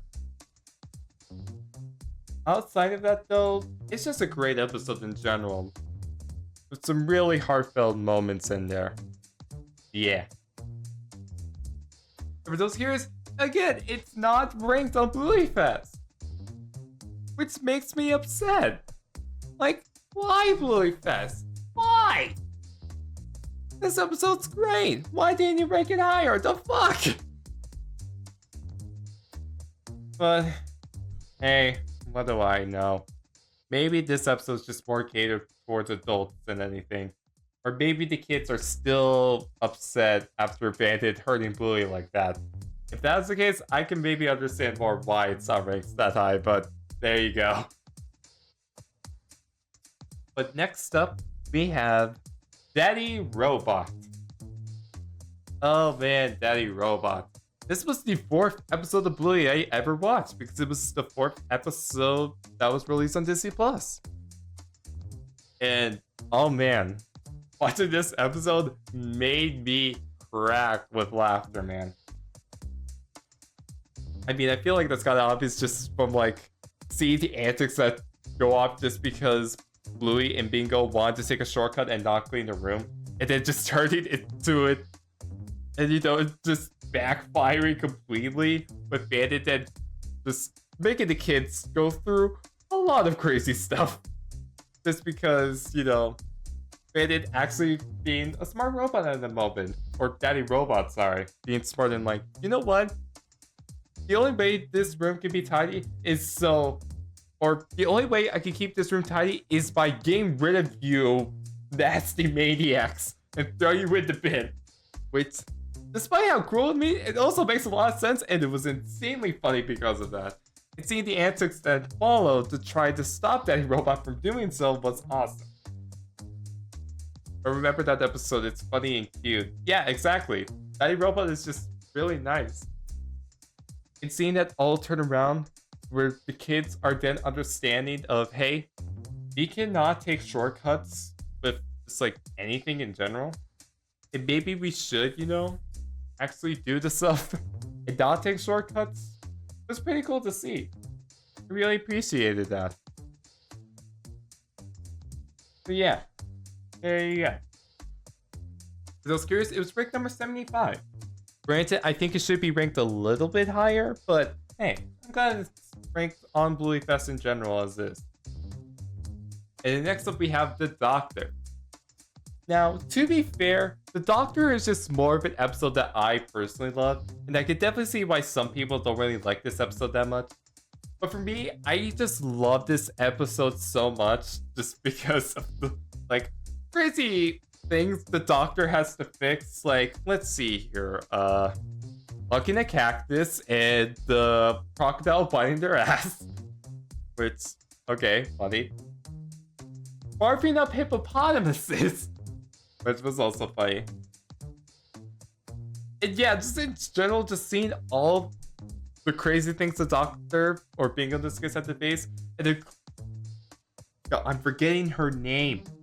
But seeing, you know, the dog that wanted to come in but not being able to get it because of the worst stuff that's happening to other patients was both funny and kind of sad. But also seeing that all turn around where, you know, she's able to make everyone in the waiting room laugh with that tail trick, which honestly, how the fuck was she able to do that? That was very impressive. And it all turned around to where she is then able to go see the Doctor. It was pretty cool to see. Now that I'm saying this all out loud though, I can actually see myself in, like, maybe in the future ranking this episode a little bit lower. But for me personally, it's probably one of the more funnier episodes of Bluey, and that's why I have it ranked this high. But maybe on, like, a redoing of this tier list, maybe I would rank it, like, a little bit lower. But yeah. And for those curious, it wasn't ranked on Bluey Fest at all, but hey, fair enough. I can see why. It's more just for me personally. Oh god, the show. Oh fuck the show. I'm actually not gonna say much about this episode because I want you to watch this episode for yourself to see why I do like it so much. But to try to not spoil why, you know, I do like this episode so much, just in case you haven't seen it, I will say, if you know, and you have seen this episode, you know why I have it ranked so high.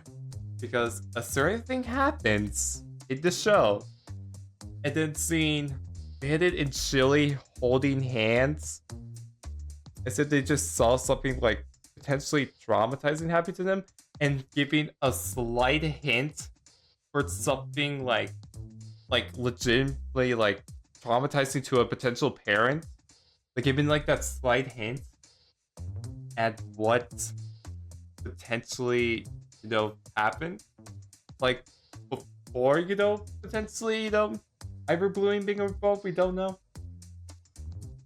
Oh, that baby stop and put my hand over my mouth and go, holy shit, they actually went that far. Holy shit, they actually did went that far. I cannot believe they went that far. But even then, still seeing the show itself was pretty funny. It's seeing how Bingo was able to pick themselves up after everything. Doing the whole, like, thing that Chili taught her was really wholesome. And of course, I ranked this episode as highly is because we got to see Bandit hit a baby outfit. That's not the main reason why I have it ranked so high, but come on, that scene in particular got a really big kick out of me. I laughed really hard at that moment. And yeah, just in general, this is one of the better episodes of Bluey, and it's why I have it ranked in high A tier. Out of all the episodes, I have seen clips of this one specifically. Oh man, don't spoil what happens here. Just don't. If you have not seen this episode, specifically, I want you to watch this one. Because, fuck, it's deep. And I don't mean that just because, yeah. Just watch it if you can. It's a really good episode of Bluey. Which makes me that much more upset. It's not a Bluey Fest. What the fuck? I get it, this episode's more like something for the adults, I guess. But even then, I am shocked. There goes another one. There's another one for the counter. I am shocked this episode is not ranked on Bluey Fest at all. I would have maybe understand if it was ranked a bit lower on Bluey Fest, but not being ranked at all is... What the fuck? This is bullshit. And yeah, with that also means we're down to the top 30. Which, I'll be honest here, you might hate me for this, but I'm gonna stop here for today. I know, but for me personally, I want to make sure I have the voice and all the energy needed to do the final top 30 episodes, especially for S tier. I want to make sure I'm able to talk as much as I can about the last 30 episodes on this tier list. The top 30 for me. And so yeah, we're gonna stop here, and I will see you on the final day of this ranking. Which, for the audience, it's happening right now. Welcome to the final, yes, final day of ranking every episode of Bluey ever made. Jesus Christ, I did not think it would take 5 days. Or 4 days if you don't count the third day. How the fuck did we get here? Like, I originally thought it was just gonna be this one huge stream and that was gonna be it. How the fuck did this turn into 4 to 5-ish streams? How the fuck? But you know what? Oh god, there's the eyelash in my eye. Ah! Gotta love it when that happens. There we go. I don't know how the fuck that happened. But hey, I'm glad we all made it through it. Somehow. Because Bluey's long? That is true. Bluey is a very long series. It will continue to be as long as needed. But as long as the quality's good, I'm not complaining. So I will probably get into that at later on the stream. How long it has gone on. It's crazy to think about. Alright. With that, shall we begin the finale of the Bluey tier list? Starting out with number 30, and then we're continuing on from there. Which means we only have to go through the final high A tiers, then just the S tiers. That's it. That's all we had to go through. And hello, Weechi. Welcome to Bluey Hell. Well, it's not hell because it's Bluey, but yes. Jesus Christ, this VTuber, man. Jesus Christ. Alright.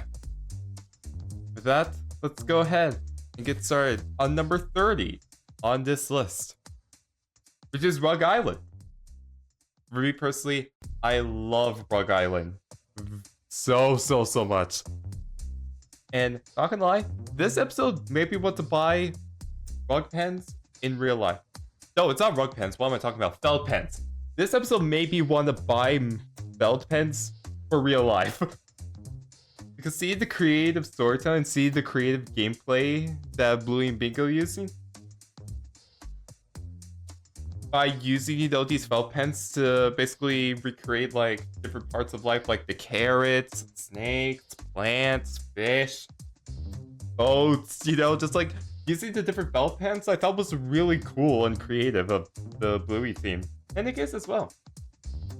But also seeing that storytelling a bandit coming up on this island and not really understanding, I want to say, like a kid's imagination. Because I feel like a kid's imagination is kind of complicated in some aspects, but seeing to be able to perfectly explain that and showcase Bandit understanding it and it coming all full circle with the gift that Bingo gifts to Bandit, him opening it up, realizing it's everything, but it's just a tiny little pen, speaks volumes because it shows that he understood what the kids were trying to like teach him in a way. That the kid's imagination can be anything and literally everything, which I thought was really cool. It's just sad that the only reason I have it ranked a tiny bit lower than some of the other episodes is because of the fact that, technically speaking, they did kind of promote stealing. Because if you remember, also in the episode, when, you know... God, why do I forget their names now? When, you know, the neighbors come over and they're like, hey, can we have our ball back? You know, because, you know, it's their ball. And the kids are like, no, this is ours. It came onto our land. It's now ours, bitch. And then Bandit promoting that. Because, you know, like, I get it in terms of the story. But Jesus fucking Christ. Why do you have to promote stealing of all things? But overall, the pros outweigh the cons of this episode. It's just, I would be amiss if I didn't at least point that out, if I were to be honest. So there you go. Imagining Essential is just complex. Oh, it is. It is completely complex. Those can watch Epic Kid shows exactly. Smiling Critters OC Super. Excuse me? Smiling Critters? Wait, I've actually heard that name before, but I completely forgot what it's... Hold on. Smiling Critters... Okay, I probably spelled that wrong. Oh, these guys? You made fan art me with these? Well, shit, I hope I get to see it. It's been a while since I've seen anything Poppy Playtime related. But yeah, and for those that are curious, this episode was ranked number 62 on Bluey Fest. Now, I definitely understand why it was ranked a little bit lower, and I'm not mad. I'm just a bit disappointed. But yeah, overall, it's a great episode. Would highly recommend it. With that, we move on to Pirates, ranked number 29 for me. This episode was really great, and there's not really much to speak of because I think it's just a great episode and this episode speaks for itself of why it's good. But for me personally, I want to specifically talk about Bandit here. Because what Bandit goes through in this episode, oh my god, do I relate to it. For those who don't remember, when they were playing pirates, you know, as they do, Bandit, you know... Oh god, I'm trying to think of what I'm about to say. But he's, you know, playing the games with the kids and making all the weird noises. As soon as someone else comes around and looks at him weirdly, he then immediately snaps and is like, what random noises was I making? No, I'm just playing nicely with my kids, you know, not really thinking much else of it. You know, like, immediately as soon as someone touches it, he comes out immediately. And I feel like, for me personally, that is a lesson that is underappreciated. In the day and age where it feels like you can immediately change how you act within the blink of an eye as soon as someone's judging you, that can be hard to swallow.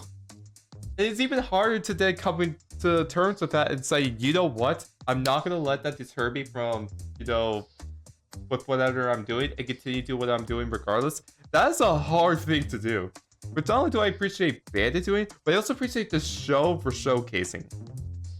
I know, at least for me personally, I still sometimes struggle with that. Sometimes I will still, like, even though someone's, like, judging me, like, okay. Even though for me personally, I've gotten better at, not caring about what people think of me, there's still a small part of it, that I still have my moment of weaknesses sometimes. Hell, and my friends also go through the same thing. It is a universal thought. A universal emotion. But I think the episode showcasing that was really great. Yeah. That's why I specifically ranked it so high. And which makes it really sad for me that this episode isn't ranked higher. Or hell, it's not even on Bluey Fest. Now this is going to become a recurring fact throughout most of the high A tiers, where most of the high A tiers are not on Bluey Fest. Which is sad to me, because I think these episodes are fantastic. But hey, it is what it is, right? It is what it is. But alright, moving on to Asparagus, ranked number 28. I love Asparagus. Now, I'll be honest, this episode doesn't really teach anything like specific methods, but okay, it teaches, manners. But hey, that's good and all. Great lesson of Bluey. So, bleh. What a great episode to teach about manners. Good on you, Bluey. Good on you.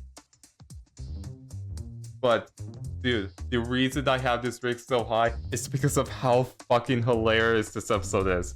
Of all the episodes of Bluey, this is the one that's made me laugh out loud the most. See the little animation changes they do with each animal when Chili, Bandit, and Bingo changes the animals, it's just gold, man. It has made me laugh out loud the hardest out of any episode of Bluey ever. I just find this episode fucking hilarious, and that's why I have it ranked so high.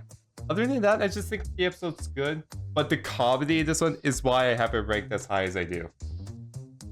They just can't appreciate good episodes. Exactly. So to be fair, probably most of the people that were ranking Bluey Fest are kids. So, just take it with a grain of salt. Even here, it was ranked number 32 on Bluey Fest. So not all of Australia's opinions are complete garbage. But hey, I'm glad we sort of agreed. I'm glad we sort of agreed, Bluey Fest. I'm glad we sort of agreed. I'm glad we did. But moving on to number 27, Ragdoll. Now, I know some people would probably not rank this episode as high as I have, but for me personally, I just love it because of Wendy here. When it came to Wendy's character throughout the series, it kind of just felt like she was mostly only really used for comedy, I want to say, and not really for anything else in particular. But here, she was given a lot of spotlight, and honestly, she became a fucking badass in this episode, in my opinion. See, the kids try to, get their ice cream by any means necessary by pushing Bandit out of the house. And Bandit, not gonna lie, throughout this episode, was kind of a dick. Because I get it, you want, to teach your kids a lesson, but at the cost of being a dick to them in some occasions, when they clearly don't want to learn a lesson, they just want the ice cream, or when, taking the money away from them when they found it fair and square, when you probably forgot it, is kind of mean. But then seeing Wendy come along and teaching a much better way of how, hey, you should not be lazy in life, by seeing her lift Bandit off of the ground with her squats, was so badass. Holy shit. And then at the end, when he is inside the car, and Bandit's like, oh, well, I actually don't feel like, driving you guys there, so tough biscuits. And then see Wendy be like, okay, fuck you, bitch, pushes Bandit out of the way, was not only so hilarious, but just made me automatically respect her, man. She is a woman that deserves respect, and I love her for it. This is the episode that made me respect Wendy, and because of that, but I wasn't expecting to, that's why I have it as ranked as high as I do. Other than that, I just think it's a great episode, and... oh, and of course, the animation with Bluey tries with the ice cream was phenomenal. I loved the visuals in that. And other than that, it's a good episode. I would highly recommend. And that's why it makes me so sad that is not ranked on Bluey Fest. God damn it! Wait, I have to retry that. God damn it! God damn it, Bluey Fest. Again, why are you not ranking these high? Why aren't these on the list in the first place? Ragdoll is great. Why don't you rank it high, motherfucker? What episode are we talking about? We're talking about Ragdoll, Nico. That's what we're talking about, and how great of an episode it is. Love Ragdoll. Love it. But with that, we move on to number 26. Squash.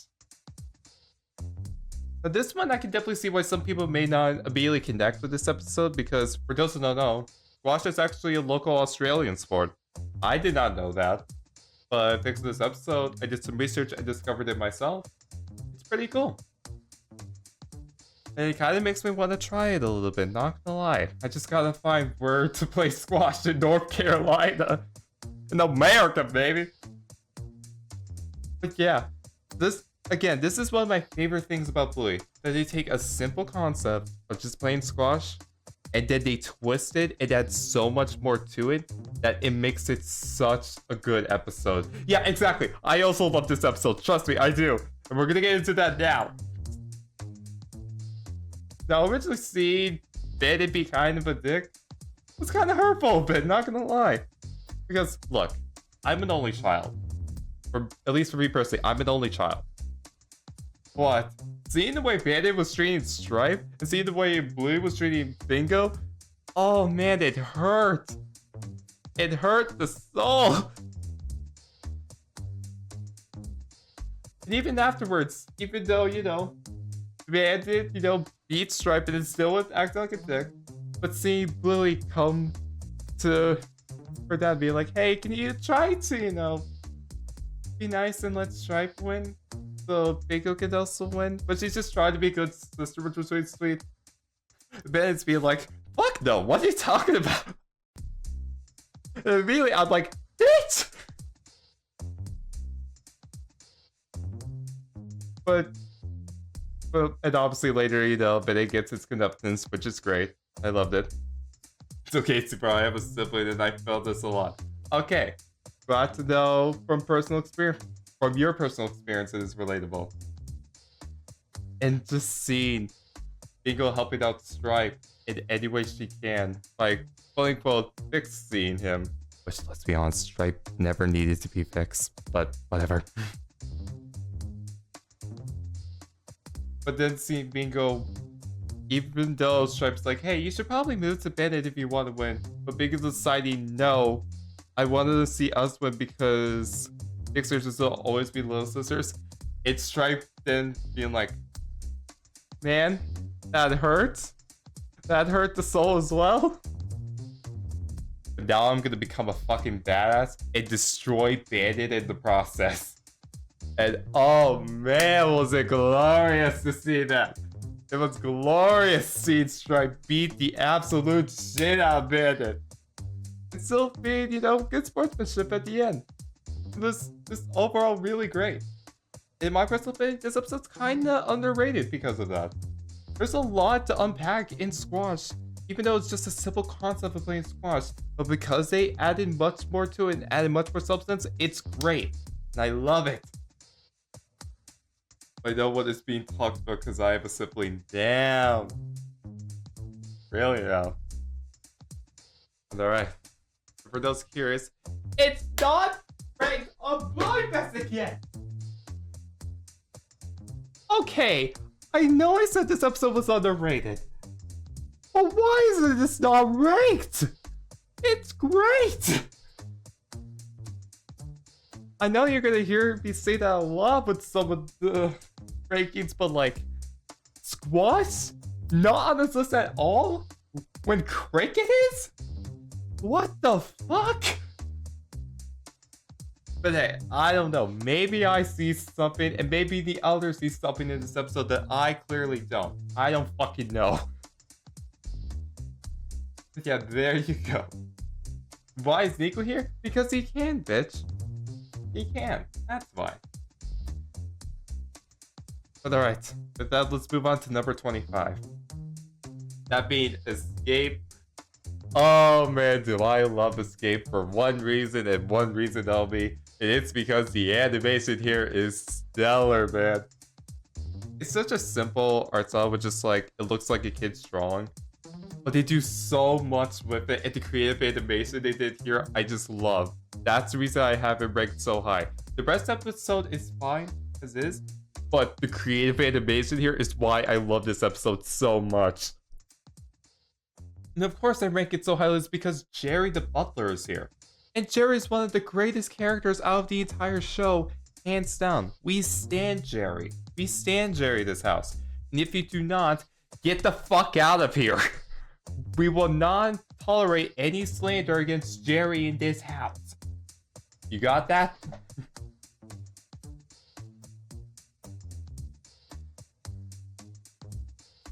Yeah. There you go. That's why I love this game. It's just for the visuals alone. The rest of the episode, that was good. I like it. And for those curious, it was ranked number 39. Which, hey, not exactly what my ranking would have been, but hey, I'm glad people do like this episode. So hey, I'm glad we can kind of agree, Bluey Fest. I'm glad we can kind of agree on this one.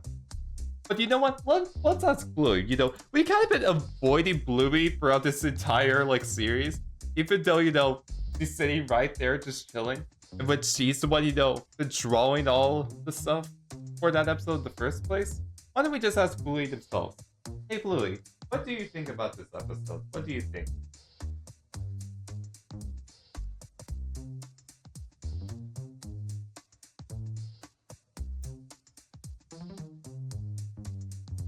I agree, Bluey. I agree. Don't you guys? What do you guys think? Do you guys agree with Bluey here as well? Do you guys agree with them? Bluey Jr. Yes.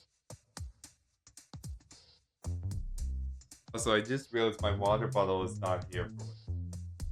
I accidentally left it somewhere else.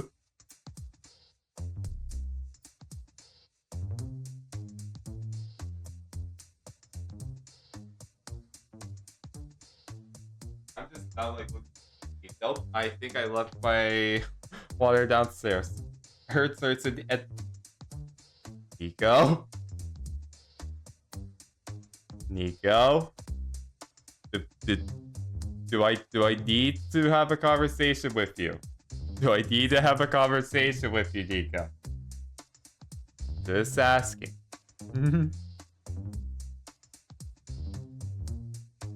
Alright, with that, let's move on for now. Let's move on to number 24, Bob Bilby. Oh man, dude. Honest to God, this episode was so fucking close to getting into S tier. It was really close to getting in there. However, if I have to be honest with you, the only reason I don't rank it as high, or don't rank it as tier and said high A tier, is because for me personally, I don't really like episodes where they're anti-technology, instead go outside episodes. You know what I mean? You know those episodes where they're like, why are you just watching cartoons and television all the time? Go outside, play a game, I don't care, just do anything else besides technology. You know those episodes? Do you know what I mean when I'm talking about those episodes? You know what I mean? Because for me personally, when that stuff happens, or those like, you know, lessons are taught in like cartoons and TV shows and movies in general, I am just thinking myself the entire time, okay, but you're literally a cartoon show on Disney Plus where the goal of watching you is to keep you on Disney Plus and to keep you watching the technology and stuff in the first place. Why the fuck are you telling me to go outside when the goal of you being on TV is to make me continue watching technology? It makes no sense.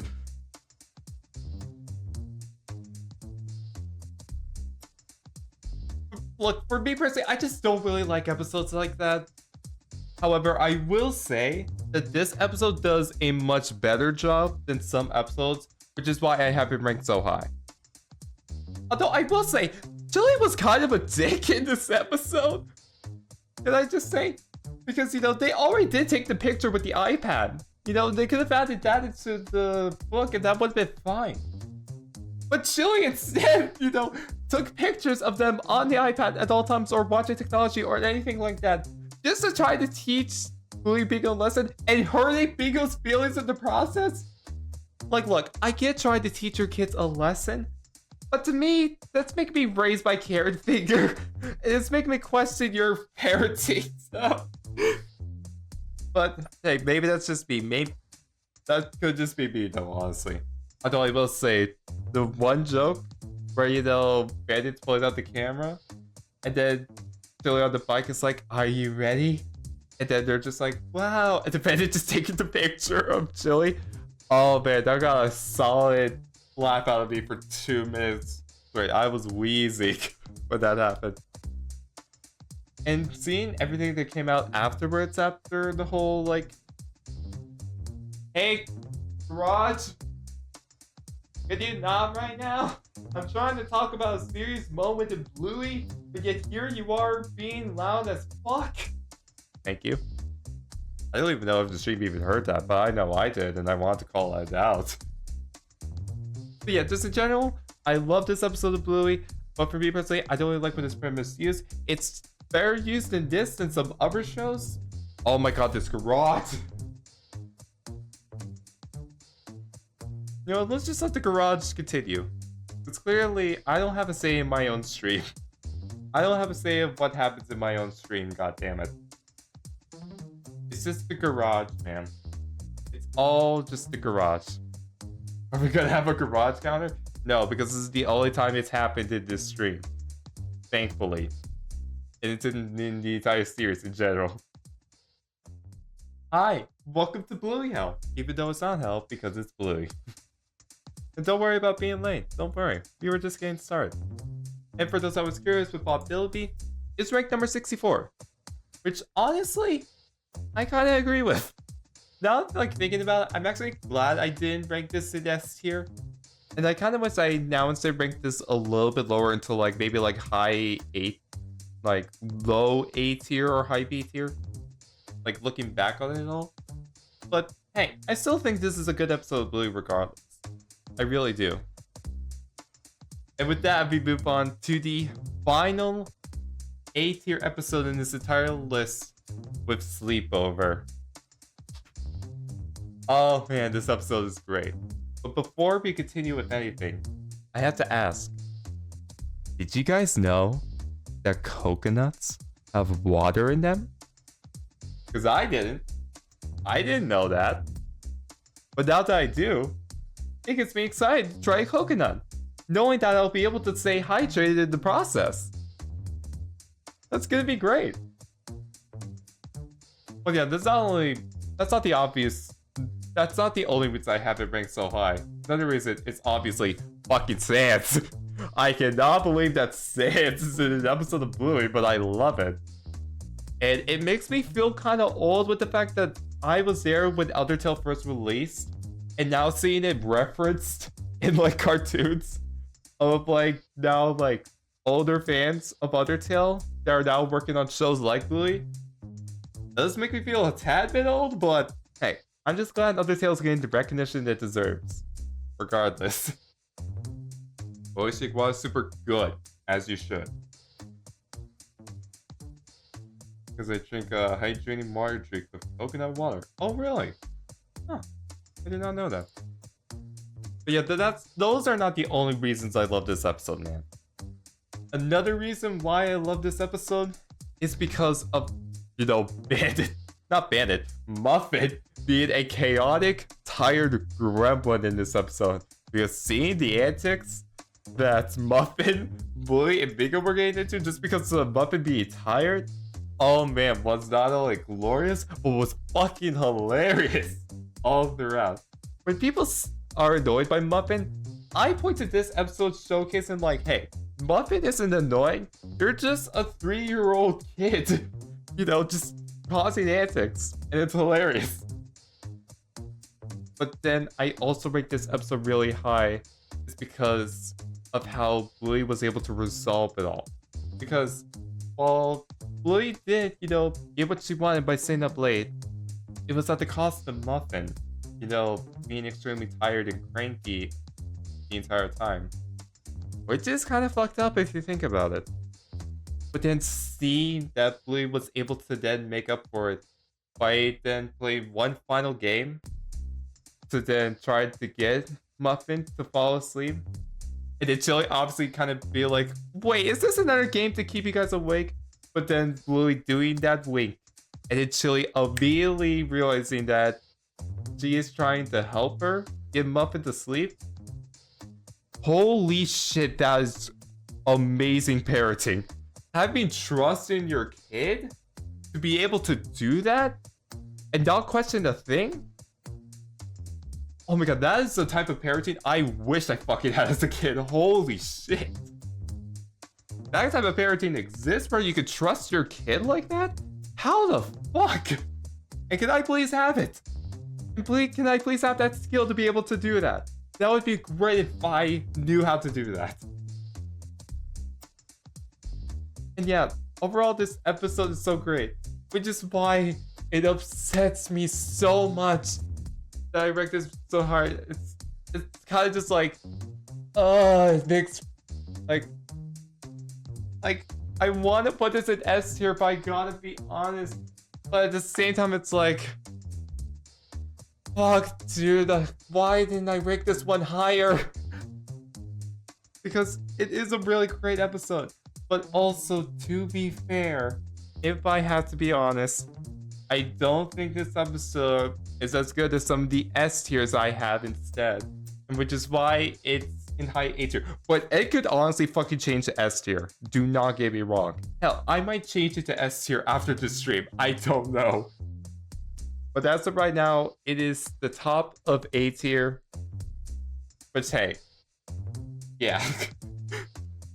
Can you see I'm conflicted with this decision? Because I'm like, A tier, S tier, I don't fucking know. But with that, for those that were curious, in Bluey Prince, it was ranked number 68. Only one away from 69. Which, me personally, I can definitely get why it was ranked a little bit lower. But at the same time, man, it's a really funny and great episode of Bluey, and I kind of wish it was ranked a little bit higher. But hey, it is what it is, right? Can't really do much about it. With that, we take a pause to stay hydrated. Except that I forgot to bring my water bottle up here with me, so I kind of have to go grab it real quickly. So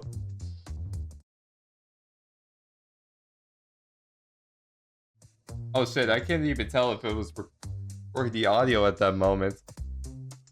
But yeah, I am going to BRB. You know what? Actually, hang on. Let me switch screens for a second. Hey Nico, you wanna take over stream real quick while I BRB? Which one made it to 69? Oh, if only you knew. If only you knew. Actually, I kind of don't know myself. I don't know what episode it was ranked. Or Bluey Fest ranked it as number 69. I don't remember.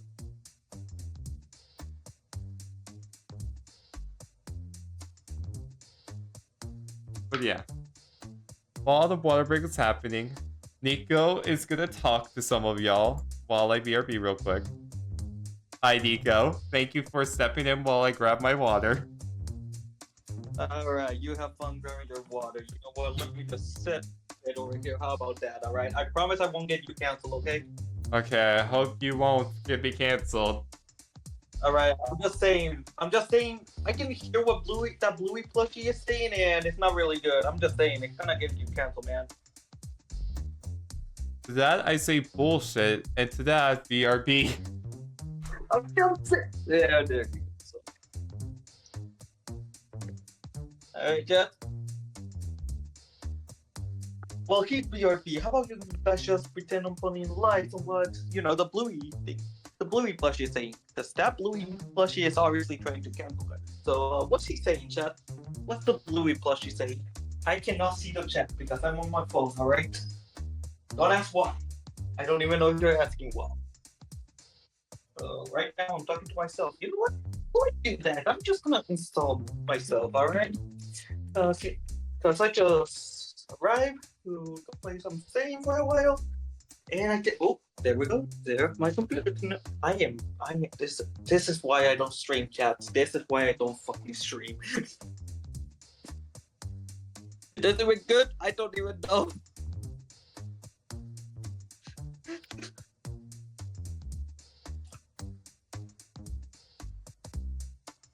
Oh my god, the Bluey plushie is not telling them to stay hydrated. Oh my god. Super, you won't believe it. You won't believe it.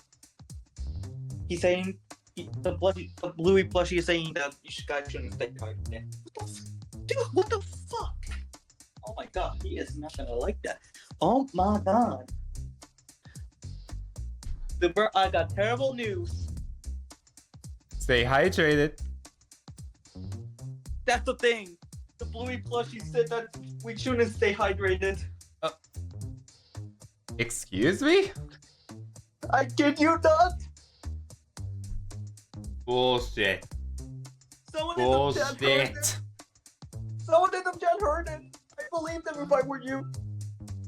I don't know about that. I mean, look at those evil eyes of saying don't stay hydrated. What do you mean, evil eyes? I'm just saying, just look at those 4 Bluey eyes. I'm Sure, saying 4 buddy, because sure. I'm saying 4 because there's 2 Bluey plushies. That's true, there is too. I tell you, one of them is a menace. Sure. Alright, thank you for taking over for a bit. I will now be heading out now. Thank you. Alright. I just set up my computer so yippee. Oh, sweet. Yeah. Hopefully afterwards, maybe we can continue Disney Universe, perhaps? Oh, yeah, fuck it. Yeah, sure, fuck it, yeah. Hell yeah. Alright, you have fun with your stream. I'm gonna keep watching it. Alright. Let's see. Yeah. Oh, man. Well, there you go. Alright. Alright, but after, our water break, which, of course, stay hydrated if you have not already.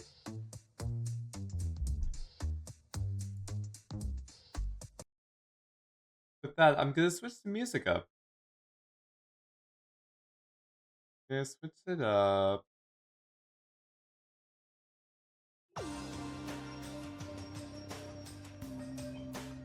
The beautiful morning. Here we go. Is this the Skylander music? The Woodborough music I love. What time I had my cameo? Sure, buddy, sure. Alright, with that, we move on to the 22 S tiers of the video. Yes, you heard me right, 22. It was that hard trying to, put so many into A tier that I had to put some of them in S tier because they're that fucking good. They are just that good. Also, dogs name my sister Dogs. Oh, hell yeah. Yeah, let's see how this goes. But alright, with that, let's do this. Here are the top 22 episodes of Bluey in the S tier. Starting out with Magic Xylophone. Now, initially, a lot of you might be confused as to why I have this one ranked exactly in S tier. Because some of you would probably say, this doesn't deserve to be in the S tier. It deserves to be in like high B tier, maybe low A tier. Which to that would be like, yeah, I generally agree with you. However, there's one particular thing about this episode that makes it S tier in my eyes. And it's that it is a fantastic first episode of Bluey and a fantastic kind of like pilot of sorts to Bluey. Because think about it like this. When you first start watching the show for the very first time, that first episode you watch is basically laying out all the groundwork and everything you need to know about the show itself. That first episode alone has to not only grab your attention, but also get you invested in it, teach you everything about it. It just has to like, you know, really make you want to continue watching. Because if it does not do that, it's gonna be hard to continue watching the rest of the series. So you gotta grab people's interest. And this episode of Bluey does a fantastic job at that. And the one moment in this episode that made me realize that this show was not what I thought it was when Bingo and Bluey were having that confrontation after Bandit froze Bluey. When, you know, throughout the episode, Bluey was being kind of dick and, you know, not sharing with Bingo. And antics occurred because of that. It also caused Bandit to, you know, then get the xylophone back. But then, you know, after, you know, Bingo did free Bluey, and Bluey was like, hey, I'm free, now let's go freeze Bandit, give the toy back to me. Bingo decides, no, freezes you. And then the music stops. Ignore the music playing in the background, but the music stops. It zooms in on Bluey and Bingo, and it gives a fantastic, kind of outright beautiful, and serious and mature moment where Bluey and Bingo. The music is tricky me, man. They are now talking with each other. Well, specifically, Bingo is now kind of like venting to Bluey about how she is not sharing their turn with Bingo and it makes her sad. And man, when that moment happened, I legitimately froze the episode and then I just sat there for a solid 2 minutes. Because at that moment, it made me realize, oh shit, this is not like any other episode, or no, this is not like any episode, or like, this is not, or like, God, it's like, oh shit, this is not your typical preschool show. Because originally when I first watched it, I'm like, I don't know. But then that moment right there, it changed everything. It made me contemplate everything I knew. And that's why I love that episode so much. Because not only it made me captivated, but it made me question everything I do. Which is great. Because it does, you know, anything should make you sometimes question, you know, if you know everything you thought you knew about something. And this episode did that beautifully. And it seemed to obviously come together to, you know, defeat Bandit with the water hose, which, can I just say, they're wasting a bunch of fucking water in that episode. It kind of makes me a bit furious, but I can move past that just for this first episode, man. It's just a really great first episode of Bluey, and I'm just really glad this was the first episode I saw, because this is the one that made me want to at least continue watching until episode 6. Because episode 6 is what made me want to watch the entire show. Episode 1 is the one that made me want to originally continue watching. Past the first episode, of course, so there you go. Also, I was holding in the burp there, Jesus, from all the water I was drinking. And for those curious, it's ranked number 89 on Bluey Fest.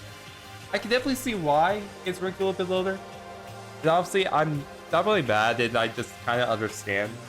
The reason I rank it so high is because of, you know, personal reasons outside of the episode itself, on its own. But yeah, I just think it's a great episode of Bluey regardless. And for those that are looking to start Bluey, this is the episode I would recommend. Literally the first episode. Hands down. And with that, we move on to Fairy Tale. Now, let's be honest. The only way they could have made this episode better was if Shrek came in. And then, you know, All-Stars started playing in the background. That's the only way they could have made this episode better. I'm joking, obviously, but God, imagine if they did do that. That would be hilarious. But no, the real reason, obviously, I have it break so high is because we got backstory with Bandit, which was cool. But also seeing a side of Bandit that we haven't seen before, at least in terms of, you know, well, obviously, aside from him being a kid in this fairy tale, obviously. But also seeing a side of him of just being kind of an asshole. You know, before, you know, he was raising his kids all that, at least as a child in the 80s, he was an asshole. And originally, you know, it was kind of sad to see Bandit being a dick to Stripe. Or Uncle Stripe, I guess some would say. But then, seeing it all kind of turn on with the whole Jinx curse, and seeing Bandit learn his lesson. Because originally, if that things happened, if he was a nice guy, they probably would have just unjinxed him immediately. But because he was an asshole, it's like, you know what? We're just gonna take a step back. We're just gonna let you deal with it. Because you brought this upon yourself, Bandit. And Bandit realized, like, yeah, I do deserve it, and I was being mean and an asshole. It was honestly really sweet to see him change after all that. And also the way he mentioned, oh yeah, that as well. We're gonna get into that. But also see, you know, Bandit help Stripe out, but he was just trying to get to the bathroom to clean his teeth, right? I believe it was. And then, you know, Stripe could have broken the curse there, the episode still would have been great. But him just like, you know what? Still, fuck you, I'm not gonna say your name because I'm your brother. And having that brotherly bond. See Bandit proud of it because of that made me like the episode a lot more. It broke, you know, the normal story quota, I guess you could say. And obviously, of course, seeing, hypothetically, we don't know if it's true.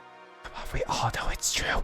But, you know, the fairy tale of seeing, you know, then Chili being the one to break the curse. It's seeing Bandit, you know, I guess, you know, seeing them first interact was really sweet. There you go. Yeah, he was an asshole. He probably would eventually. Yeah, he probably was. There you go. I'm gonna all shook in this quick hospital. Oh god, please have mercy. Alright. So yeah, that's why I really like this episode. For those curious, it was ranked number 22! I was only one away from hitting exactly on the point. And the only reason it is only one more is because I wanted to have the pilot episode be the last one in S tier. If it wasn't for that, this episode would have been exactly on point with Bluey Fest. Which is crazy to think about. But it's also, hey, I'm glad we agree, Bluey Fest. I'm glad we agree. I'm glad we agree. With that, we now move on to the top 20. Starting out with Granny Mobile. Now listen, to all you muffin haters in chat, or watching the stream, or watching the VOD, or watching the video, I don't know who you are. I want you to tell me if you saw this as Muffin's redemption arc. Because, I mean, obviously Muffin was great as is. He didn't need a redemption arc, obviously. But seeing Muffin be a badass in here, and standing up to the very grouchy granny here, oh man, it was absolutely glorious. This the only episode I love Muffin. Okay, see, there we go. We found our Muffin hater, guys. Yeah, just seeing Muffin stand up to that grouchy granny like that was really freaking cool to see. And also see, you know, God, what was her name? Who was having the art sale? See her now get a backbone as well. afterwards, and now selling the, you know, everything for what it's worth after learning how Muffin did it was so great to see. And this is one of my favorite things they do in the show, is when the kids also teach the parents and the adults something as well. Because obviously, you know, the parents are going to be most likely teaching the kids something, but there's still that occasional moment where the kids teach something to the adults. And I love it when that happens, man. I love it. And just seeing that in this episode, oh god, it was glorious. I loved it. You do that since day one. Yeah, I do. And I still make fun of you for it, bitch. Oh yeah. Of course, obviously, like someone pointed out here, the episode's fucking hilarious. Seeing Muffin's grouchy granny moments was hilarious. And for those curious, it was ranked number 3. Like, not even like, oh, number 20, no 13. It's top 3. Which is fucking insane. Number 3. Listen, I love this episode. Do not get me wrong. That's why it's an S tier. But fucking 3? What? I mean, I'm not gonna disagree. It's a fantastic episode, but 3? Holy damn. Australia loved this episode, apparently. I mean, I can't blame them. It's great, but wow. That was unexpected. The bear not ruin their next time she shows up. Okay, calm your tits. Calm your biscuits, Nico. So with that, we now move on to Wagon Ride. Oh, this episode is just so wholesome. But come on. The real reason why I have it ranked so high is because of the little parenting moment Bandit did with Bluey. Obviously, with, you know, they had a little argument over what Bluey wants to do versus what Bandit wants to do. Obviously going with what Bandit wants to do because they're the fucking parents. And obviously, Bluey being pissed about that.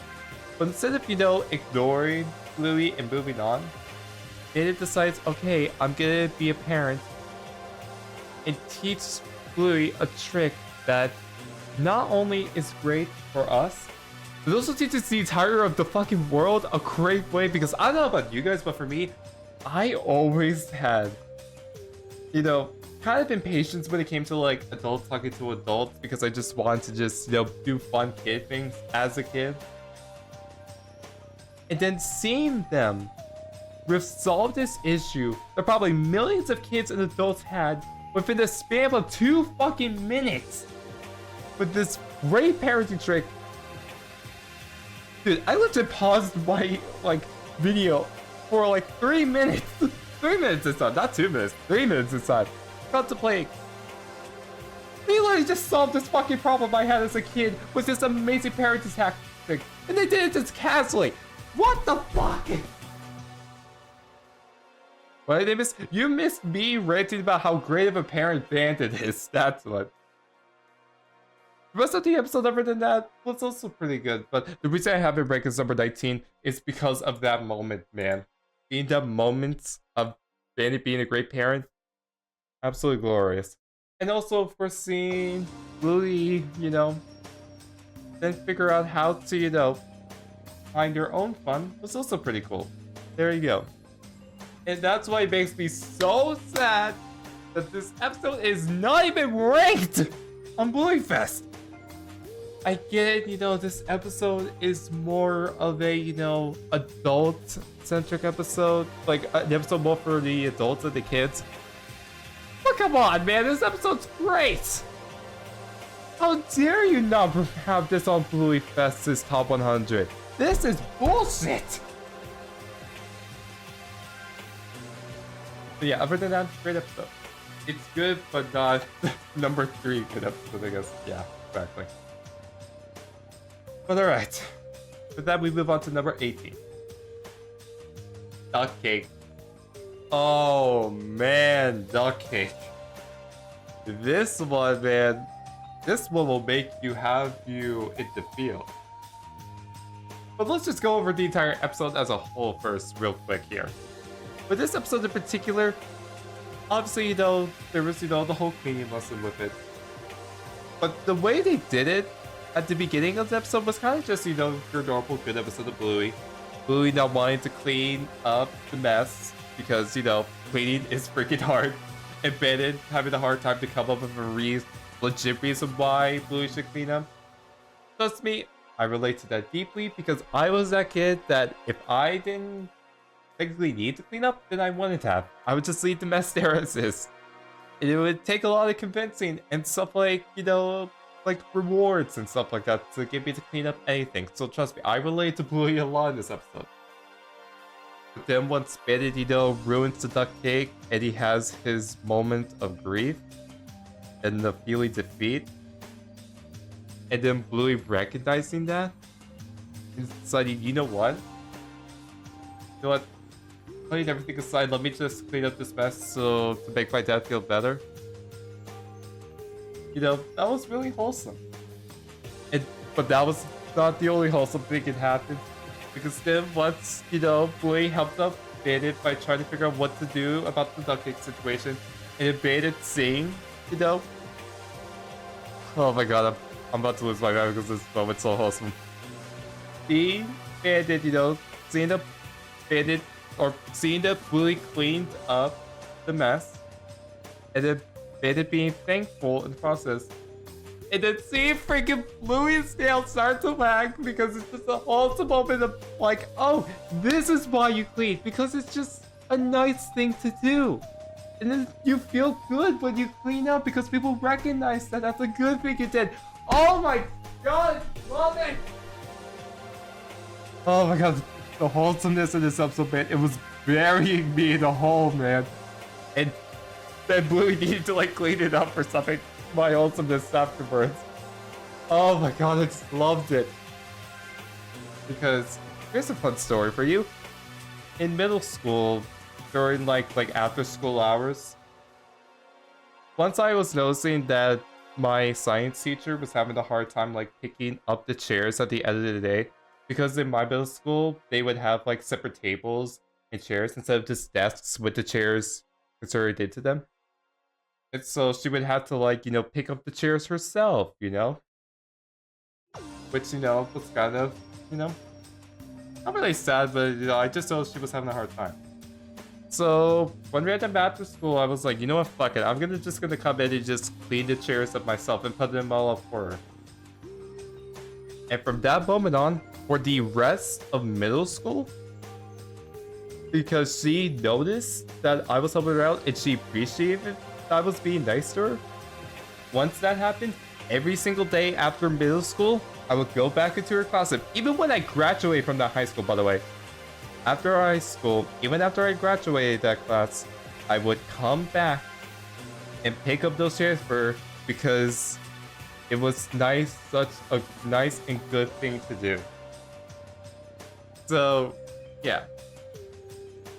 That's why, you know, why I personally make this episode a bit hard, because not only did I relate to this, but I just think it's a great lesson overall, because obviously you should clean up after yourself, but showcasing why you should clean, obviously besides from the fact that it's just something that you should, showcasing that people appreciated that and it's good to do so and you feel good doing it, does a much better job of teaching kids to clean than any other episode of a kids show I've ever seen.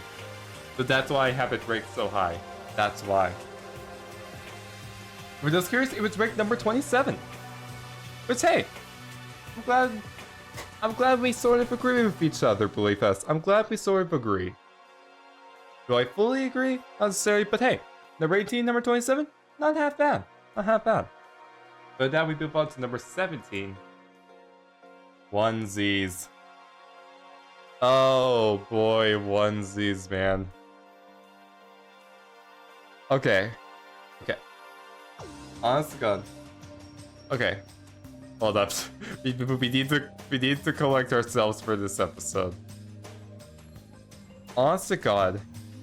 How the fuck does this episode of Bluey exist? Like seriously. Because in my mind, this episode should not even exist in the realm of reality.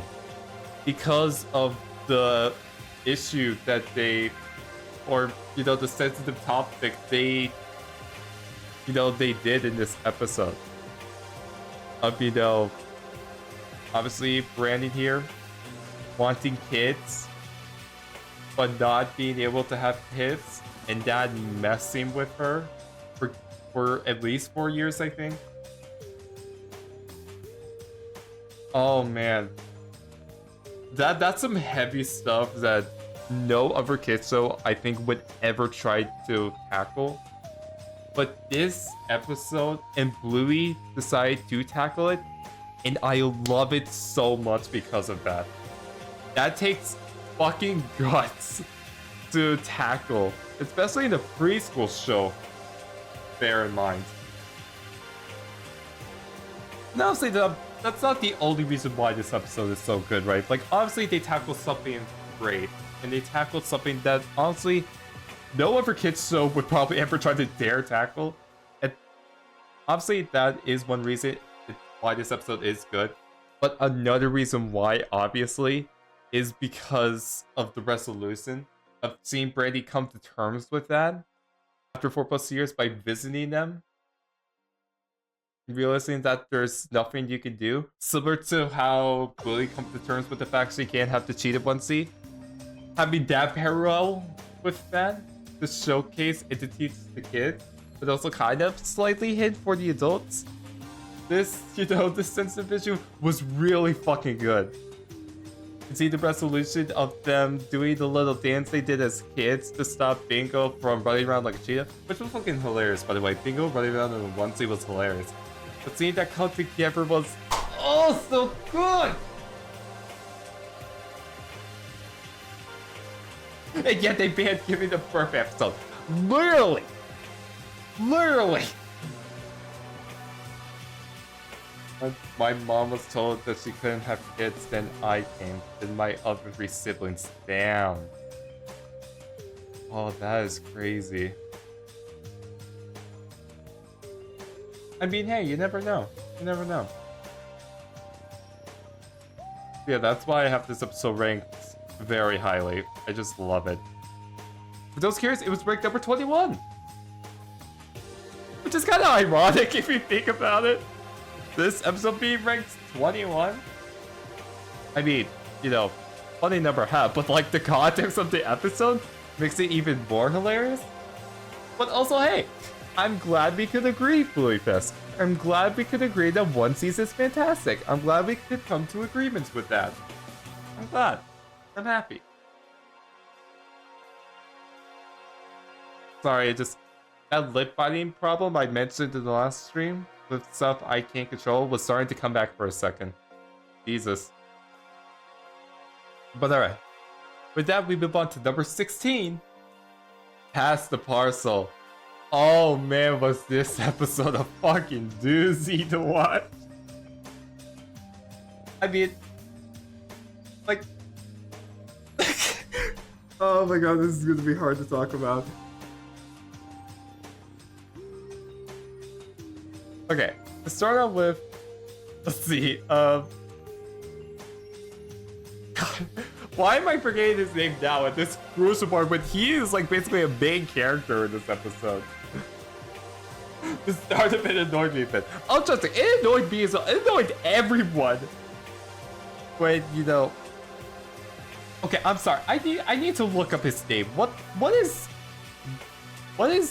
it Pat? Okay, Bluey, Pat. Yeah, it's Pat. Okay. Okay, I just had to confirm because I was gonna lose my mind when trying to talk about this something. I'll just say, yeah, Lucky's dad. Thank you. That name as well. Pat/Lucky Dad.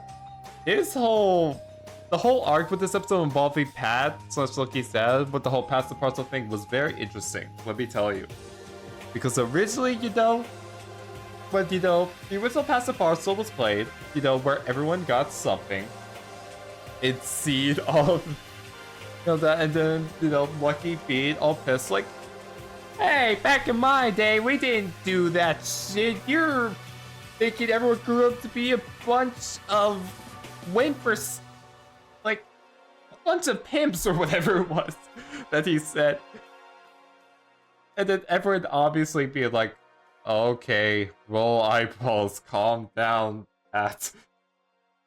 But then trying to see Lucky's dad tried to then pass that into his own son's 5th birthday party. it's seeing the reaction of everyone. Oh my god, I swear, that episode made me lose 3 years of my... that made me lose 5 years of my life seeing that whole thing because it was so cringe, it was so frustrating, it was just... Oh man, it was a lot of emotions all at once, that segment, Jesus Christ. And so he's in like, hey, this was a stupid fucking idea. And honestly, they could have ended the episode there, or they could have ended with, you know, Pat deciding, you know what, it's okay, you know, let the generation play out as it is, and then, you know, and if they just ended like that, where Pat learns their lesson, like, hey, it does, you know, this new way of playing isn't half bad, then the episode would have been fine, it would have been, you know, a good episode of Bluey. But then it continued. And then once it continued, that's where the interesting stuff came in. Because originally then, Bingo, you know, everyone was like, you know, sad with how it played out. Except for the kid that won. And then when it turns out to the next birthday party, you know, they do the same exact thing because the kid that won wanted to do it that way again. And it seemed to react more positively. It didn't happen that like a butterfly / domino effect of where then the kids, as multiple birthdays started to go on, then seeing them want Lucky's dad's rules to play out. All because he decided to twist it up for that one time. It may have been awkward for that one moment. But then seeing that all come around, and seeing them actually like it at the end. Dude, it blew my mind when that happened. That blew my mind when that happened. Because they could have originally just said where only Pat learned the lesson to, you know, just let people do it as is and it doesn't really matter how people play it. And they still do add that in the episode. But then see that ripple effect of the kids starting to like it, you know, and love it, and even the parents starting to love it afterwards. Dude, that after the episode, I sat there for a solid 5 minutes just thinking about that storytelling that they did and how they twisted the narrative like that. Because that... I know I kept saying it, but it did blow my mind. And for that reason alone, that's why I have been ranked so high, is because it made me think. It made me think about, you know, how much a small little thing can have such a ripple effect and the butterfly effect or domino effect, whatever you want to call it. And have been continuing on from there on out. I loved it personally. I know some people might disagree. Like, I think Nico is here. I was going to see this episode, then like Alex at first, and then everyone agreed. And yes, see, some people may disagree with that, but for me personally, I loved it for that reason. That's why I loved it. And I was curious, it was ranked number 13. So I'm definitely not alone. I mean, obviously, most of the people that voted in Bluey Fest are most likely kids, probably, right? So seeing that they also ranked it pretty high is also really cool to see. And hey, I'm glad we could come to agreements, Bluey Fest. I once again am glad we could agree on something. You see stream modded Poppy Playtime? Oh yeah, good fucking luck. Good fucking luck trying to get me to stream it. And hello, welcome to Bluey Hell. Except it's not Hell because it's Bluey. And alright, with that, we now move on to number 15. Flat Path. Oh man. Okay. Originally with Flat Pack, obviously, if you just looked at it like at face value, there wouldn't really be much to talk about with this episode. But dude, when you dig deep and you really think about this episode, oh my god, there is... Okay, for those that don't know about this episode, in this episode of Bluey, they're teaching you about, I feel like, the evolution of, like, mankind. Because they, you know, they go from, like, different animals, species with each, like, passing minute, seeing them then all the way turn to cave dogs. And then see, you know, them, like, you know... God, how do I explain this? It's kind of hard to explain it in, like, a short sentence, but in, like, summary, they summed up, you know, like, the entire evolution of mankind within 7 minutes. That's the best way to describe it. And the little small details that added to it with like Chili Bandit saying like, oh, we made them, as if they're like the creators of, you know, them, literally. And then see, you know, in the future they're all built up, and then see them, you know, well, not seeing them, seeing Bluey and Bingo go their separate ways because they're now in the future. And then Bluey, after seeing Bingo all grown up and them separate, then going up the stairs to where Finn and Chili are, and that's what it's, you know, she's basically like entering into the afterlife. That being hinted at, and them saying that they're both Bingo is, you know, going around and stuff, and Finn being like, oh, this is heaven and all that. Just like, oh, God. The storytelling here and how they were able to like explain like the entire like evolution of mankind within 7 minutes. Holy shit, it was good. The fact they were able to do that is mind-blowing. It is. My voice has been just the shadows, damn. The evolution in like 6 to 8 minutes. School took 3 months to teach it. Exactly! And the fact they were able to do that in 7 minutes? What the fuck? But alright. With that, for those that are curious, it was rank number 41. Which I was kind of surprised by initially, but now thinking about it, this one requires you to like really think about it and to rewatch it a lot for you to truly appreciate the episode. So I can kind of see why it's ranked a little bit lower, but for me personally, I love it so much, and that's why I have it ranked in the top 15. Finally, this is getting done. No, trust me, it's fair. Do not worry. You're fine. But alright, with that, let's move on to number 14. Barky Bones. Oh man, Barky Bones! Now, I will be honest. Well, that's why I've been doing this entire stream, trying to be honest. I got to appreciate it thanks to the odd ones out. Yes, but yeah, there you go. Man, Barky Boats. God, this is an episode I wish I had when I was like starting to enter middle school and starting to enter high school. This was something I wish I had back then, because it would have made the process of transitioning that and having that explain that to me so, well, I don't know, so much easier, but it would have made the process a lot more bearable in my eyes. Oh, Jesus, don't switch to that one. Because for those of you that don't know, in this episode, Bluey and Mackenzie at the school meet up with their buddies. And you know, it's all wholesome, fun times, you know, but then stories start to shift a bit. And if you're a kid, you probably are like, wait, why are the buddies, you know, kind of like hanging out and kind of like, what's the word I'm looking for? Being more friendly than usual to each other, and then abandoning Bluey and Mackenzie because of it. As a kid, you're probably like questioning it, but if you're a teenager / adult, and like if you're the older demographic, you immediately understand, oh shit, it's because they're in love with each other. But seeing the kids, you know, Bluey and Mackenzie not understand that, you know, understandably so, was kind of sad because, you know, they were kind of sad when they felt abandoned. Then see the teacher. Oh my god, why am I now forgetting her name? Why must I forget her name?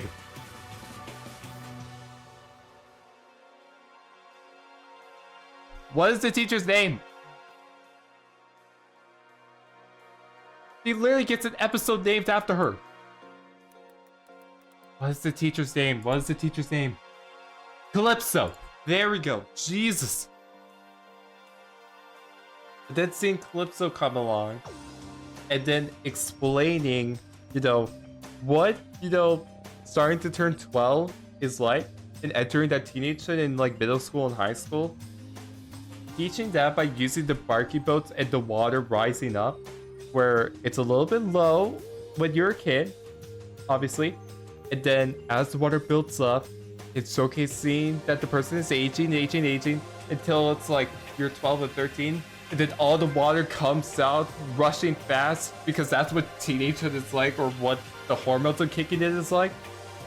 Dude, I swear, if this is not being like teach in like, well, if you know, if teachers are not like showing this episode to their kids in like, but they're starting to enter middle school or starting to enter high school, if they do not show this episode of Bluey, I would be shocked. Because that showcase there of what Calypso was teaching Bluey and Mackenzie there, great fucking teaching by her. Like, holy shit. What a great metaphor, what a great way to teach that. So that way Bluey and Mackenzie could understand. And dude, seeing the moment at the end there, with, you know, Bluey and her buddy just trying to, you know, build up the paragraph and write the note, and seeing Bluey, you know, legitimately care for her buddy, the buddy tearing up, giving the Bluey the hug. Oh man, that one almost made me tear up, not gonna lie. Keyword on almost. Which is why I probably don't have him ranked, you know, as highly as some of the other episodes, but don't get me wrong, I love Barky Boatman. I think it's a fantastic episode of Bluey if you have not seen it yet. It will only show itself, those stuff from the 60 or barely recently used stuff. Yeah. The only recent thing I remember my school showing back in the day was like Inside Out. That was the only thing I remembered. Which kind of makes sense because, you know, Disney and all that, but, you know, yeah. But for those that are curious as well, this was ranked number 36 on Bluey Fest. You know what? I'm just glad. I'm just glad that this episode was ranked pretty highly as is. I'm happy about that. Thank you, Bluey Fest, for ranking it at least pretty high. I'm thankful for that. The school would show Bamba? Fuck is that? With that, we move on to number 13. Daddy Drop Off. Okay. Oh man. Okay. I don't have it showcased here because it's spoilers. But the original episode stuff, you know, it's pretty fine as is. You know, there's nothing crazy about the episode. But the only reason I have it ranked so high is because of the ending. And I will be honest, I don't have the ending spoiled here because I honest to God want you to watch the show to experience it yourself. I will spoil it, and oh my god, I wish I wasn't spoiled the ending to this episode because holy shit. Oh my god, I was bawling on the inside when it happened. I wasn't bawling outside, but I was bawling on the inside. It just dying in wholesomeness from this episode when that ending happened. Just see the like, how like the little things a parent does can have a like catastrophic domino effect on how your kids will be and all of that. Just seeing that and how history will change because of that. Because of that domino effect of how, the way, you know, you have fun with your kids. Oh man, dude. It's just great. I don't want to spoil anything. Just please watch the episode of yourself if you haven't yet. Just please watch it. It's great. Just please watch it. That's all I ask. Just please watch it. Do we speak history cartoons? True. Well, not entirely because another episode exists, but yeah. Those characters was ranked number 77. Which honestly, I can understand why. You know, the only reason I ranked it as high is because of the ending. But other than that, the ending, it was just a fine episode of Bluey. Yeah. But now we move on to number 12. Space. Okay, Space I feel like might be kind of conflicting one. Because I feel like if you originally just watched this episode and you only watch it one time, you're probably going to be kind of confused as to what was going on in this episode. But if you really think about this episode and question everything that's going on and really think about it, this episode is fucking deep. It tackles something that, again, I don't think this episode or like any episode of or like any TV show would try to, you know, talk about, you know, like tackle and stuff like that. God, I cannot speak right now. there are plenty of others that have talked about this episode deeply that I think will do a much better job. Like specifically, there's one YouTuber I watch. God damn it, I was just watching these videos today. That does a much better job explaining space than I ever could. So, if you can, go watch his video instead. In the YouTube video, I'm gonna have it linked in the top right corner. But yeah, obviously, yeah. But please finish this video first beforehand. But yeah, I'm of course not going to watch it because, you know, this young adults being young adults. If you don't want to watch so that's fine. Yeah, what the fuck are you talking about, bitch? Adults can watch stuff like this, man. Oh my god, that's the episode based on a true story. Oh yeah. Yeah. Seeing them tackle this episode, well, but the stuff they talked about the episode with Mackenzie's anxiety, and Mackenzie's anxiety, you know, God, how do I describe this? Seeing how Mackenzie acts, and you know, because of that trauma she had, and using the game of play in the fictional scenario as a way to help her understand what was fully going on in this episode.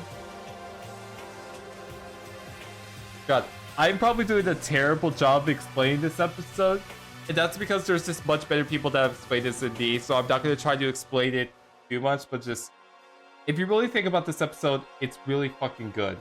And I really, really hope that if you have not seen this episode, or if you watched it just once, then to please give this one a rewatch. Please do. It is fantastic. And for those that are curious, here's break number 73. Which shocked me, honestly, but then I kind of realized, wait, if you don't really know the context of what's going on in this episode, then you probably would not be able to appreciate it as much because it's left kind of vague. You know, for obvious reasons. But if you do understand, I think you'll really appreciate this episode. Yeah. With that, we move on to number 11. And that's Copycat. Copycat, man. Copycat. God. This episode tackled something that most episodes, or just like any TV network in general, I feel like would never try to tackle. Death, in general, I feel like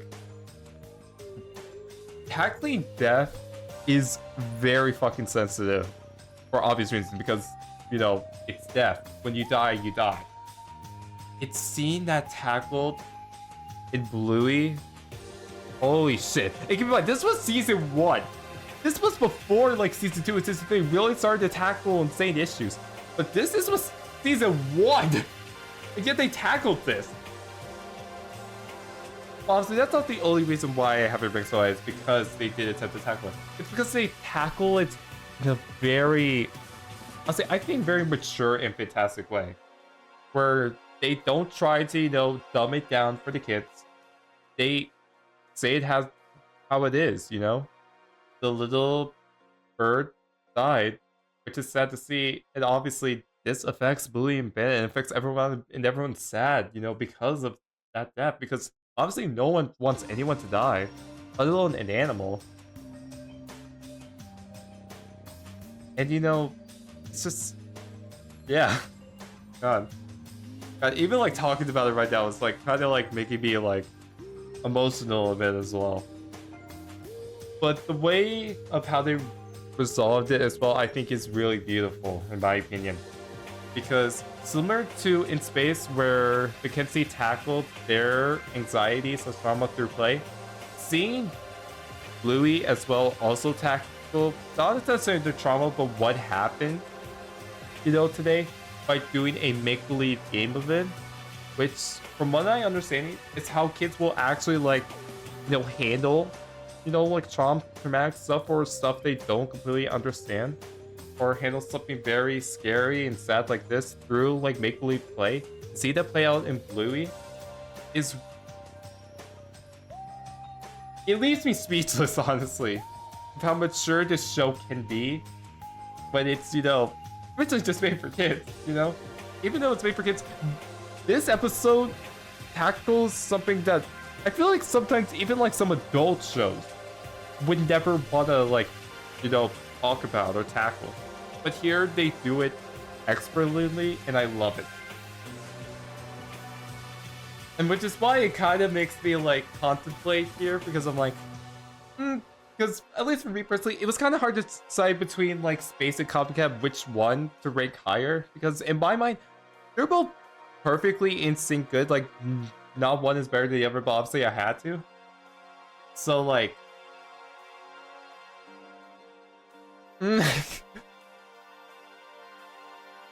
oh god, dude, I'm now second guessing myself saying that out loud. Like, Space and Copycat to me are like very similar with how, you know, they taught the lesson, how they taught the kids, you know, like how to handle this stuff, or how everyone is, how this episode play out. So like, I don't know. I'm second guessing myself now. Like, should Space be ranked higher? Should Copycat be ranked? Should Copycat still be ranked higher? I don't know. I mean, okay, look. Honestly, these two could be switched around easily. Like, these two episodes could be easily switched out with each other, and I would have agreed with you regardless. But to be, I think the only reason I rank Copycat just a little bit higher is because with this episode, you're really able to understand what's going on, whereas with Space, it's kind of harder to understand. But it's not me trying to like try to diss Space, obviously. That's just my personal opinion. You know what? Maybe I should just shut the fuck up and move on before I possibly say something even more controversial. So yeah, after watching this episode, I knew the show would go in different directions. Oh, absolutely, it would. And for those that are curious, it was ranked number 79 on Bluey Fest. I mean, me personally, I disagree with that ranking. I think it should be ranked way fucking higher. But you know what? I'm just glad this episode was ranked highly as is. Or at least it was on the Bluey Fest list as is. Because if it wasn't on the list, that would have threw a curveball at me. It definitely would have. Personally, number 11 to 12 for Copycat, considering it was their first time going for a different direction and they did it excellent. That is true, though. That is very true. Because, yeah, that is true. Copycat was the first episode to create that domino effect that would then lead to them tackling more since the topics in season 2 and 3. So, that is also something to consider. That is true. But alright, that we're moving on to the top 10. We're at the top 10. This is crazy. With number 10 on the list, Dance Mode. Oh man, I mean, Dance Mode is just great. You know, we get the funny moments of, you know, just seeing the family dance around to, you know, the music. It, you know, possibly awkward, or as some would argue it, fantastic scenarios. And then seeing, you know, seeing Bingo constantly, you know, having what she wants taken away from her because of her outside voice, you know, sometimes not being her inside voice. That was an interesting dynamic throughout the entire episode. And like, you know, seeing it all then come to an end, where with the yes or no, when Bingo is finally able to say what she really thinks using the buttons of yes and no to her parents and Bluey, what she really thinks. And you know, it's just like, I'm really glad they were then able to understand Bingo's case, and hopefully in the future they don't do this to Bingo from now on. But then see them make up for it into what I argue one of the most iconic scenes in Bluey, where, you know, they get together at that spot with the composer, by the way, coming in as a little cameo, playing the music, and, you know, Bandit all, you know, coming together and being like, ladies and gentlemen, I'm doing this for my kids.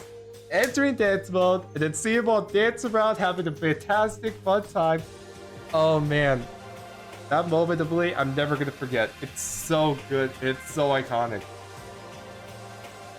And for that reason alone, it goes to the top 10 for that reason. It's such a fantastic episode of Bluey, hands down. And for those curious, it was ranked number 7. But hey, I'm agreeing with. Thank you, Bluey Fest, for agreeing with me once more.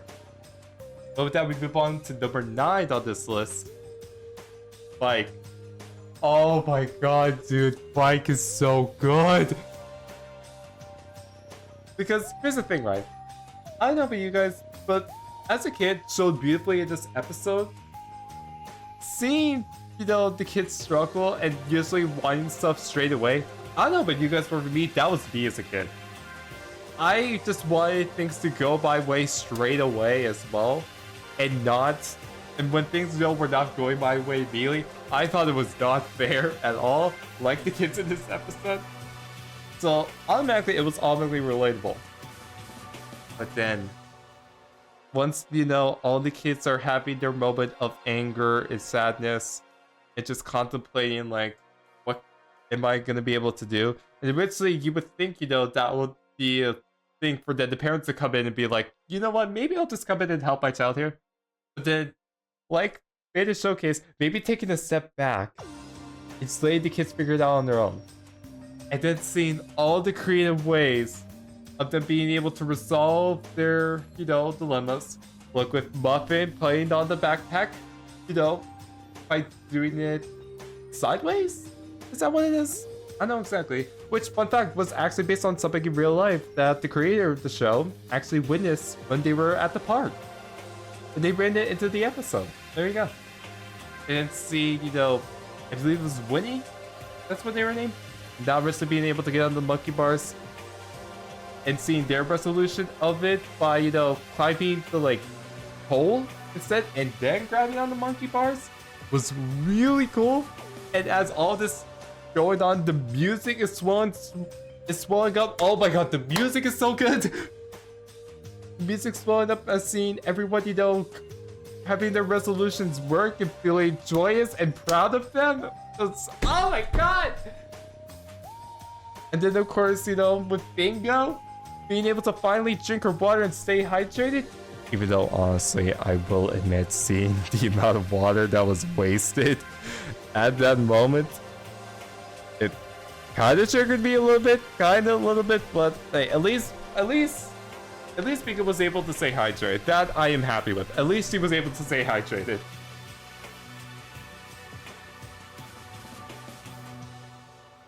Alright. Just give me a moment as well to stay hydrated as well, because fucking why not? Oh, yeah, sure, Bingo was also drinking water from the floor, but hey, water is water in my eyes, so who cares?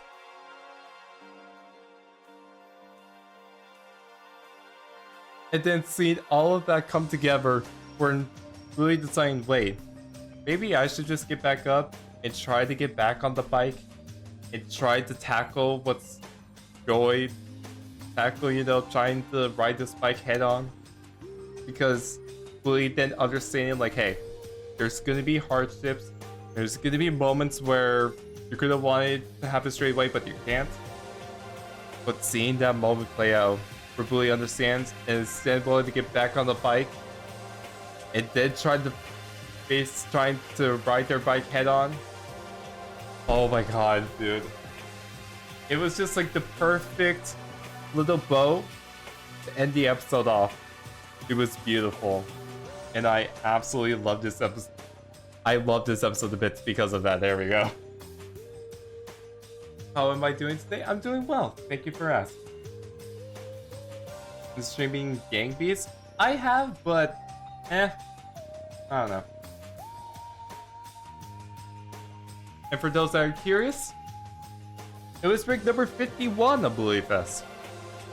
Well, personally, I do think that, you know, this episode should be ranked a lot higher. But at the same time, I'm not mad with this ranking, you know. It could have been a whole lot worse with this ranking. A whole lot worse. We're about to see the hearts a lot of that. Oh, you will. especially with number 8 here. But speaking of number 8 on this list, Dragon! Like I said with Escape, man, the visuals in this Escape were great. So then getting Dragon, and not only seeing that art style come back with a full vengeance, but also seeing the all other art styles of Bandit and Chili and Bingo. Oh man, it was so glorious! Because seeing the different art styles represent their different art journeys. With Bingo obviously, you know, being 5 years old, being a little chaotic gremlin. So their drawings are a little bit kind of more simple and messy. Bluey's, you know, a little bit better than Bingo's with adding the outlines, but still kind of being as if a kid was drawing it.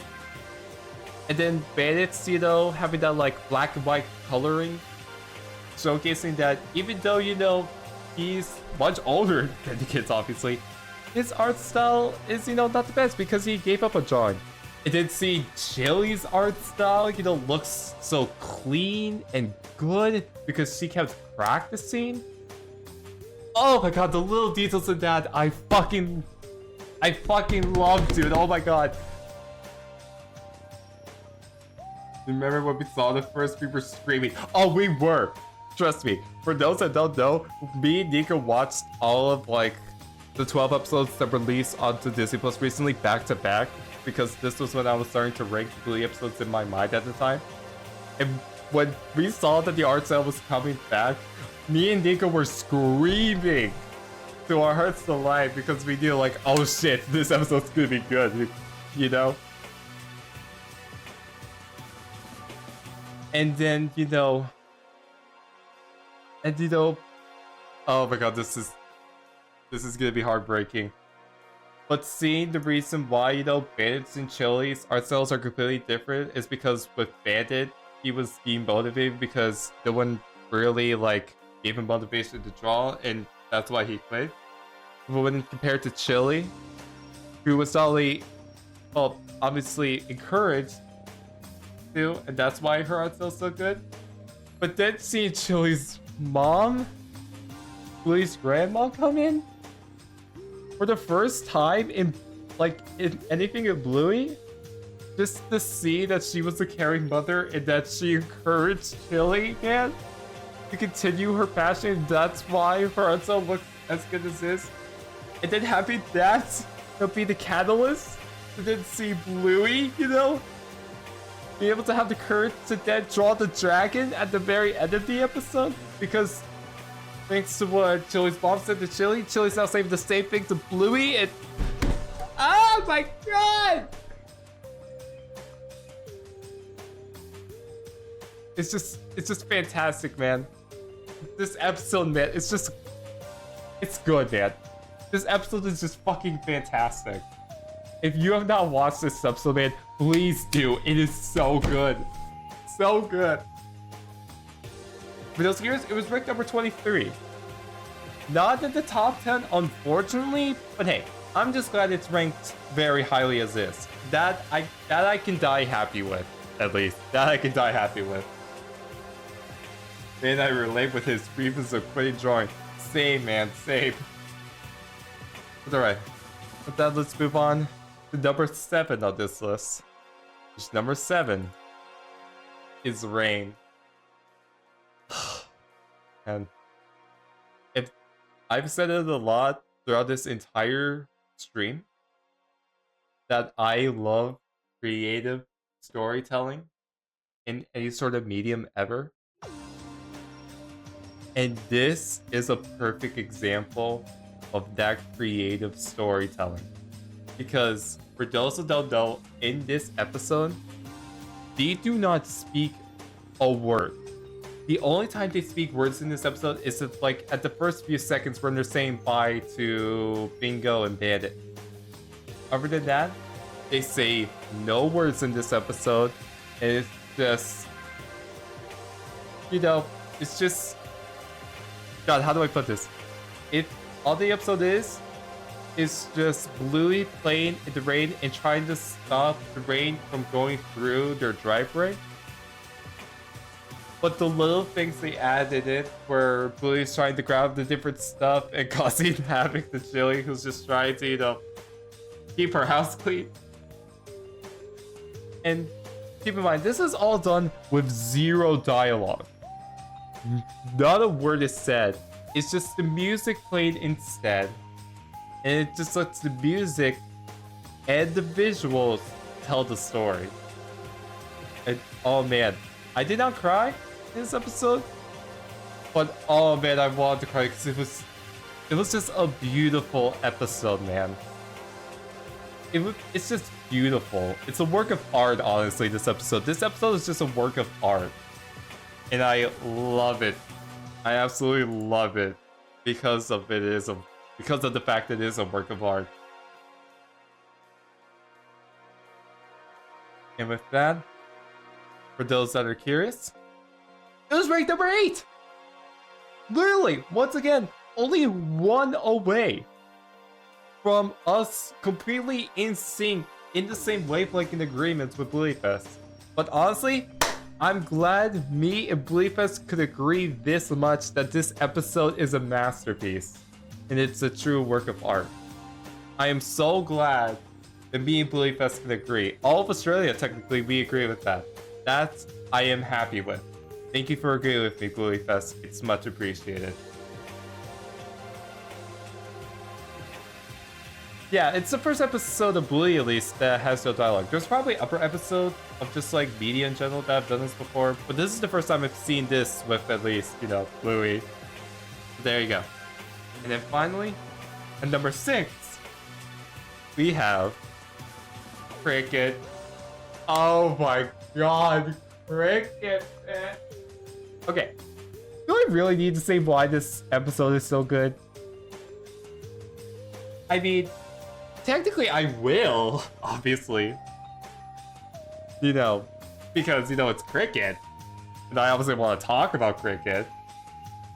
For specific reasons I don't know why. But, you know, if I must, I guess I'll talk about Cricket, you know, even though I definitely don't want to. I mean, Cricket, man, the storytelling in Cricket, man, is just so good. Because apparently this episode was actually originally worked on in season 1. It took them 3 seasons to be able to work, you know, to finish this episode. And you can clearly tell it is because the storytelling and everything that was added into Cricket is beautiful. It's fantastic. Because seeing Rusty, you know, seeing where he came from, and seeing, you know, how everything in his life, you know, affected his ability to play cricket in positive ways, from, you know, the tree stumps when he would visit Jack, and, you know, Jack's friends and all, which was so cute, by the way. And of course, seeing how Rusty didn't want to disturb his mom, so then he learns the sideways tactic, just so he wouldn't disturb his mom. And then, you know, seeing... God. Words come out of my mouth, please explain Cricket. But also with Cricket, see, you know, him play with the teenagers and originally being kind of like iffy about it and being scared too. You know, obviously because they were playing like real life Cricket, and now it's fucking scary as hell. But seeing it all come together with a letter that he got from his dad, the representation of, you know, parents in the army, no less, which is pretty cool. And also talking to Rusty through that letter, basically this entire episode kind of being like a lesson to kind of like face your fears, you know, be brave and all that, because then it'll have a ripple effect and, you know, be able to face everything head on, you know, those type of lessons. It was pretty sweet. But then also adding a little bit of details of seeing Rusty being a great older brother to his little sister and giving her the chance to catch the ball to win. And then obviously, of course, it all ending and the music welling up with Rusty, you know, then kind of being like transported to like the future of sorts, and then high-fiving his future self playing the actual cricket game because he just loves cricket that much. And the entire episode kind of showcasing why some people love cricket is because it brings them back to their families or like links them back to their family. It's just, there's a lot to say about cricket, man, and I love it, man. I love it. Obviously, there's better people. Well, not better people. There's obviously others that have explained why cricket is so good much better. But yeah, I just love cricket, man. I love cricket. And I hope you can clearly understand why I do love it so much. For those that are curious, it was ranked number 1. Honestly, I'm not shocked. Cricket is fantastic. For me personally, I didn't rank it as highly because the other episodes in the top 5 made me cry. Whereas cricket, it didn't, which is why I don't have it ranked in the top 5. But it's a beautiful and fantastic episode of Bluey. Do not get me wrong. I love cricket to bits. Even as an Australian that doesn't understand, you know, some of the Australian culture and all that, I still love this episode to bits. Do not get me wrong. Even a filthy American like myself can understand Bluey sometimes. I agree with Bluey Fest. Hey, there you go. Yes, I'm very happy about cricket. Can you tell? And my day's going well. Thank you for asking. Well, with that, chat, I have to stop the music here for a second, and I have to stop, you know, going on here for a second because I have something to admit to you guys. I have been lying to you this entire time. This is actually where S tier ends. And where, you know, people get hyper water break for something because in actuality, that's where S tier is. Because the top 5, I added a brand new ranking. And instead, we have the 5 SS tiers. The 5 episodes that are in the top 5 that are in SS tiers are the episodes that made me tear up. It made me feel stuff that no other episode of like television in general or media has ever made me feel. And for that reason and that reason alone, the top 5 get their own ranking. That being the SS tier. Because these are the best of the best episodes of Bluey that in my mind deserve much more recognition.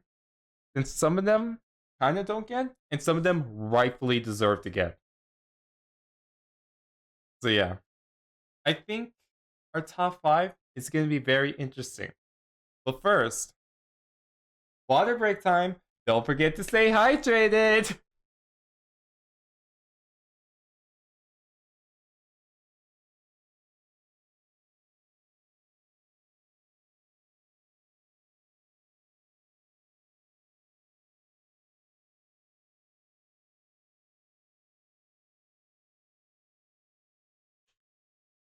There we go. Want to make sure I drink a lot so I can be fully ready to talk about the top 5.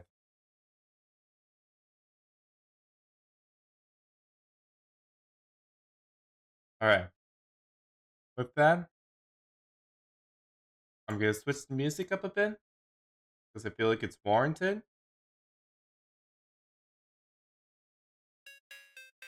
Actually, that music is copyrighted. Maybe I shouldn't, you know. Oh, actually, to be fair, I don't know what music to choose. Fuck it. We're choosing Little Big Planet 3 music. That's the music we're picking. Yeah, here we go. Top 5. Here we go. Let's do this.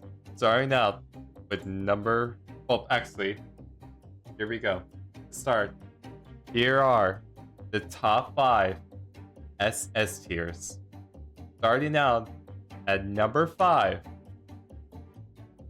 Bumpy and the Wise Old Wolfhound. Now, I will admit, I may be a bit biased with this episode because of my like understanding of like video editing and like what it takes to make a good video, or like what it takes to make a movie and all that, because of my knowledge of like film and what it takes to make something. I may be biased in that regard. But this episode, man, holy shit. I mean, this episode is just hilarious, hands down. When I was watching this with my like friend, with one of my friends, John, some of you may know, John too. When I originally showed this episode, he did not know what to think originally. And, you know, everything was played out as it was.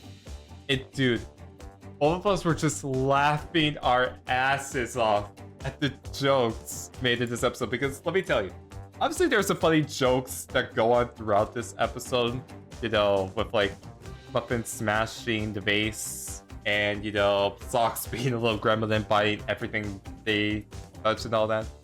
But also seeing a bunch of like meta references, I want to say, of like the little cuts they would make in between, and also seeing like the little like bloopers they would have, which would lead to absolutely glorious faces like Bluey's here, just contemplating everything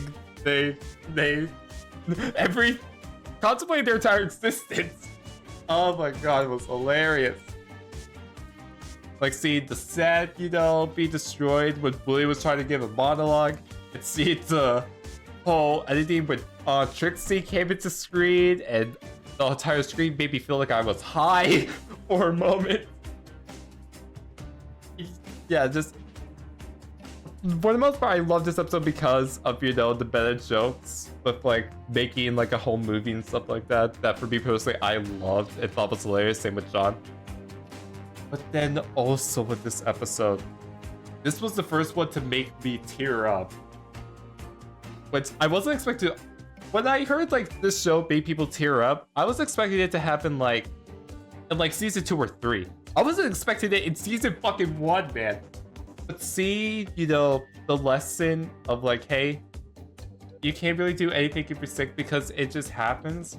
And then, you know, Bluey and, you know, everyone tried to teach them to go through the whole meal and game they played together.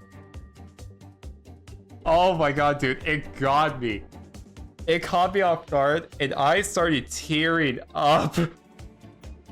This episode was making me start to cry, and it was making me question what the fuck I was doing, because this was just season 1. It was making me tear up. What the fuck?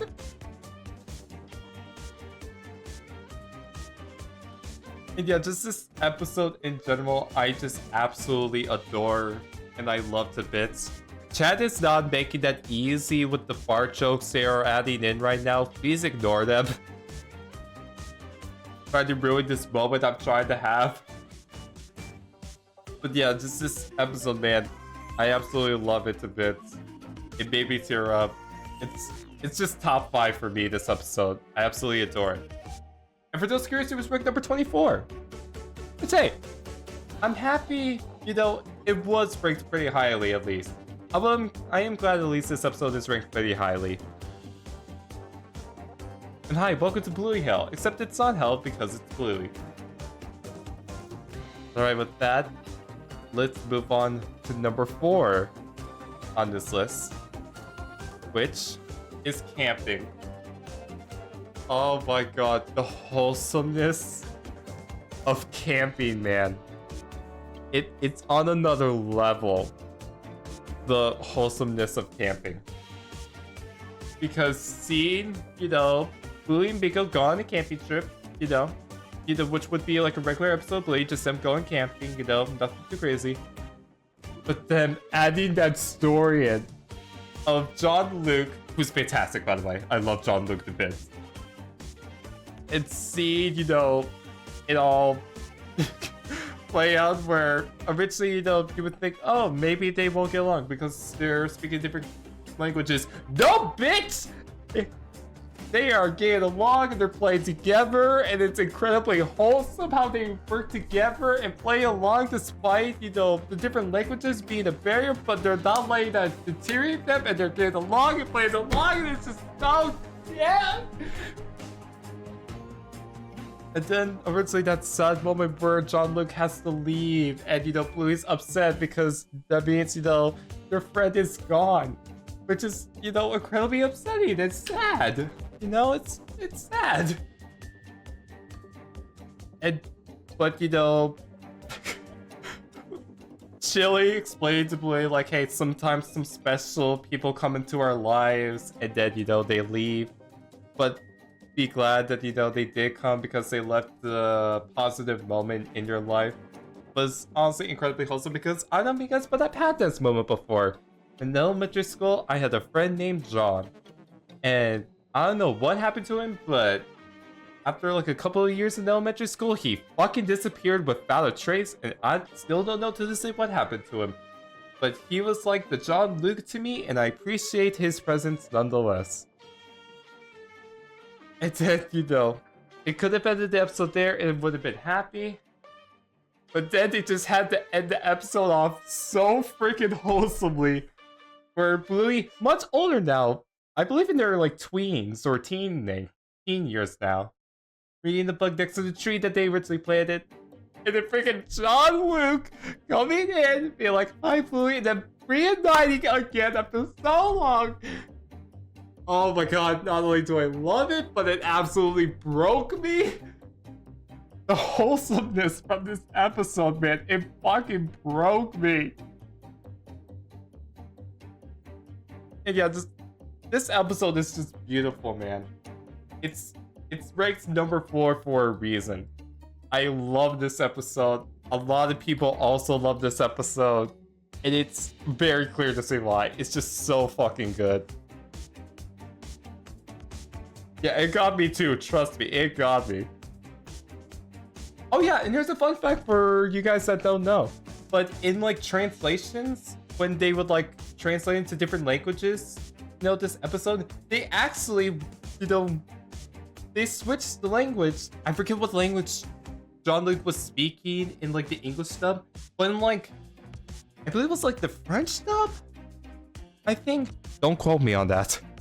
But in a different dub of the show, they actually have Jean-Luc speak English for the different dubbing just to like still keep that like, yeah, it was French, thank you.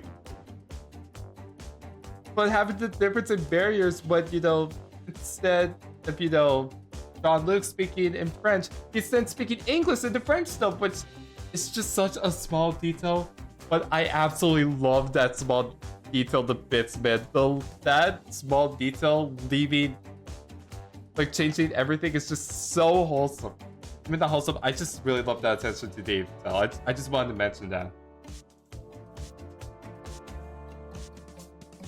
And for those that are curious, it was ranked number 6. Which, hey, pretty close to my rankings, so you know what?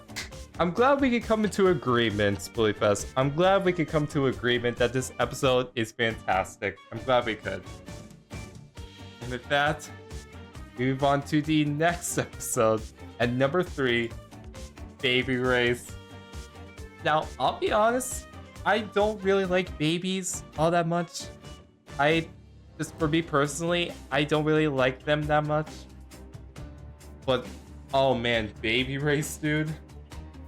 Holy shit, it got to me. Because, you know, seeing Chili originally, you know, being proud of Bluey for, you know, as a baby, you know, be able to sit up, I believe. Yeah, I think it was like being able to sit up originally. But her accidentally kind of taking too much pride into it and then trying to turn everything into a race afterwards. You know, I don't know how relatable that is to you guys. To me, it's also not really that relatable, but I just thought it was a really interesting story they were telling here. But, you know, the mother trying hard to, like, impress the others when, you know, in actuality, it doesn't really matter.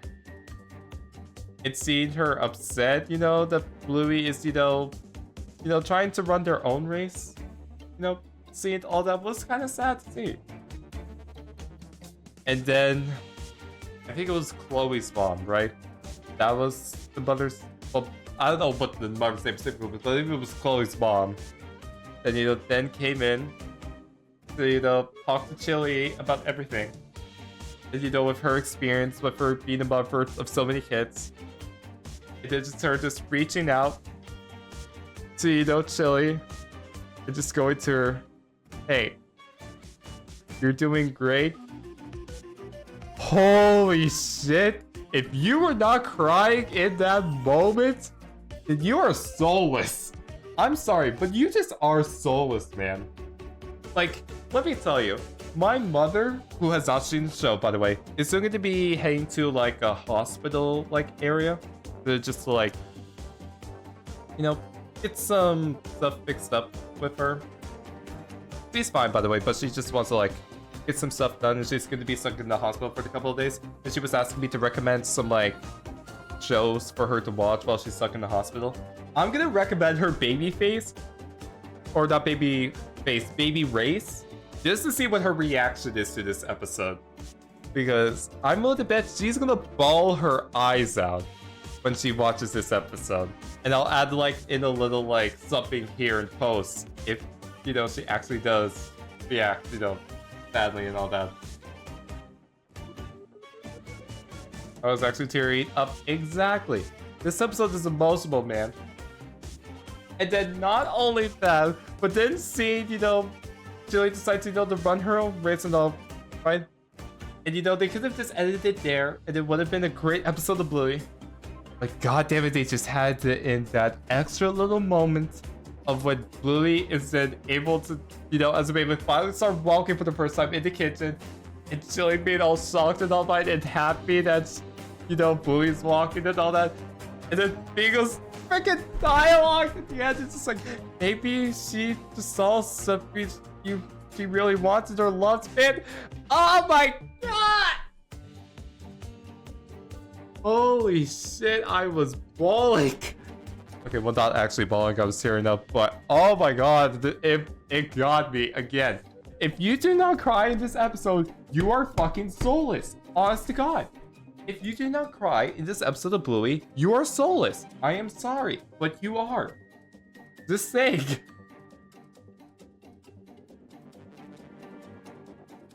Bro, fangirling here. No, I'm cry girling. What are you talking about? I'm cry girling. I cried when Baby Bluey took her first steps to her mom. Exactly. There you go. Yeah, it just got you. Exactly. This episode does that to you, man. It does that to you. I was curious. It was ranked number 2. So honestly, if I switched this out with what I have at number 2, we would have been perfectly in sync with Bluey Fest. But honestly, even despite that, I'm still glad me and Bluey Fest could agree with each other once more that this episode is just fantastic. It's just so good. But with that, we now move on to number 2 on this list. Sleepy time.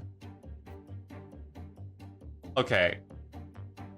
Do I even need to explain why this episode is just a masterpiece? It's one of the greatest episodes of just like television. Not even just like Bluey, but just in television. Do I even need to explain why this episode is so good? Why Sleepy Time is so good? Because I feel like we all know why this episode is so good.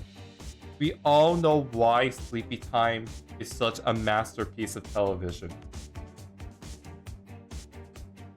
Honestly, my words were probably not describe enough how much I love this episode, but I'm gonna try. I'm gonna attempt. I mean, first off, the animation. Oh my fucking god, the animation in this episode. It was like visual eye candy, man. I just wanted to like inject everything about the animation into my brain, man. The colors, the fluidity of everything was just so like memorizing, colorful, and just it was, god, I loved it. Let's see. Secondly, the music. Oh my fucking god, the music. Usually the music in Bluey is fantastic. I mean, I think we all know that. But in this episode, man, they went all fucking out of the music with like orchestras and everything. Like, They went all out on this episode for no fucking reason. It slaps hard. It slapped harder than Bingo was slapping Bandit when she was asleep at that planet. And then, of course, speaking of Bingo slapping Bandit, the comedy episode was on a different level, man. Seeing everything like perfectly entwined with each other with the editing, which the editing, by the way, was superb in this episode. It was fantastic. But the jokes in this episode landed every single time. It got me cackling so hard throughout the duration of all of it. But yet, despite all of that, obviously, another great thing about this episode is just the emotional and mature moments that stepped in. When, you know, Bingo has to let go of her, you know, her little plushie because she wants to, you know, be a big girl now. And obviously her being very upset about that. And then freaking Chili comes in. Freaking, like, you know, coming in as the sun. You know, the music then swells up. Bingo accepts all of them. She's like, I have to go now. I'm a big girl now, you know, and all that. The music swelled up, and, you know, Chili's like, just remember that I'll always be here for you because I love you. And then Bingo's tail wagging, and it's just like, oh god, I'm melting. Melting in all the best. And the music continuing to swell because we see the end of it all coming together, you know. Oh my god. With Bluey and Bandit sleeping nicely, all sucked up together. Chili, you know, getting all better self with all, you know, the crazy antics that happen. Bingo getting the good night's rest together. Oh my god! The other episodes, you know, they definitely made me tear, but this is the one that, like, actually legitimately broke me and got tears, like, running down my face when I watched it. And when I rewatched it again, just for this fearless, man. This episode is just a masterpiece of television in general, man. Dude, if you have not watched Bluey yet, please at least give this episode a shot. Because it is on a different fucking level. It really is. But I also have to be honest, it's not my favorite episode of Bluey. Which I'm gonna stop the music for because I want this to be a serious moment. This is not my favorite episode of Bluey, it's instead... Well, actually, first off, let me just clarify. For those curious, it was ranked number 4. Personally, I think it should be ranked at least top 3. But you know what? I'm glad it's ranked highly as is because it fucking deserves that high ranking. I'm glad for that. But it's not. While Sleepy Time is glorious and I won't lie, is the best episode of Bluey ever made. Hands down, like that is clear as day. For me, it's not my favorite episode of Bluey of all time. That instead goes for a different emoji. Not emoji, damn it. I see the stuff that Josh's doing and it's ruining the moment, damn it. I'm trying to have a serious moment there, damn it. And Josh is like, hey, clap it up. God damn it. But instead, that number 1 ranking and the best episode of Bluey, well, maybe not the best, but my personal favorite episode of Bluey, in my opinion, and the one that I have ranked as my top 1 favorite Bluey episode of all time. That episode is Army. Army is my all-time favorite episode of Bluey for one reason and one reason only. With the other episodes, you know, they were great. They were fantastic. You know, somehow were even greater than what television sometimes has to offer. But this episode, this is the episode that made me feel seen. Okay. I should probably give some context for this one. For those that don't know, I'm neurodivergent. I know, how fucking obvious. The guy that's, been obsessing over Bluey for how many long minutes is the guy that's neurodivergent. I know, how shocking. But leave that aside. I won't say which ones for obvious reasons, because I want to eventually talk about that when I'm ready. But in a day and age where it feels like there is very little, sometimes at least, sometimes it feels like there's very little good representation of neurodivergent, people in media, when stuff like what was it, like Sia's freaking like music movie or something like that, which was horrible, and stuff like The Good Doctor, which I admit is not really good representation at all, and yet somehow that's praised. But seeing Army do honestly one of the best like representations of neurodivergent people. Sure, the other episodes, they're great. But with this episode make me feel seen, it was gonna be highly ranked. Because sure, I do watch a lot and consume a lot of media, but rarely do I ever feel seen. And this was the episode that made me feel seen. It seemed a great representation with, Jack's, either stimming or not being able to sit still a lot in the car. Him having the hard time be able to try to like memorize stuff. Except when he was like having fun, he was able to excel at what he was doing, which was incredibly wholesome. And the message of like, God, I might actually tear up while trying to explain this.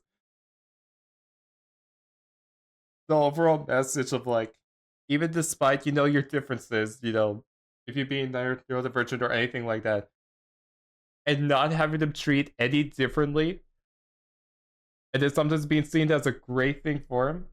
And even when, he acknowledges that, in the episode that there's something quote unquote wrong with him, which, let's be honest, there was nothing ever wrong with him in the first place because it's Jack, and Jack, we stand him.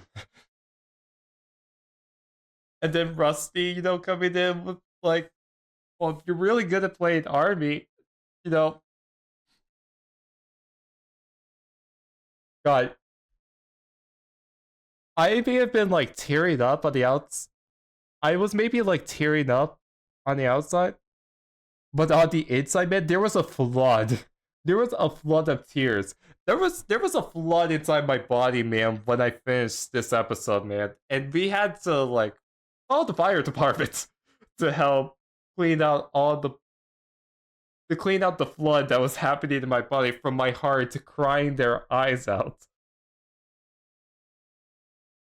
And so yeah, while Army may not be, well, okay. So yeah, overall, while Army may not be like the best episode of Bluey ever made, and while it may not honestly be one of the greatest episodes of Bluey of all time, because if it being honest, if it wasn't for, everything, I probably would have ranked it like maybe like lower high A tier. But because of how, I don't know if I would say perfect, but how great representation they did Jack here is, in a day and age where it sometimes does feel like there's not good representation. It is my favorite episode for that reason. It is my favorite episode of Bluey for that reason, and that reason alone. I don't care what anyone thinks. This is my favorite episode, and it's gonna stay that way for all the time. I will be continuing to watch Bluey from here on out. This is more of a personal hot take for you? Kinda, yeah, because for those that don't know, it was ranked number 11. Which kinda makes me a bit sad that it didn't make it in the top 10. Like, personally, I would have switched out Bin 9, that was ranked number 10, with Army here, and then I would have been happy with the ranking. But the fact that it didn't make top 10 makes me sad, but you know what? I'll just appreciate it in my neurodivergent corner. And if anyone that wants to appreciate the episode wants to join me, they're happy to do so.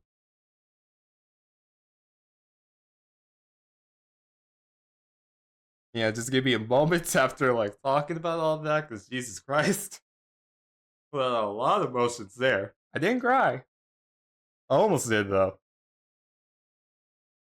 Yeah, let me turn back on the music. Hi, how you doing?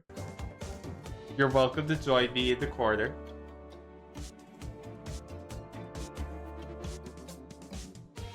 Yeah. With that, that concludes my ranking of every episode of Bluey ever made on the tier list. Which, for those that are curious, this is the entire list. Now, there is some inconsistencies with this tier list because, well, when I did originally screenshot it, I did move some stuff around in the Google site presentation. So while this tier list may not be entirely 100% accurate, it is like pretty damn accurate to my actual ranking. Yeah, there you go. That is my entire ranking of Bluey. Which, you know what, here, we didn't ask, Bluey again here what they thought. Here, Bluey Fun. Overall, what do you think of my ranking for this episode?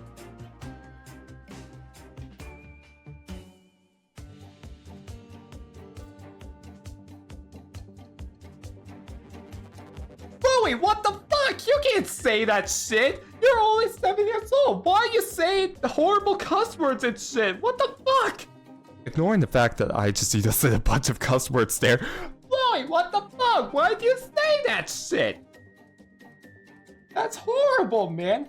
Please do not say that stuff ever again.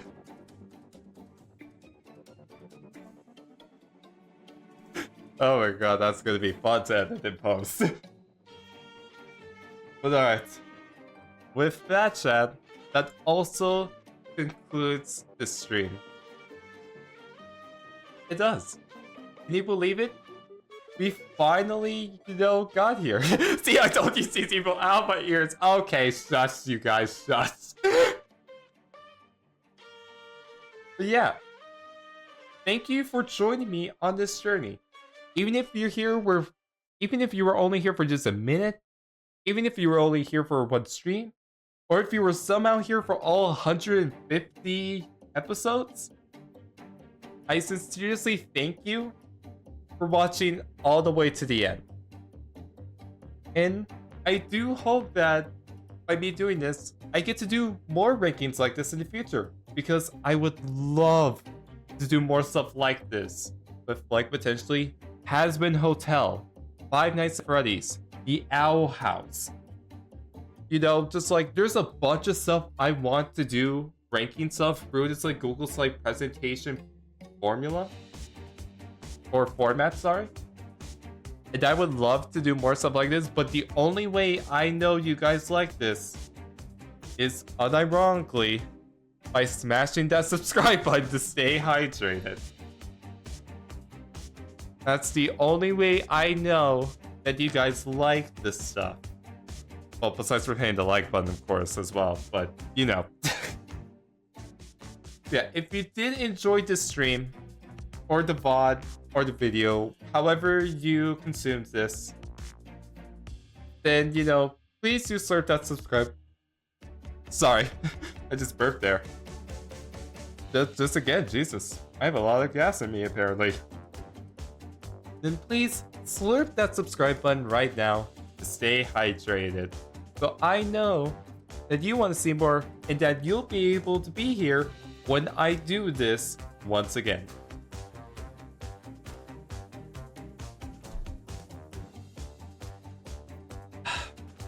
And there we go. With that, I am going to be ending the stream here. Again, thank you to everyone that came out. I very much appreciate it. First, you bully for the stuff you said that's gonna get me demonetized. And as always, I will be seeing you in the next cartoon. Goodbye, everyone!